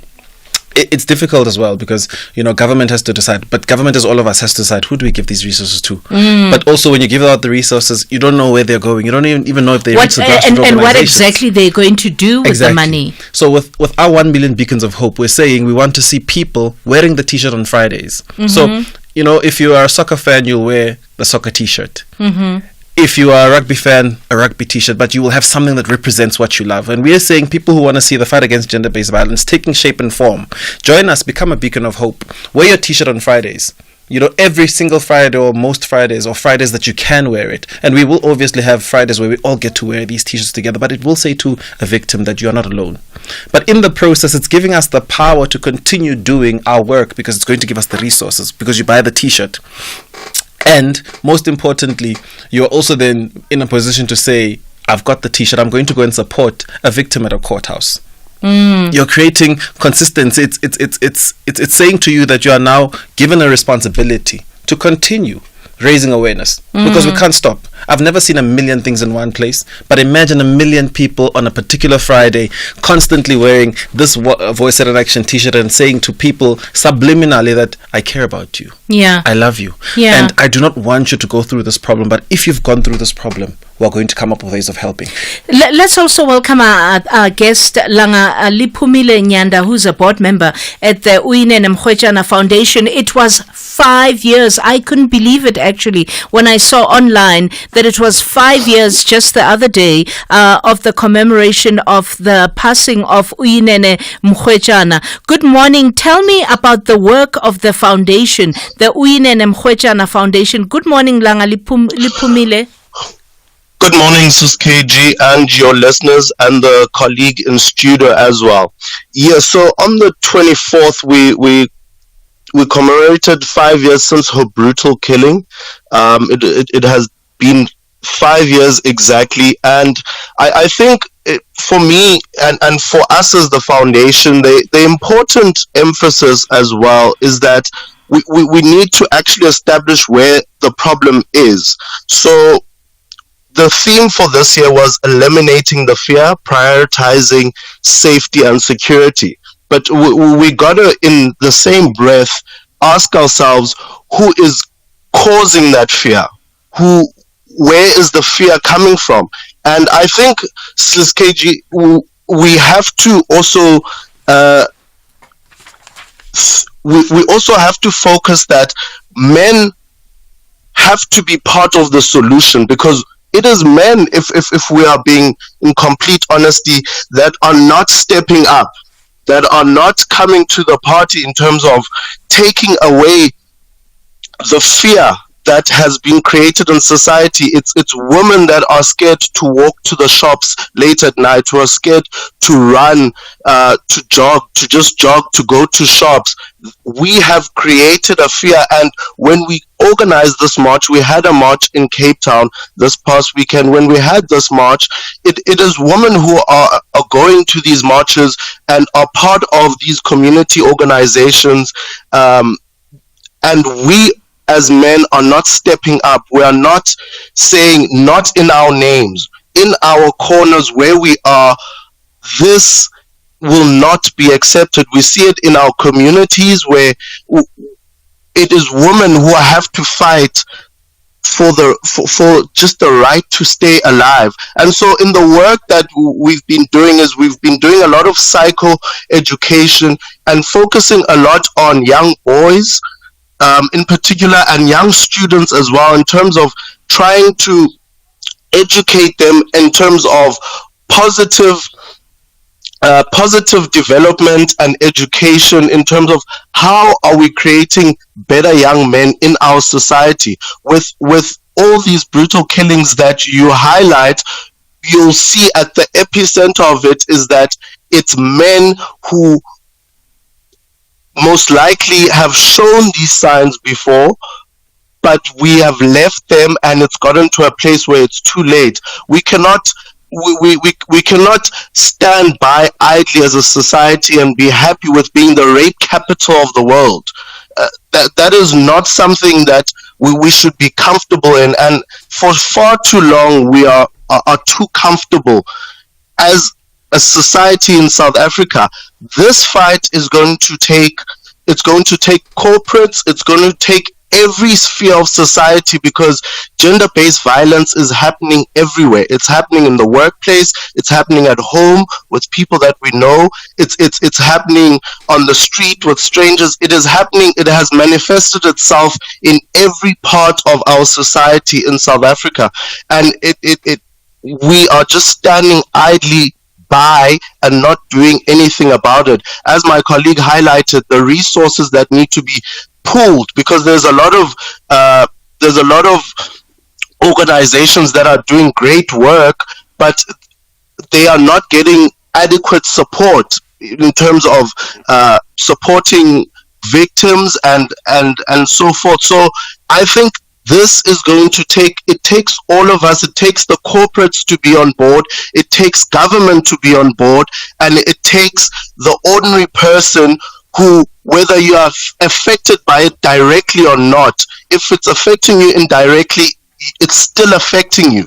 So it's really going to take all of us to step up to the plate, especially men. Yeah, we'll continue our conversation with our guests around uniting against gender-based violence and femicide in a short while. It's 10:30 now. It's time for the news headlines. Very good morning. Thanks, KG. And with the news headlines, ke Mudupi Makhalemele. The chairperson of the Parliamentary Committee on Communications says that the SABC is a strategic national asset that will not be allowed to fail. 10 people have died and several others injured when the bus that they were traveling in overturned on the N1 in Louis Trechard, Limpopo. And the Weather Service has called for advanced early warning systems in order to enhance the resilience of communities against weather disasters. And those are your headlines. A full news update coming up at 11. The rand is currently trading at 17 rand 78 to the dollar, 23 rand 55 to the pound, and 19 rand 84 to the euro. Markets in Asia were mixed at the closing bell. The JSE is mainly weaker in mid-morning trade. Markets in Europe are higher at this hour. Gold is trading at $2,509 and platinum at $943 per ounce. The price of Brent crude oil is at $79.51 a barrel. Catch the Tastemaster Junior this Tuesday evening at 7 on SABC2. It's Elimination Week and the bottom 6 must bake their ultimate cookie and milkshake pairing. It's a match made in heaven, but will they perfect their flavor combinations under pressure? Take part in the weekly viewers competition and stand a chance of winning a classic stand mixer to the value of 10,000 Rand. That's the Tastemaster Junior this Tuesday evening at 7. Repeat Wednesdays at 1 and Sundays at 4 p.m. Only on SABC2.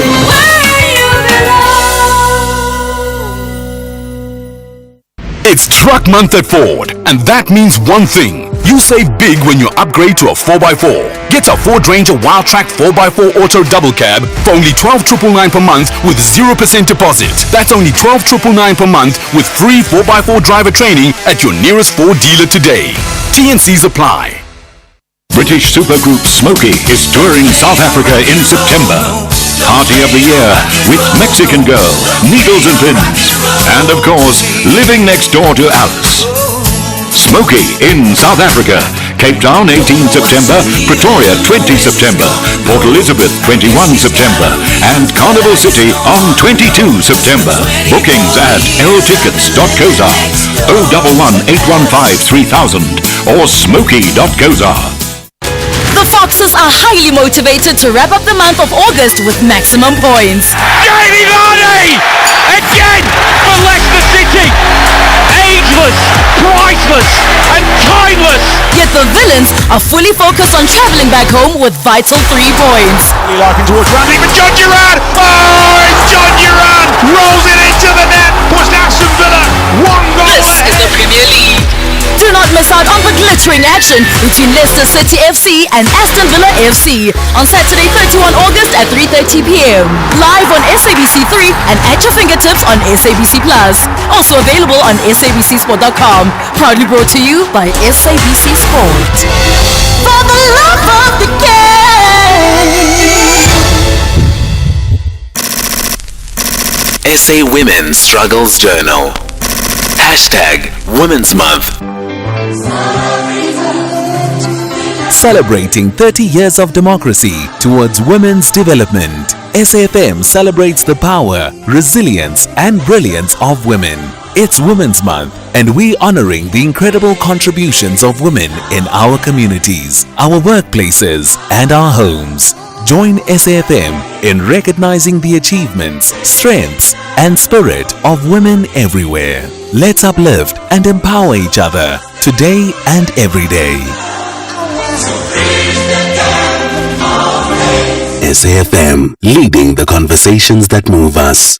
You are listening to KG Mwekezi on SAfm. We are talking gender-based violence today in our Citizens Corner, gender-based violence and femicide. And our guests are Khutazo Muloto, the founder and president of Voice It in Action. They are marching on Friday against rape. And Langalipumile Nyanda, board member at the Uyinene Mkhwejana Foundation. 5 years ago, Uyinene Mkhwejana was killed by a post office employee when she was brutally killed by a post office employee when she had gone to the post office to pick up a package. In the last 3 months alone, we can name so many victims of gender-based violence. Dokas Didi Lekhanyane, allegedly killed by her partner at their residence in the Johannesburg suburb of Bramley. Pastry chef Tembegile Litlape, killed also by her partner. And the list is on. The one thing that Langal Pumile was saying, Khutazo, is that men, he decisively says men are the killers, right? That's what he's saying. How do we get men to be sensitive to the need for the face, for them to not be the faces of killing in gender-based violence? Yeah, it's a how it's a serious question, but how men do we must step get up. them to step up? That's the word I wanted. Now, let's start by saying, let them become beacons of hope as a starting point. Let them have this consistent because it's reminder. intimate partners mostly that kill. Uyinene Mkhwejana's case different, yes, because she had gone to the post office. Yeah, even our case is different as well. Like, she was abducted traveling home. So there are various cases, but men could be direct by saying I'm going to become a beacon of hope as a starting point. Show that you are saying you're not a part of this problem, you are part of the solution as a starting point. Then we can deal with I do though hear a lot of men saying because right now as we're having this conversation, a man could call and the line will come through that will say not all men. You know, when men say not all men are like that, not all men are like that, what do we say to those men that will say not all men are like that? Start by showing. Become a beacon of hope through the Voice It in Action message. Buy the t-shirt and say consistently that not all men, but I am saying I'm playing my part. I'm going to be doing more in being the fight against, or being the changes that I need to see in the fight against gender-based violence. So how can they do more? How can they do more? The ones that say not all men. How can men who are not violent, men who don't violate their partners, men who don't rape, how can they be active in making sure that the protection of women is prioritized in communities? Beautiful. Become a beacon of hope. Wear your t-shirt on Fridays. Go and participate in the CPF of your community. Go and make sure that when there are rape cases, you are there supporting the victim so that they know that they are not alone. Also make sure that in your own streets, you don't allow and permit for women to be violated or to be catcalled or to be called funny things or to, be harassed in your presence. So be active. Be active about it. Say I'm going to, be decisive about it and take the steps that are necessary. There are men's forums. Participate in the men's forums and make sure that your community is safe. Make sure that the taxi ranks are safe. Make sure that you are constantly having these discussions and conversations. But most importantly, become a beacon of hope. We need 1 million. If we can get 1 million men, we will be starting something. We will be challenging these men who are beacons of hope, and they can get this information on our website at Voice It in Action, on various social media platforms, or www.via.org.za. But you can then say, I'm a part of this campaign and I'm going to be doing 1, 2, 3, 4, 5. So you're saying inaction is being complicit. Yes. When you're a man and you are inactive and you're not participating in the fight against GBV, you're indirectly complicit to all of these actions that are happening against women. Yes, because if you were to stand up, people will think twice before actually doing anything. But because we're quiet and we're just watching, the perpetrators are continuously doing as they please. But if we stand together, it's not easy. You do get men who stand up, and we must say this. We do get men who stand up and they become violated. Some of them get attacked. Some of them get beaten up by the perpetrators. But we need to stand up in numbers so that perpetrators can know that we are not just individual men coming together, but it's a group of people saying no. But how do we identify each other? It could happen in front of you and you're too afraid to go forward. If you're wearing the t-shirt, others people who understand the message could say, you know what, I'm joining in because I know what this message means. So let us become beacons as a starting point. It will make it easier for us to say, but we're speaking the same language. I'm in support. I want to see this change and I'm going to participate. But let's actively show and also put resources together to make sure that we can make the changes that are necessary. Otherwise, it's just a talk shop. Yeah. If you're saying stop GBV and you're not doing anything actively we're not achieving the objectives. Put in the resources, support initiatives such as Voice It in Action and many other organizations to ensure that we can fight against the problem. Why do you think men are almost desensitized, or at least come across as desensitized to the issue of gender-based violence? Because one of the things, Langal Pumile, that is coming out is that when there are, the marches, it's mostly women that come out and join the marches. Men are not a part of it. Why do you think men are not necessarily getting involved? So I think the reason men are not getting involved is that everyone is afraid of what perhaps their friend is going to think, because maybe likelihood is that someone, or that may be a friend, that may be a family member that is actually actively participating in gender-based violence, but you have done nothing about it, and you've gotten comfortable in doing nothing, in doing anything about it, because you think this problem will not affect you directly. You have some sort of comfortability, and which equals complicity, because you are not.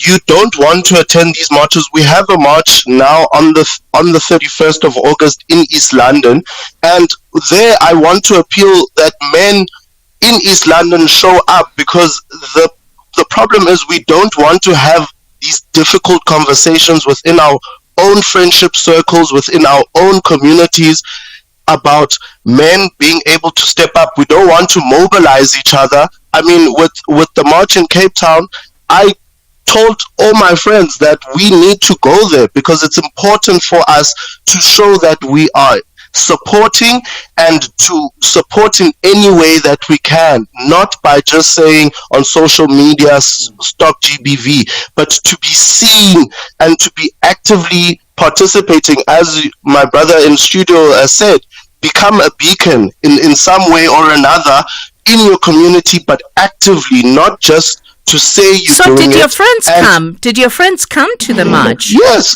My friends came to the march because that's the tough conversations that some have never been to any sort of march before, but they came to the march because the conversation is, this is important. This is not necessarily affecting your wife, your girlfriend, but it's affecting someone out there who's a human being. So to show your support, to come in your number and say, in my name, this will not happen. Because it does hurt to the men when it hits a sister, when it hits a mother, when it hits a friend, when it hits somebody very, very close to them, then it starts to hit home. But whilst it's distant, it almost is seen as it's none of my business and I don't want to get involved.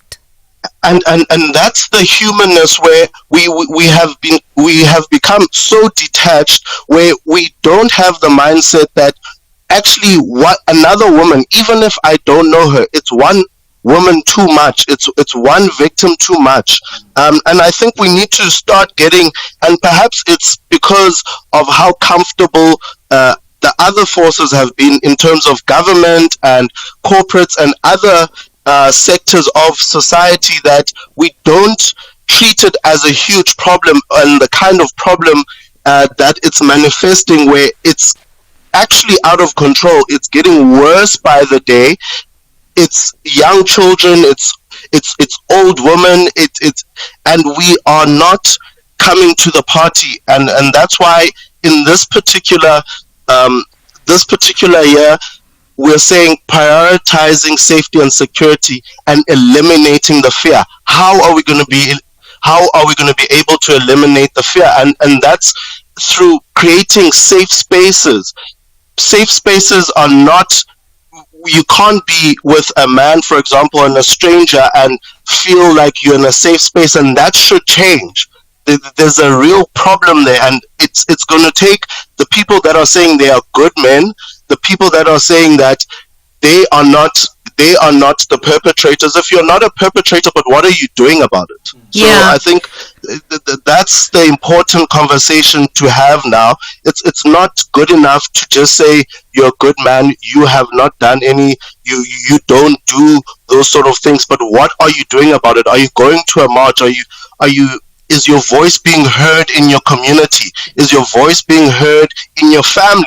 I think that's the important starting point. Yeah. Do you think that it would be important to create forums where men can ventilate amongst themselves issues around what even drives them to get to a point of becoming violent in relationships?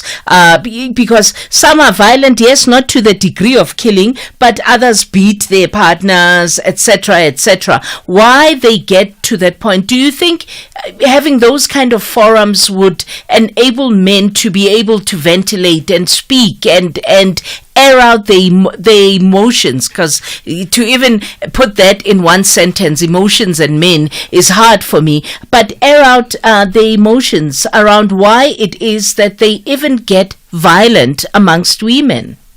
It's very important. It's very critical to have those forums, and they do exist.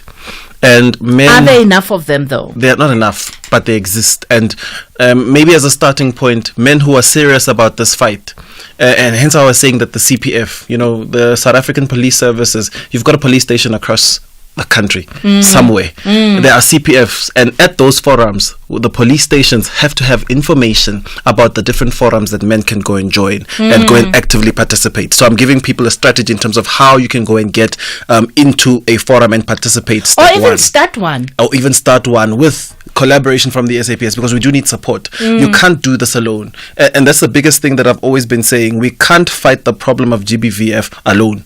You know, if we don't form those support groups, it's going to be difficult for men to stand. So go and find one and be a part of it, or even start one in collaboration with the SAPS. They are supposed to be having those structures. DSD has forums. The Department of Justice and Correctional Services has forums within offices. Even the workplaces, they must have these spaces. But as an organization, we are saying, yes, we are marching on the 30th now in Pretoria, in Johannesburg, from UJDFC to the SAPS. On Saturday, we'll be having another one in Pretoria where we are collaborating. Men must come out and participate and give us their contact details, so we can, if they don't know how to get to a forum, we'll assist them to get to a forum. But most importantly, become a beacon of hope. I think I'm stressing this a lot because it's critical for you to say, I'm actively being the change. Like I said, that if you I love want soccer, to see. yes, if you love soccer, you'll have a jersey. Have a Voice in Action t-shirt just once. Yeah. And we will show you what we would like to see happening across the country, because we're going to create 603 young people working consistently. The biggest problem with the fight against GBVF and also having the forums and the structures, people don't have the time.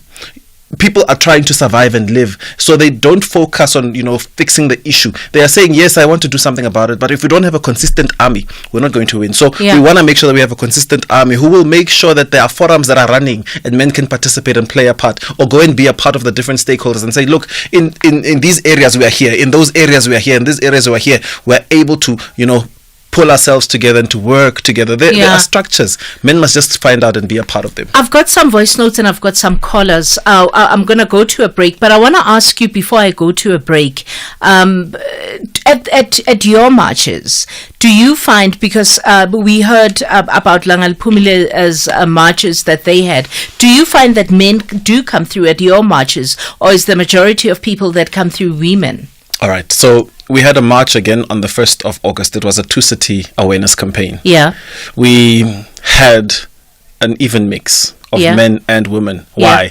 Because we were talking to various stakeholders. So when men can get the message, it's easy for them to say, I can stand. But if we're not direct in sharing the message with men, it also comes back to us as organizations to say, let's share enough so that men can realize they have a space and a place.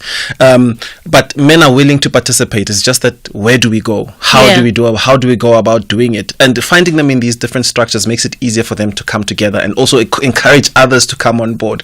But men do want to participate. They absolutely want to. We just need to give them the right platform and the right space. And it's so easy to get them together.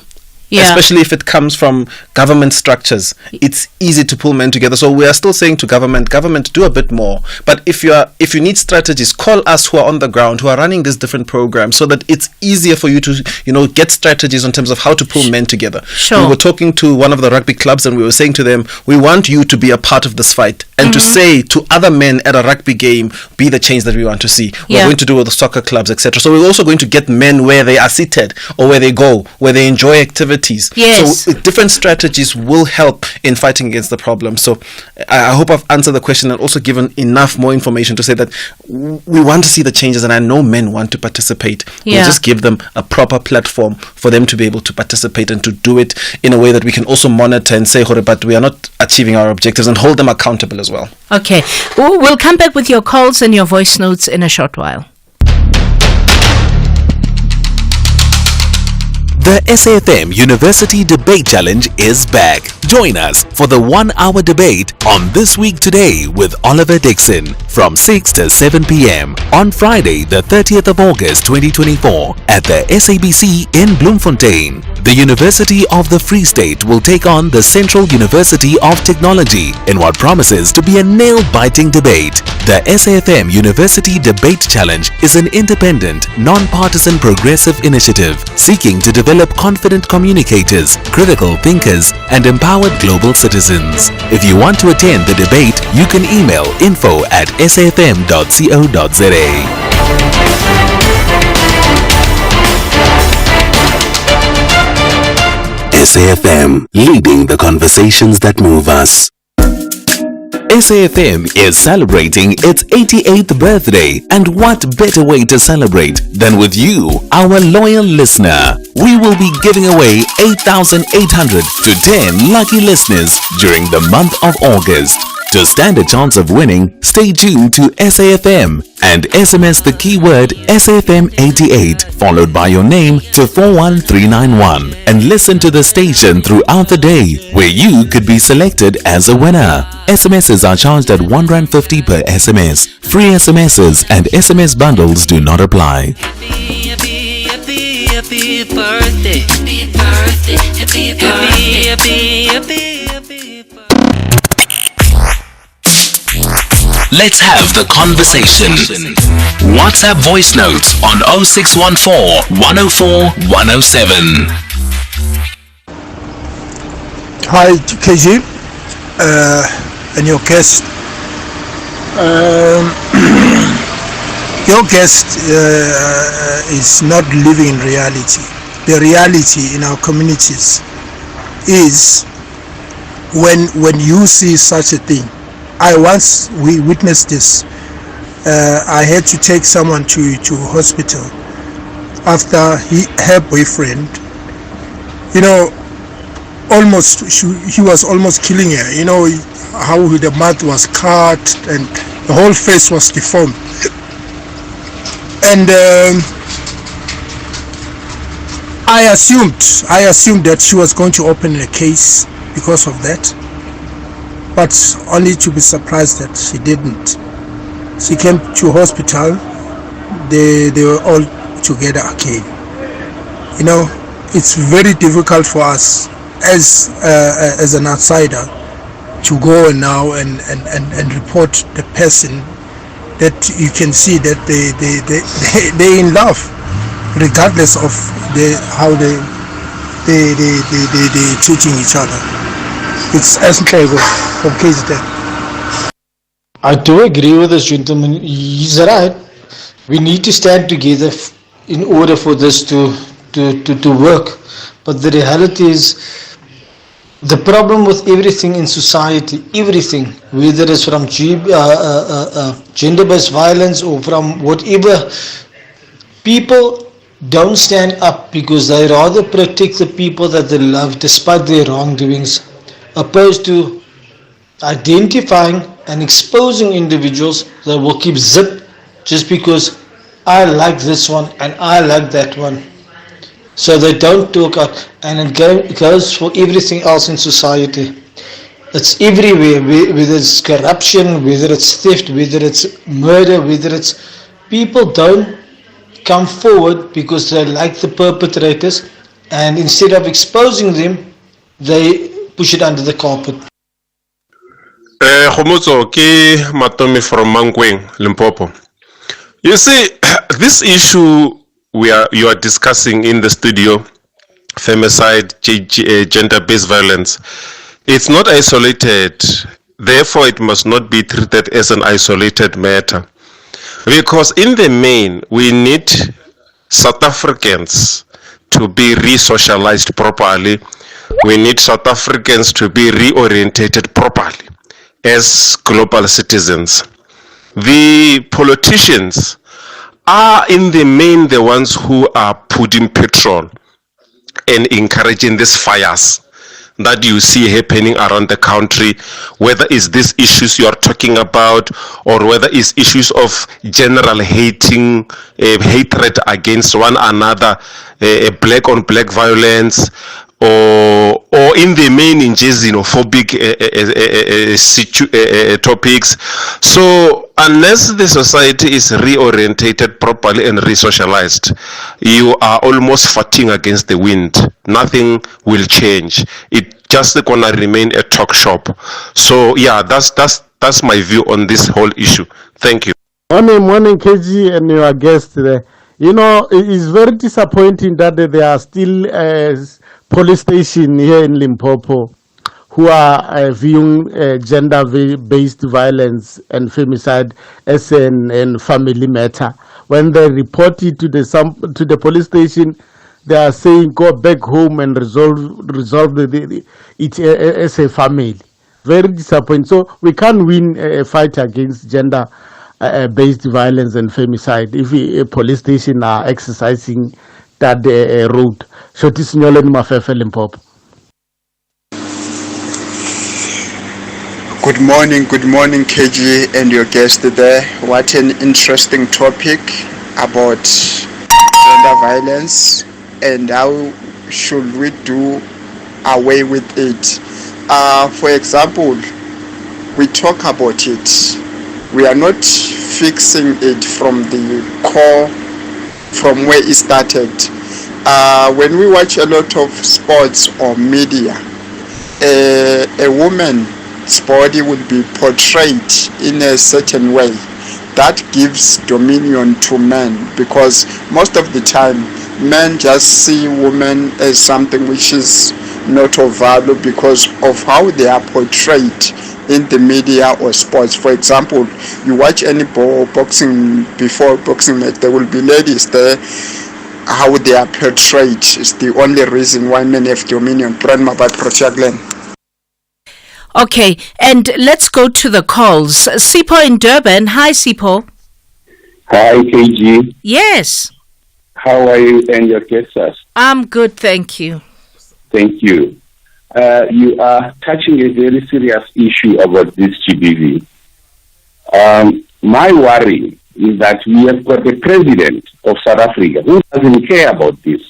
The reason why I'm saying that is that recently, I think about 2 or 3 days ago, he said he has managed to secure 12 billion to make Zondo to continue with the case that he was busy with, the report of state capture.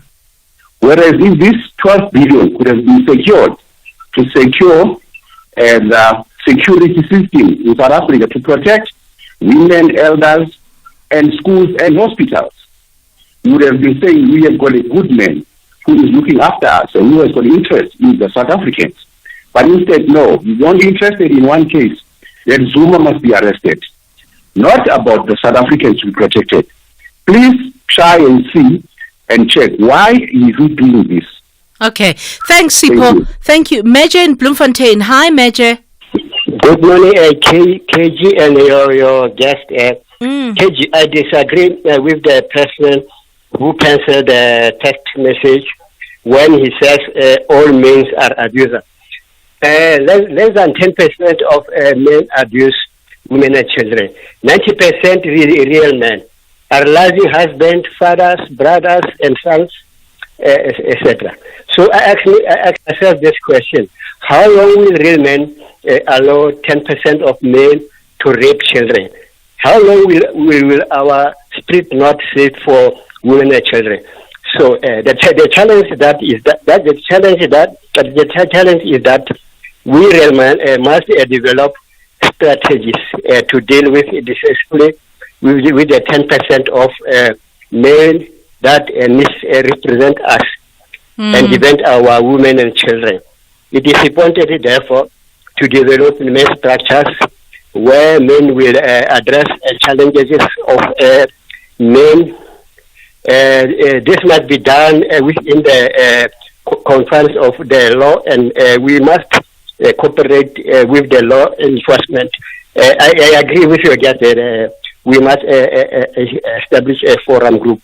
Thank you. It is very important. Thank you very much. Thank you, Major. I'm going to ask for the indulgence of my guests to please go to news, and then we'll finish off with the callers and get their final thoughts when the news is done just after 11:05. It's 11 now. It's time for the latest news. Mudupi Makhalimele is standing by.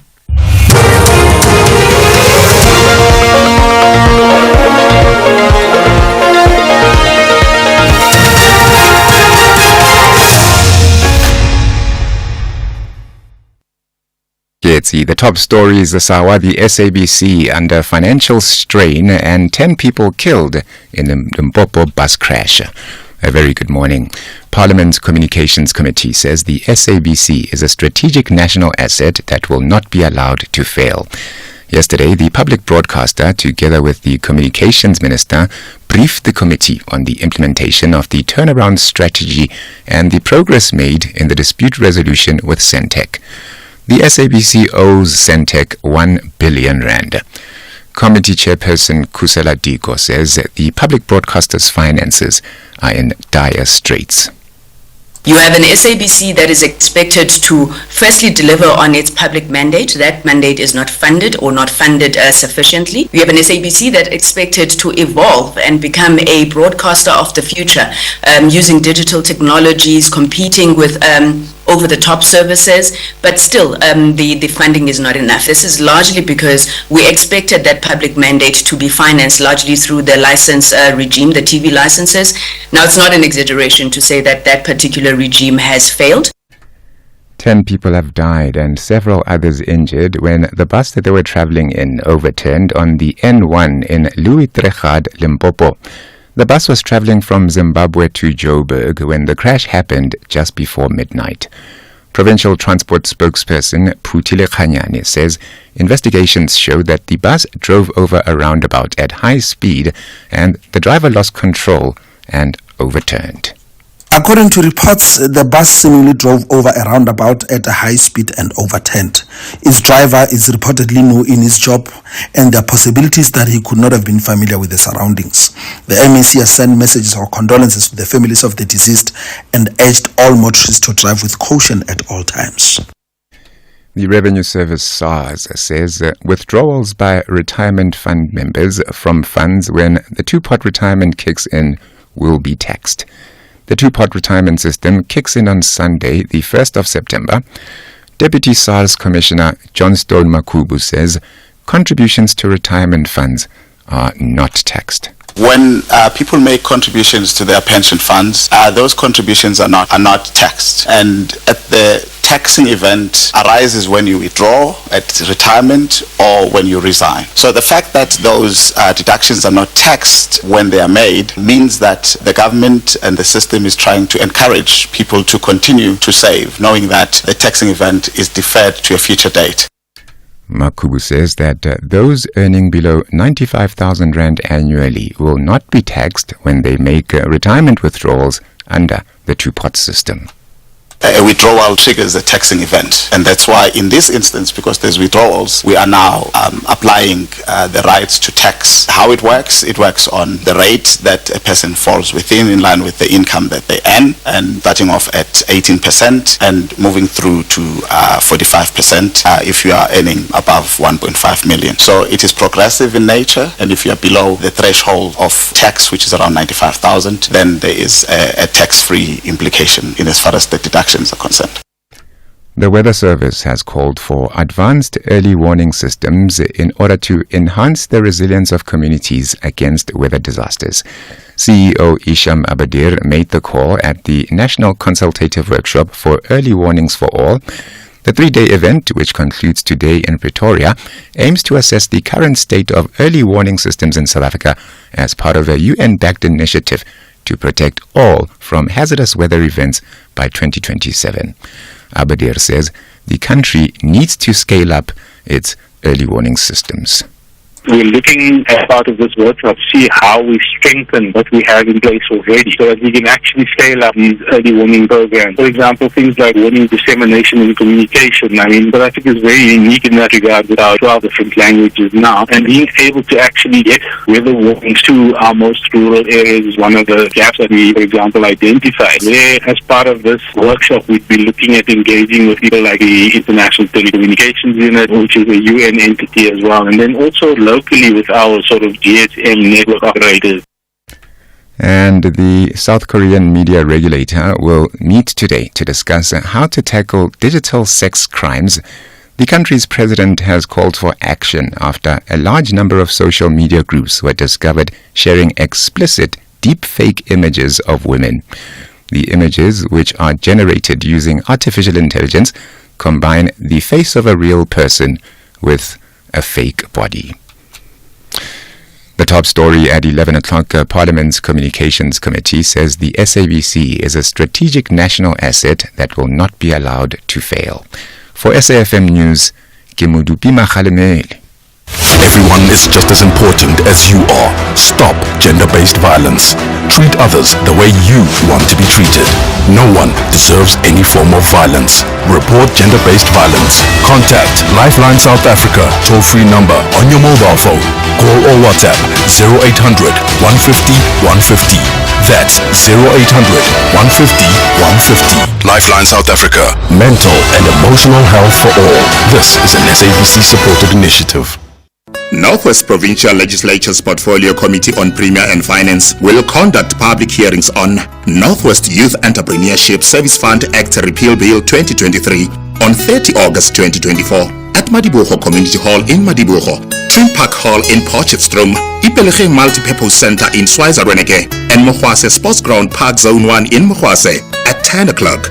The bill aims to provide for the repeal of the Northwest Youth Entrepreneurship Service Fund Act 2016, Act number 6 of 2016, and provide for matters connected therewith.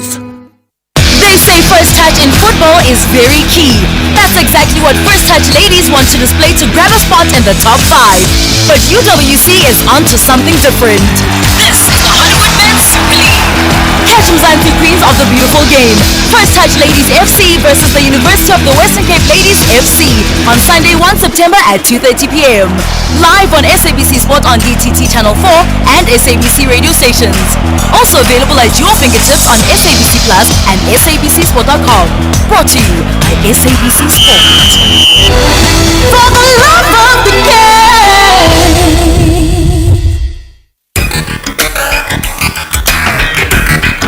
The Talking Point on SAfm. Weekdays, 9 a.m. till midday.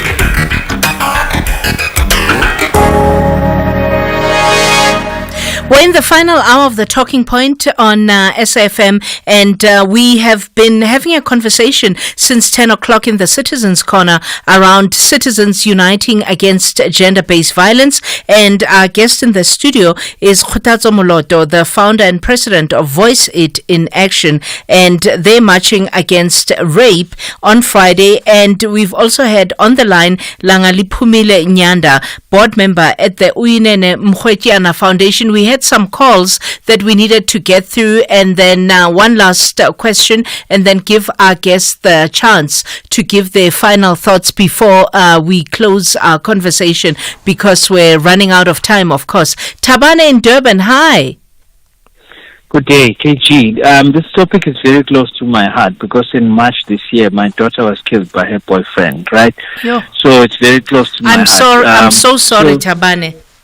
Yeah. No. It's water under the bridge. We'll move on. But I want to make a contribution here because this hits home. This is very close to my heart. And there's a lot of people now in this country. In fact, a number of people who are not directly affected by this is fast shrinking, because every other household is going to be, if not already, affected by this. So the initiatives that the gentleman is having there are very good. The CPFs, the T-shirts, and all the rest of it. But we can wear T-shirts as much as we want, and we can have as many CPFs as we want. But the boiling point, or the crux of the matter, happens between the two people behind closed doors, the man and the woman. You know. So what happens with me after my daughter passed away is that I've been trying to encourage, especially the youngsters, especially in the health club where I attend. I see a lot of young girls, very young girls, tertiary education age, so to speak, coming to gym with their boyfriend. These people, you can never identify them without seeing them with their girlfriends. And these girls, they just stick on these boys. It's like there's nothing without having a relationship going on between the two young people. And I always try to warn young people to say to them, listen, just try and stick to what is more important to you, which is mainly your education, type of thing. Don't define yourself with the relationship. They define themselves through relationships, and they get glued to their boyfriend. And when things happen, that are negative in those relationships, things get sour. Let me tell you this one quick one as I go. You see, one day I was driving past a certain place which I'm not going to mention. It's a liquor outlet, and I saw a boy hitting a woman there. So I pulled over, and I went straight to them. I said to him, why are you hitting my girlfriend? He said, "Is this your girlfriend?" I said, "Yeah." "Why are you hitting her?" "She's my girlfriend." And then she said, and then he said, "Oh, I didn't know he had another boyfriend, which is the reason why I'm gonna beat her up more." I said, "Okay, fine. Now I'm here. You're not gonna beat her. So let's fight, you and me. Whoever wins the fight is going to win the girl." And I gave him something he will never forget to this day. So I took this girl with me into the car. I said, "Where are you from?" I wanted to take her home. She said, "Ungenapi." Where do you feature in all of this? So the point that I'm trying to illustrate here is that you can wear as many t-shirts as you want, you can attend CPFs as you want. These girls don't want to be helped. They will tell you straight, "Don't get involved, it's none of your business." Ungenapi. Go to TikTok, you will see it. They will tell you straight, where do you feature in all of this? So you're trying to bend backwards to try and help someone, risking your life, pulling over, number plate visible, everything is there. You can get shot, anything can happen to you. But the next level of the equation, ungenapi. But also maybe we shouldn't generalize, because I'm not generalizing, but I'm trying to make a point. Yeah? No, I hear you completely. I'm trying to illustrate a point which is valid. No, because definitely. I'm talking about it from experience, and I'm talking about it from the social media experience that I get to. So sometimes generalizing is good because it encapsulates. No, definitely.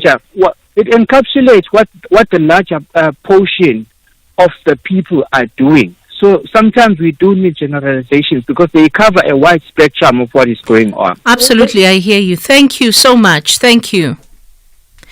How do we deal with the sentiment, of the social media element, particularly the one that he just raised? Wait, let me also get to John in Davidton, and then I'll be done with all the calls. John in Davidton. Hi, John. But let me start by saying, in South Africa, our biggest enemy, and I know it will sound controversial, it's our police.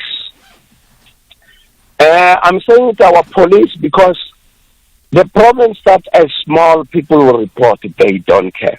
Can I tell you, yesterday, and I'll mention the place, had I taken the photo of what I was seeing yesterday, it will be, running around in media, they will be talking this, and yet it's something that's happening every day. Yesterday, I was in Jimmy in a metropolis to pay my ticket.